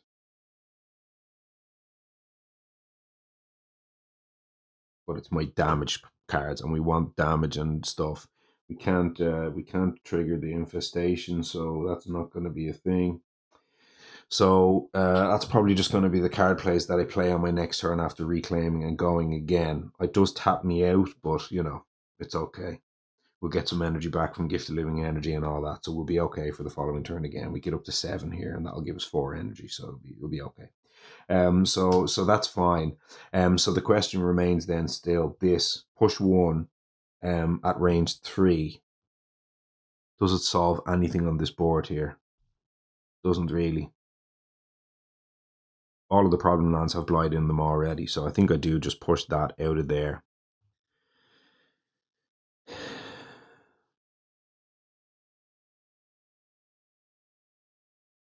I push that in there, and then I go Coordinated Raid to kill that town.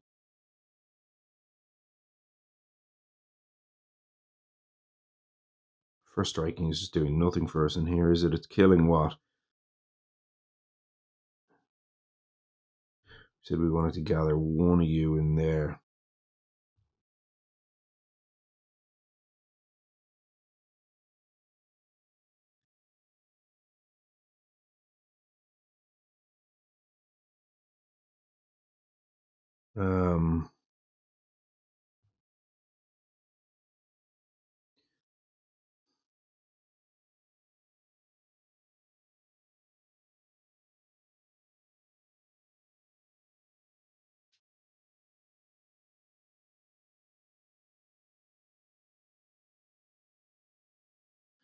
It doesn't feel useful, but it has to be in a non-blighted land. So it's either that or this, and that just doesn't do anything. Maybe I just push that in there, skip that land, and just again hope for some good news with, I don't know, beast damage, or I don't know, something up there. And then this land, first strike for 6, will kill everything except the city, type of thing. And then I don't know, we get like a defend or a beast or the hand damage or something.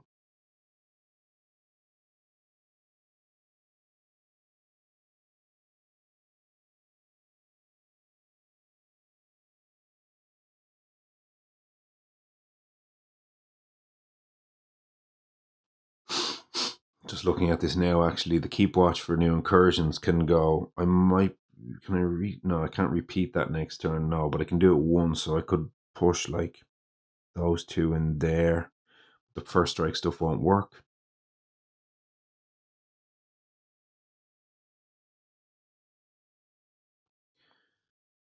Push that in there, and first strike will work, but it's only 1 to hand.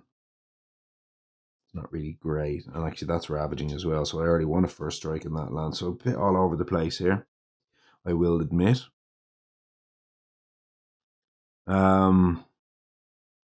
That's done anyway, and these are all gone, so let's just simplify things on that side of the board for now. Well, actually I suppose that's the following turn. We just know that turn is our next turn anyway, no point in removing them.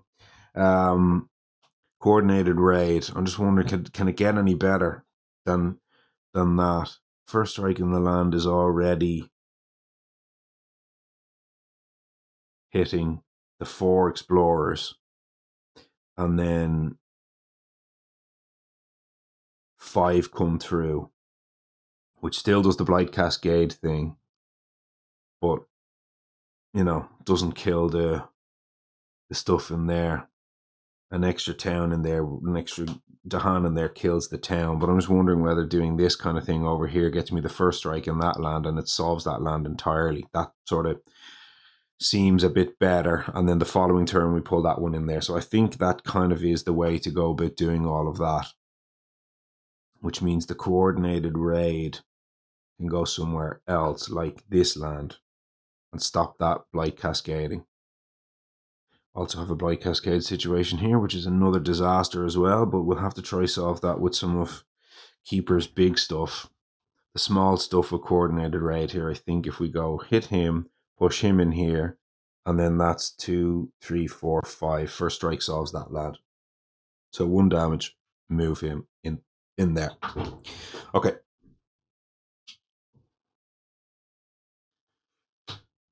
Favors the storing season, gets me to return something, but it doesn't matter. We don't care about that. All back in our hand. 1 is gone. Now, this time, reclaim, go from top track. That gives us 2 energy.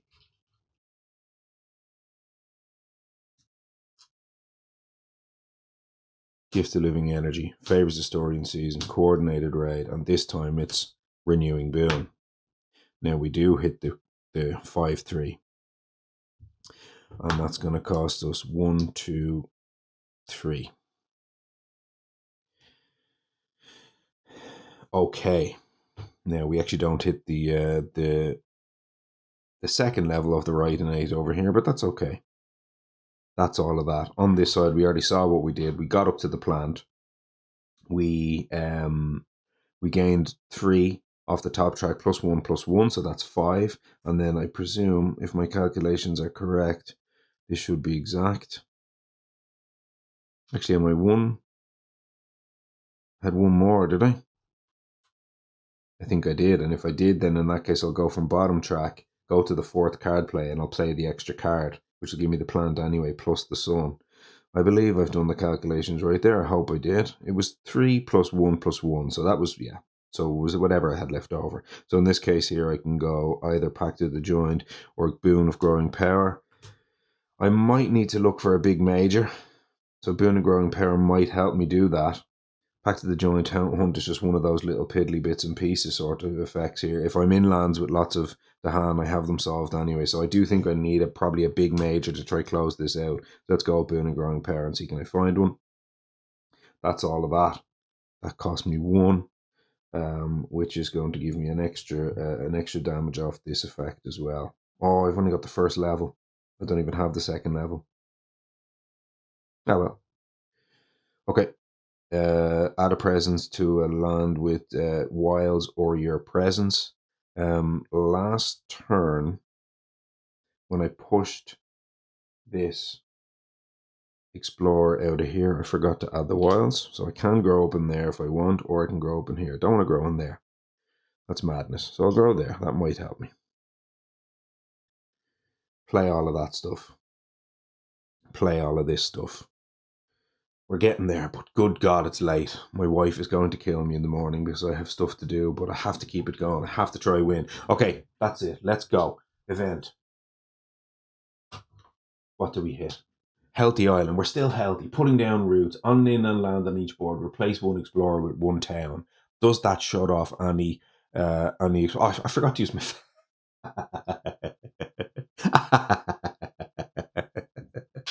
I forgot to use any of my fast powers. I'm rushing. I forgot to place my presence. I forgot to do anything. I'm absolutely all over the place. Okay. So let's fix some of this ridiculous carry on here. Where am I going to be placing my presence? I have to place it at range 0. I'll just place it over into this mess over here. So that's fine on that side. Now, fast powers, gives the living energy, and favors the story in season is going to give 4 energy back over to Keeper, as we know. Those are 2 slows. These are fasts, 1 and 1. So fast can give me what? I can push, gather up to 2 from your lands only. So let's figure out where we can do that. I also never used this. So we said before that was pulling that in there. That was that. Now, the favors of story and season then for keeper, where was that going?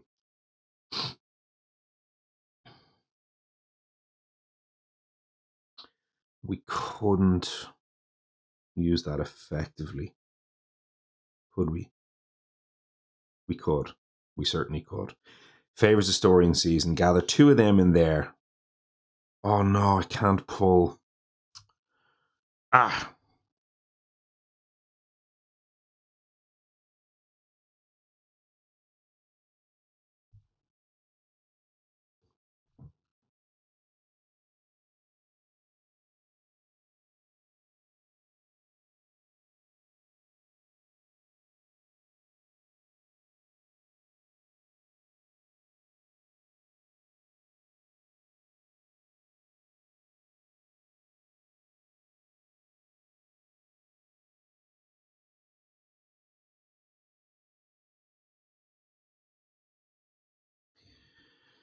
Um.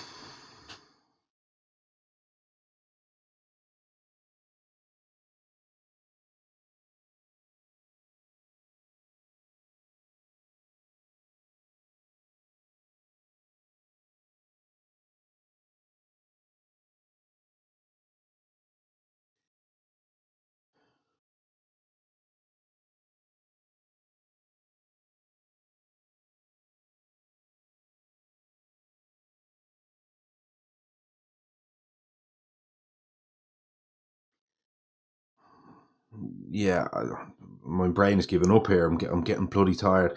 Let's work backwards. Infestation in here. Add another beast. Gather a beast.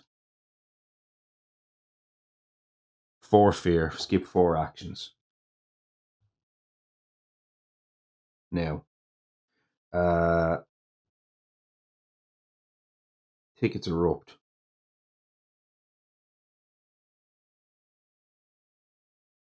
In this land. 4 damage and remove a blight. 1 fear, 4 damage. Kill the town, 1 more fear. Kill an explorer. Push this explorer in here, I think.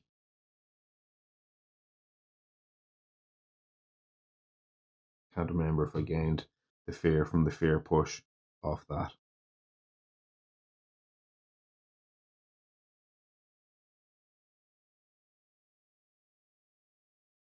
Oh, I don't think I did, but that matters. That's a fear card.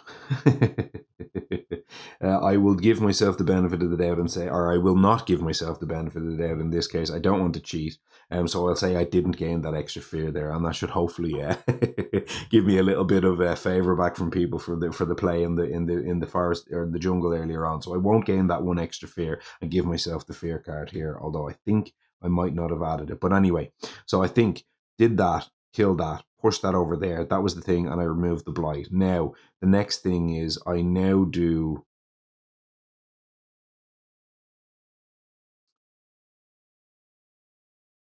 the push effect from here into here.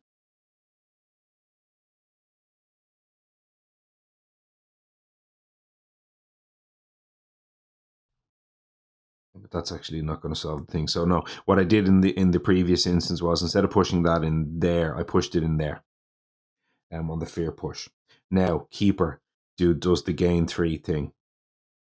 Gain up to 3. I'll gain 2 in there. Oh yeah, I still can't do the first strike thing. Ah.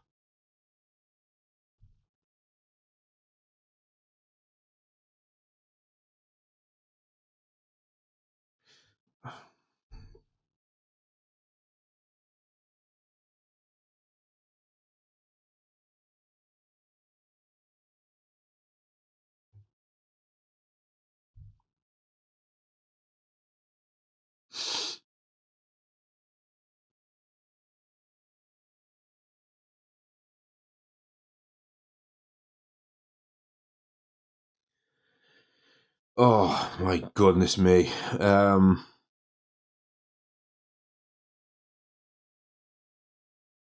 push it there. I don't want to take a risk on that land. I'll push it there and it's going to build there, and we hate to see it, but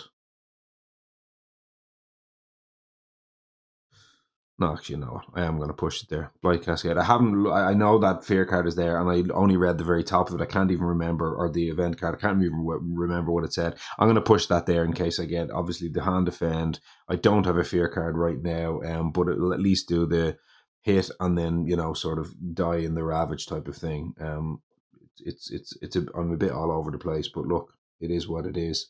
I gathered. Where did I gather that? Oh, I did that gathered there, didn't I? Oh yeah, and then I pushed it over. Yeah, gonna say I could like do some sort of push in there type of thing, but that's actually not ravaging this turn, so that's pretty okay. So, oh, I wonder, did I have it this better? So the way that was before, it was in there. It was in there. There was a blight in there.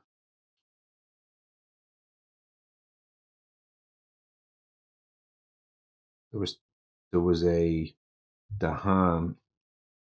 There was a.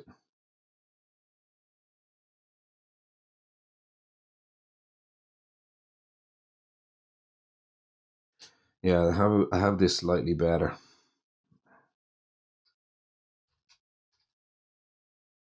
I'm still killing the same amount of things, so the fear won't change. But what I had there was this, and this. So rather than killing that,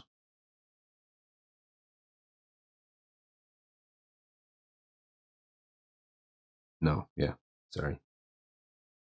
Apologies, folks. Absolutely very tired here. This is a struggle. I will do the thing that I talked about. It's over here. It's fine. That's all that. That's all my fast power is done. We are done. That was pushed over into there. And of course, all of my things will have first strike, which will be relevant in 1, 2, 3 lands, which is pretty good news. Okay, now we'll get to the event card. Let's actually look at what it says. On an inland on each board, replace one explorer with one town.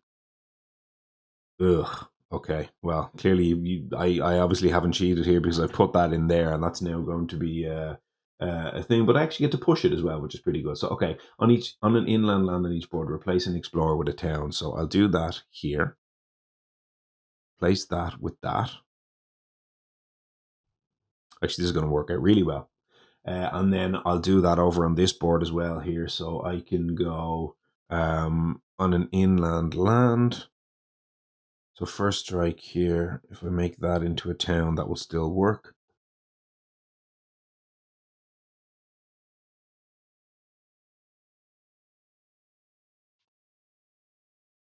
That's okay. And then I will do invaders do not ravage inlands with disease or strife, which doesn't matter. And then each player may push one explorer or town from a land with the hand. So push that into there, which works for the first strike there. So that's lovely. And that will create a pocket here, which is quite nice as well. Now, that's one, and then the other one I can do is I can push something out of this land. If I push this out of here, I don't have a fear card. But if I push that in there, that will take a blight, but then it will die in the ravage. First strike, all of that. Yeah, this looks pretty good to me. And then I still have one to hand left here, and I can pull that in next turn. So this looks good to me. I'll trade a blight for a building here, I think. I want to trade a blight for a building. So where am I blighting this turn? Double blight. So I'm already flipping the card. So yeah, I will. Okay, this is it. Now, let's go ahead and ravage. So let's check. Triple explore stack. Oh, I forgot this ravages twice.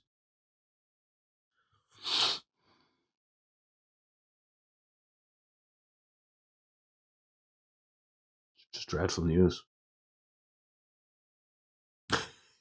This is as a double blight cascade in all the worst kind of ways. Awful news. This is our big problem, lad. kind of our only big problem land, at least for now, but it's a pretty big one. Okay, so let's ravage in jungles first. First strike, dead. 1 fear. First strike, dead. 1 fear. 1 explorer, dead. No, 2 fear. And then this gets pushed. Now, where does it get pushed to? Here. No, because we haven't ravaged there yet. Oh my goodness me.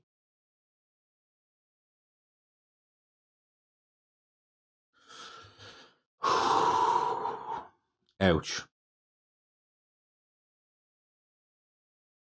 This is all kinds of bad.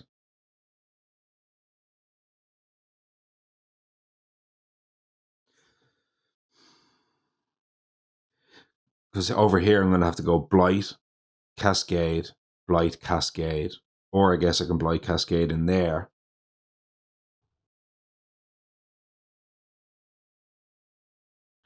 Destroy presence of keepers. But that's it. Yeah. So this has to go Blight, push you in there. And then it is going to ravage in there because unfortunately jungles was first, which is a pity, but okay. So now that's that over here. First strike for 6, and that's 6. So it'll be dead, dead, and move. That's 3 more fear. Push you and push you in. It's not going to matter. We might as well push you in there, I guess. We can still hit that actually as an explorer. So no, I don't want to push in there. Push in there, I think. I don't know. It seems awful no matter where I push you, but anyway. And then over here, dead, 1 fear, blight, and dead. Is that the first blight I've taken on this ravage? I guess it is, because the jungles weren't our problem. It's what's coming behind the jungles is the big problem. So now we go blight, ravage in sands first. 1, 2, 3. That's a blight cascade.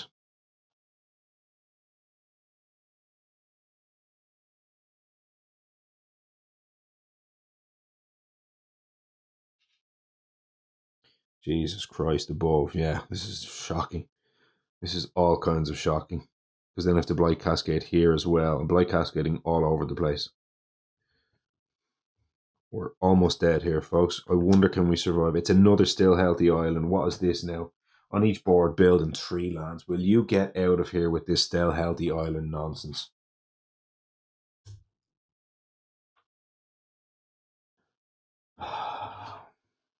I do need a lot of blight to survive this, so I mean I guess, but this is shocking. We're pushing for the tier level 3 victory here, folks. That's 2 per player. So I just added 1 here. Did I cascade anywhere yet? No, I don't think I did. So I cascade up in there. Destroys keeper's presence. Doesn't destroy that presence.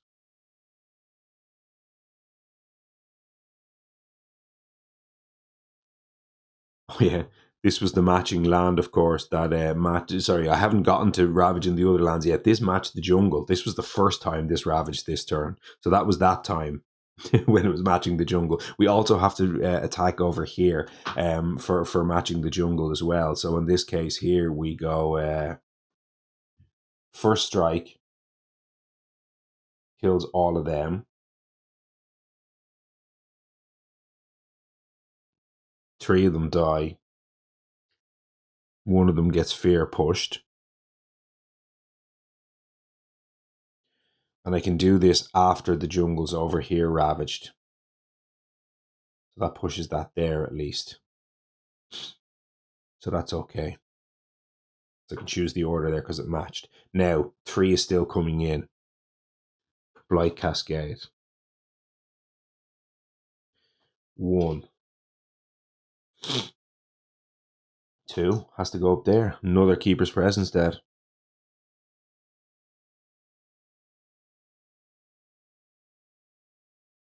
But it's only for 3, so it doesn't kill any of the stuff. So that's that. So that was still just the jungles. Oh yeah, now this is just going to go blight, blight cascade everywhere. No, because I get the first strike. All the hand and all of your lands deal damage before invaders during ravages. Yeah, so actually I get to first strike that to death, and it won't blight cascade. Thank God. Okay, but it's still all kinds of terrible. But still, we might not be dead. Okay. No. Okay, here, blight.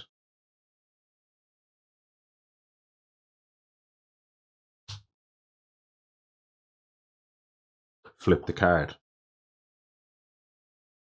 Hang on. Oh. I put the 4 on the wrong card. I put it on this. But it's fine. Because now when I flip this, I flip into this other card, which I've just seen, which is a hilarious card to flip. All things weaken, as if my problems weren't bad enough. It's all things weaken. So that's going to be 3 blight per player. And I've just added what? 1 here. And then I get 3 per player. And I'm going to add a bunch of it more here. Does it kill me? Not sure.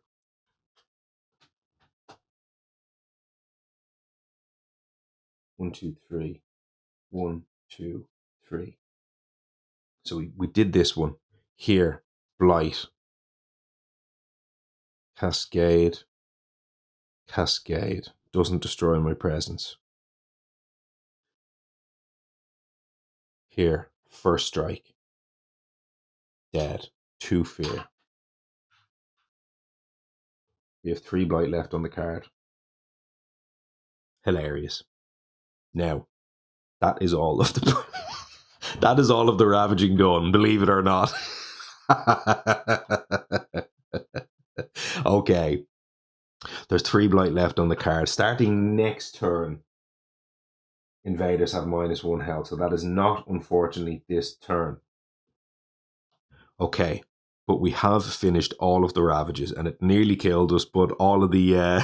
Oh, wait, I forgot to do the build in 3 lands. Sorry. I forgot the horror show that is this bloody still healthy island card, the Thriving Crops. I just went so fast through all the blight that I forgot to actually do the effect. So I put it in there, and then I did 2 blight per player on the other card, and I forgot to do the terrible effect. So I don't actually have any new information here, thankfully. So immediately on each board, building 3 lands. Where do I want to build? Well, I suppose I had to do that before the ravages, so that actually did matter. Oh, God. So when did this flip? This flipped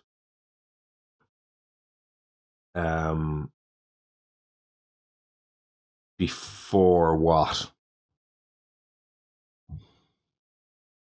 So the last thing I did was I added 3 blight here from 1, 2, 3 from these. So this was the one that put me to 1 to flip the card over to all things weaken, and then these were the 3 that came after that. So before this one, I still had 3 blight left on this card, I think. I could be wrong on that. At this point, I'm not even sure. So at that point, I hadn't yet ravaged in, I don't know, a few of the sands and mountains, I guess. I suppose, well, basically, I'll put it this way. The last 2 lands to ravage were this and then this again, because they're the last 2 sets of blight that I put down. So I could have basically built anywhere else, more or less. Not quite. It's not quite that accurate, actually, because 3 blight went on before those happened. And the 3 blight that went on before that might well have been like in this land, 1, 2, and then I don't know.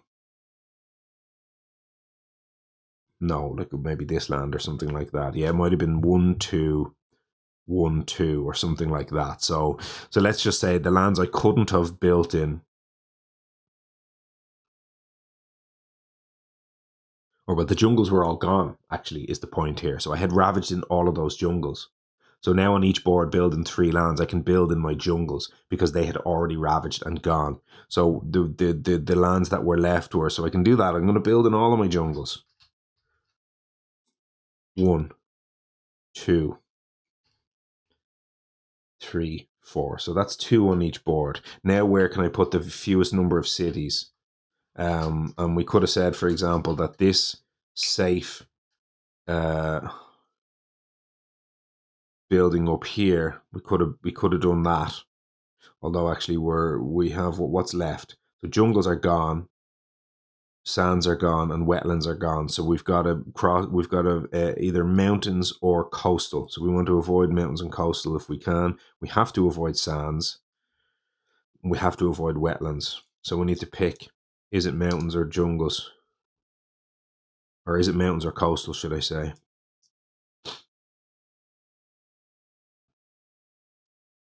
Well, we definitely don't want to build in a coastal mountain because that's definitely getting hit.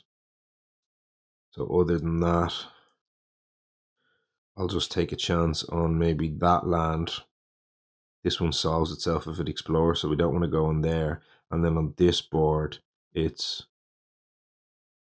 oh, building there because we skipped 4 actions. So that's the other one. Okay. All right.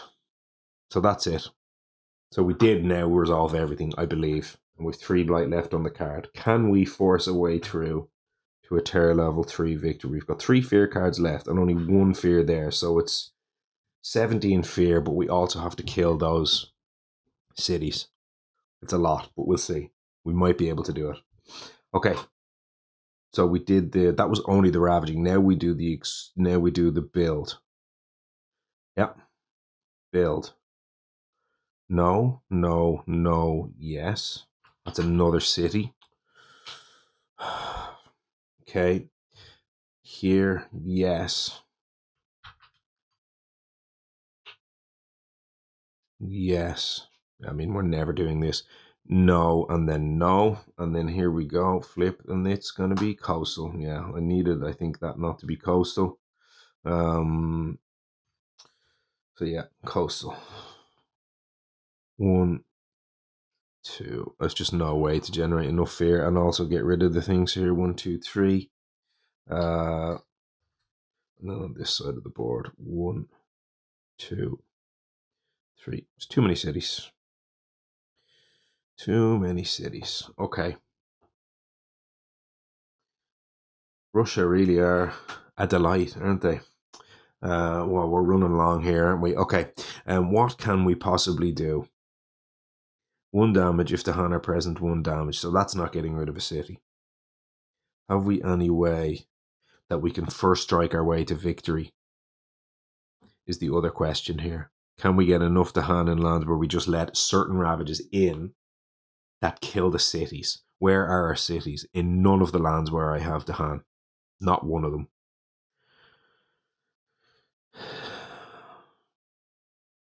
Funny, we're actually not even ravaging in that bloody land up there because it doesn't contain an explorer, though something tells me it will not be too tricky to be able to do that. So first striking our way to a victory, can we get in there?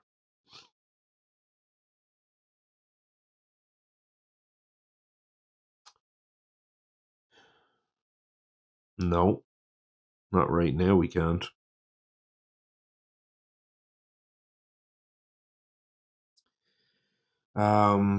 Tickets erupt with every touch of breeze. Inland land, 4 damage will kill 2 cities because they have -1 health. So that's something. So I can solve those 2 cities fast. They're inland. So that's something.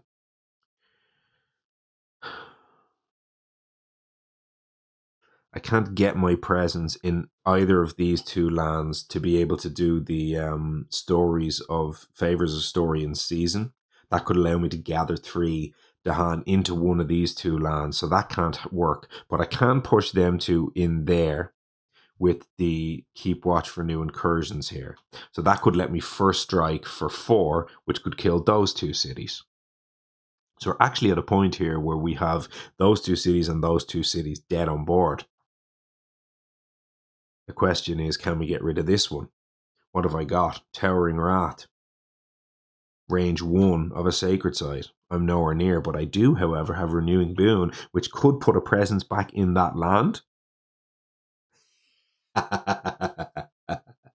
Renewing Boon. It has text after all. Choose a land where you and target spirit both have presence in there. In that land, remove a blight. Look at that. I even get the value. and target spirit may add one of their destroyed presence, and that looks a lot like a sacred site next to that land. However, it's only 2 damage and not 3. That's not enough to kill the city. But I can deal 1 damage with the coordinated raid in there as well. That kills the city. It's got to be the play. 1 damage. If the Han are present, 1 damage. They're not. I don't care. It's 1 damage. Now, Towering Wrath. 2 fear. 1+1. For each of your thing adjacent to target land, deal 2 damage. 2 more damage in there. Let's kill the city. The city's dead. That's 2 fear. We're never going to have enough fear to do this, but who cares? We'll do what we can. That's all of that. Now, I do have level 1 of Punish Those Who Trespass. I do have, whatever. How many levels of this? I've still only got 3, but that's okay. It can help me grow somewhere next turn, but I doubt there's anywhere where I need to grow next turn, so it's just like push and explore. It doesn't really matter. But I do have 2 damage, +1 damage per thing that I have, so I can just basically just kill a single town with this. It's kind of all I get, really. Kill a single town in, well, it's going to destroy 1. Actually, interestingly enough, destroying this might matter. So I'll kill this. 1 fear would punish those who trespass, and I get to destroy a town. Or get to destroy the hand, should I say. Oh, actually, hang on a second. I have the split, because I've got the 4 green, the 4 plant. No, I don't have level 2. I forgot. Okay, so that's fine. And then I have push and explore, and that doesn't really matter, does it? Is there anywhere I want to force a ravage happening? No, because I'm going to kill these, I'm going to kill these. That's going to be 4 more, +1 is going to be 5 more fear. I think we're going to be short here, because I can do some with the venomous spiders as well, but I'm not going to have enough fear. Surrounded by the Han. I only need first strike in 1 land, so I can afford to give myself an extra card play on the Surrounded by the Dahan, which is 2 more fear, but it's not really doing much for me. So I've got the Boon of Growing Power here, and it is absolutely clear to me I surely have to look for a major. Well, is it clear to me? Hang on a second, because on this side of the board, I need to play Tickets Erupt, and I need to play Infestation, because Infestation is 4 fear. Kind of need that 4 fear, and I definitely need the Tickets Erupt as well. So that's already 7 of my energy next turn. Let's clean all this up and see what I can do here. This is all gone.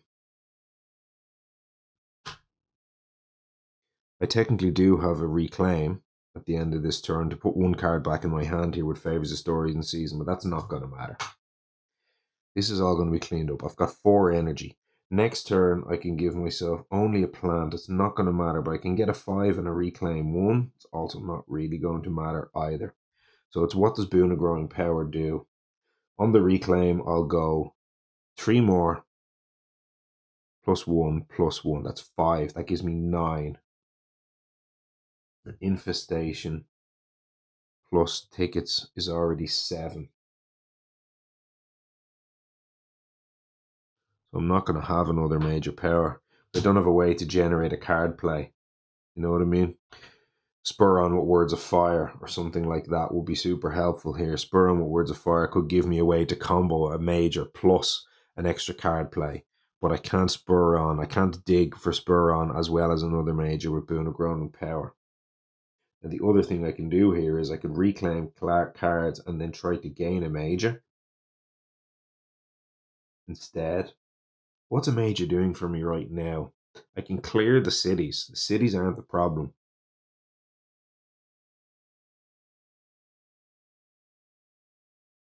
Well, actually, when the fear is the problem, I wonder, can I find a way to force more lands to ravage and get the first strike back in the picture somehow? I don't think so. In here, maybe. Oh, we already said we need to do that. That's already where we're doing the first strike. The first strike kill 2 things. Can we get any more to hand in there? Not really.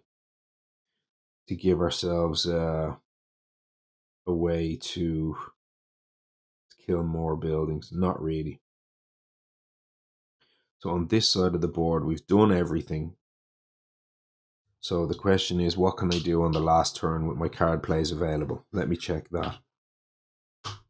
They're all gone.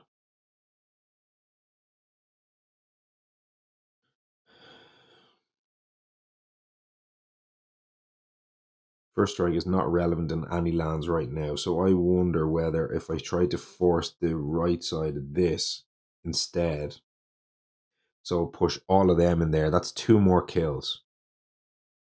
Plus, it's another fear with the fear push on the thing, so that's another 3 fear if I can max that right innate, and I still only need to hit the 4-2 here. So what does that look like? This.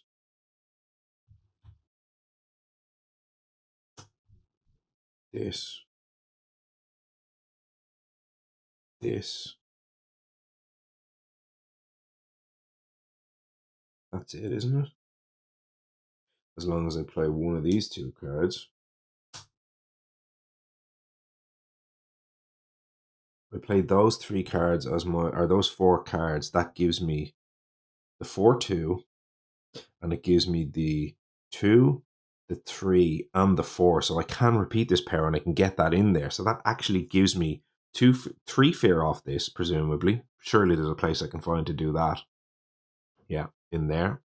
3 fear, plus kill the 2 cities, plus kill 2 towns and an explorer. I presume that has to work. No, maybe it doesn't. 2, 4, 5, 6, 7, 8, 9. Oh my god, I'll be 1 short.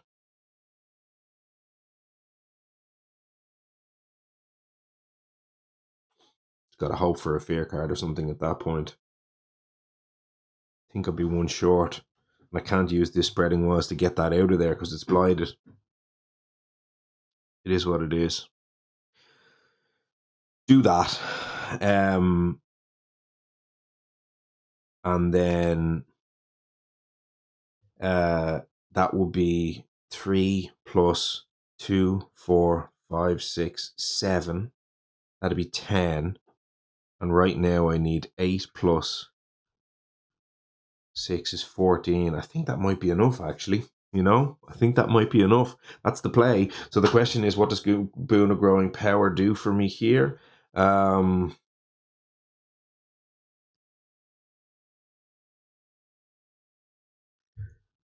actually, if I go to bottom track, I can now, because I got the Favors of Story Season at the end of turn to put something back in my hand.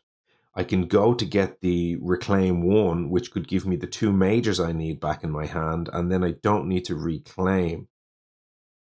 And I could use G4 instead. That might help do something. That can give me some damage, which could kill, like, is there anywhere where there's 2 towns in there? Go move, kill 2 towns at fast speed. That gets me 2 extra fear. That's got to be good. Okay, in that case, then I guess, oh, because I need the plant for Tickets Erupt. So I need to go to Boon of Growing Power myself. Well, I suppose I've packed the Joint Hunt in my hand. We have enough energy on this side of the board to do all of this. I guess I'd rather just give myself a shot on my shot, a shot of some fast fear. So let's look for fast fear. 1, 2, 3, 4. Target myself. 1, 2, 3, 4 with a minor power. Anything fast? Yeah, Visions of Fiery Doom. That gives me 2 fear. 1, 2, 3, 4. Yeah, we'll take it. Visions of Fiery Doom in my hand. That's gone. End of turn, so that's going to go. So what did I actually have? I had that in my hand. I packed the Joint Hunt in my hand. And now end of turn, I can reclaim one of the cards that I had, which I'll reclaim the Infestation. Pretty sure this all works here. I'm kind of going pretty fast here, and I hope it's okay. Now, add a presence, and G4 this time. So now it'll be 3 off the top. Only 1 from here, and I go from bottom track. That gives me 3 plus 1, 3 plus 1. Is that enough? Reclaim the tickets to erupt. Oh, it's not. I needed a 0. 1 short, but it's okay. I don't get to play the Visions of a Fiery Doom, but I can play the other 3, and that'll do. So that's still 8, and I get the G4. 3 plus 1, and then 3 plus 1. Yeah. 3 plus 1, and then on this side of the board I go add a presence, get it from that track there. That gives me the 3 that I need plus the 1, so I need 4 total here, and I have exactly 4. I hope I haven't skipped or cheated on something here. God knows at this point with how tired I am, I probably have. I still have some beer. Let's have a little bit of beer.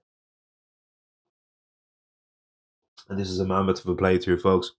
If you're still with me here, hopefully I have kept this somewhat clean. I highly doubt it given the mess of Russia, but we'll see if we can pull this together at the very end. I think I might have it. I could be wrong. That gives me the first strike. This gives me all of that. There's no other fast way to do anything interesting here, so that's all fine. And I have what I need in terms of my elemental alignments. Let's just double check. 1, 2, 3, 4. Yeah. 2 of the earth, I have it there. Over here then, as I say, I actually have 5 animals, so I finally get to max this in 8, which is quite interesting. Now, on this side of the board, I have the 3 plant. That's what I needed. I have the infestation of venomous spiders. It's I have that as well, which is going to give me some fear. Let's go. We don't care about our innates here because they're slow. G4. 1, 2. We're placing some presence somewhere. It's not going to matter. It's highly unlikely to matter. We'll place it in there. We don't really care. That pushes that over there. That makes a sacred site. We now deal 2 damage in that land. 2 damage in that land is enough to kill 2 towns because they now have -1 health because of all things weaken, which is a beautiful card, as I've said in the past. 2 towns dead. That's 2 fear. Now, infestation in that land. Add a beast. It's a max 4. Invaders skip 1 action in the land. So we'll add a beast. Adding the beast isn't going to matter, but for flavor purposes, we'll add 1. 4 fear.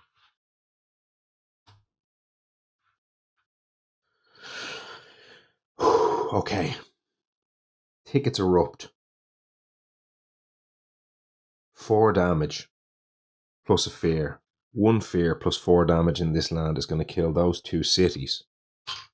That's 4 more fear. And I get to remove a blight, just in case that matters. It won't, but we'll put it back there anyway. For the lols. Now, surrounded by Dahan, 2 fear if invaders are present. They are. 1 fear if Dahan outnumber buildings. If they do, that's 3 more fear.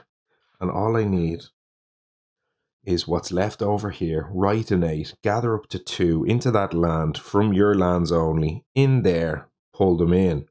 Repeat the power. In there, pull them in.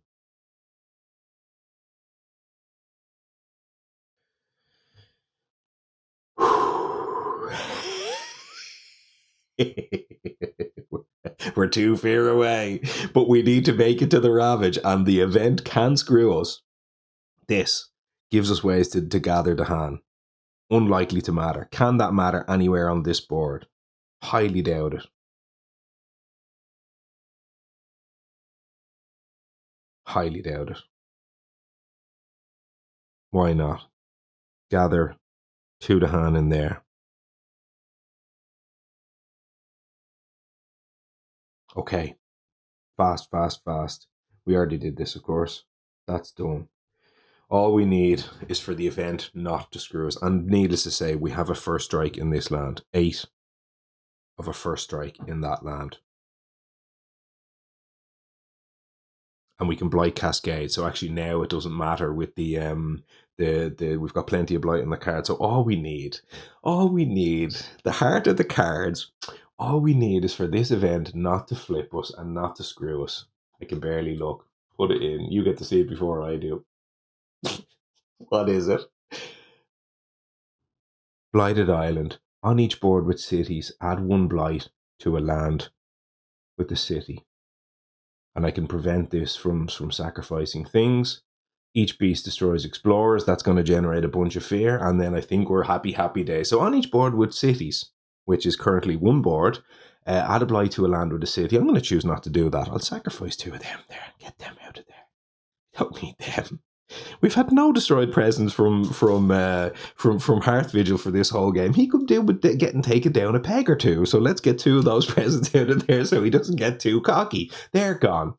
Now, Prey on the Unwary. Each beast destroys 1 explorer. Add an explorer to a land without 1. So they're dead. 1, and then 1 gets fear pushed. We'll take that fear. We'll happily take that fear. Over here, we've got nothing of note. Now, coming of age on each board, add 1 Dahan to a jungle or a wetland with Dahan. And just for shits and giggles, if you may excuse my French, I'll add 1 of them in there. And on this board, it'll be a jungle or a wetland with Dahan. And we'll just, for celebratory purposes, add you in there. And unless I'm mistaken,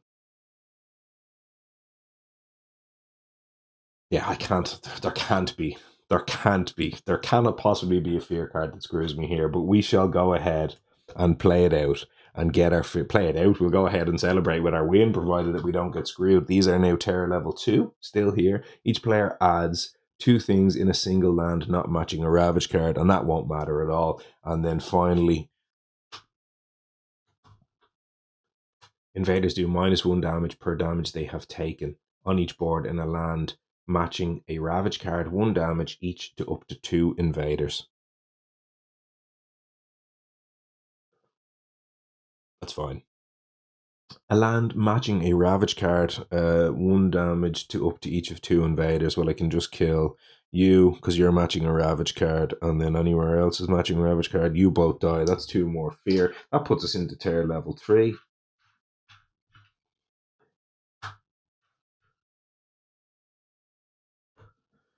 You go over here.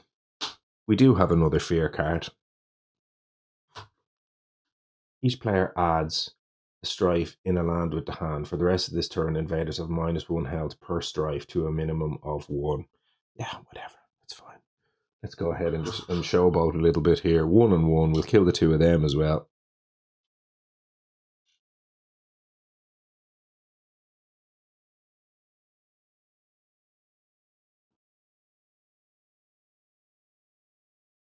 Actually, no. Probably doesn't kill them. Because it's -1 twice, but both say -1, so actually won't reduce it down to 0. But it doesn't matter. We don't care about any of those things. I'm literally showboating, and it is now 2:15 or 2:20 in the morning. I should not be showboating. I should be going to the Ravage and going to the first Ravage in this wetland over here, which is going to be a whole bunch of stuff coming in with 10 Dahan in there that are first striking back. In that land, all Dahan deal damage before invaders during Ravage, so that's going to deal 10 points of damage, and that's going to be 2, 4, 5, 6, 7, 8, 9. No blight here, pal. All dead. 2, 4, 5, 6. Dead, and then 7 with the fear push goes in there. 7 more fear. 2, 5, 7. And that. Yes! 5.5 hours. 5.5 hours. Oh my days. Oh my days.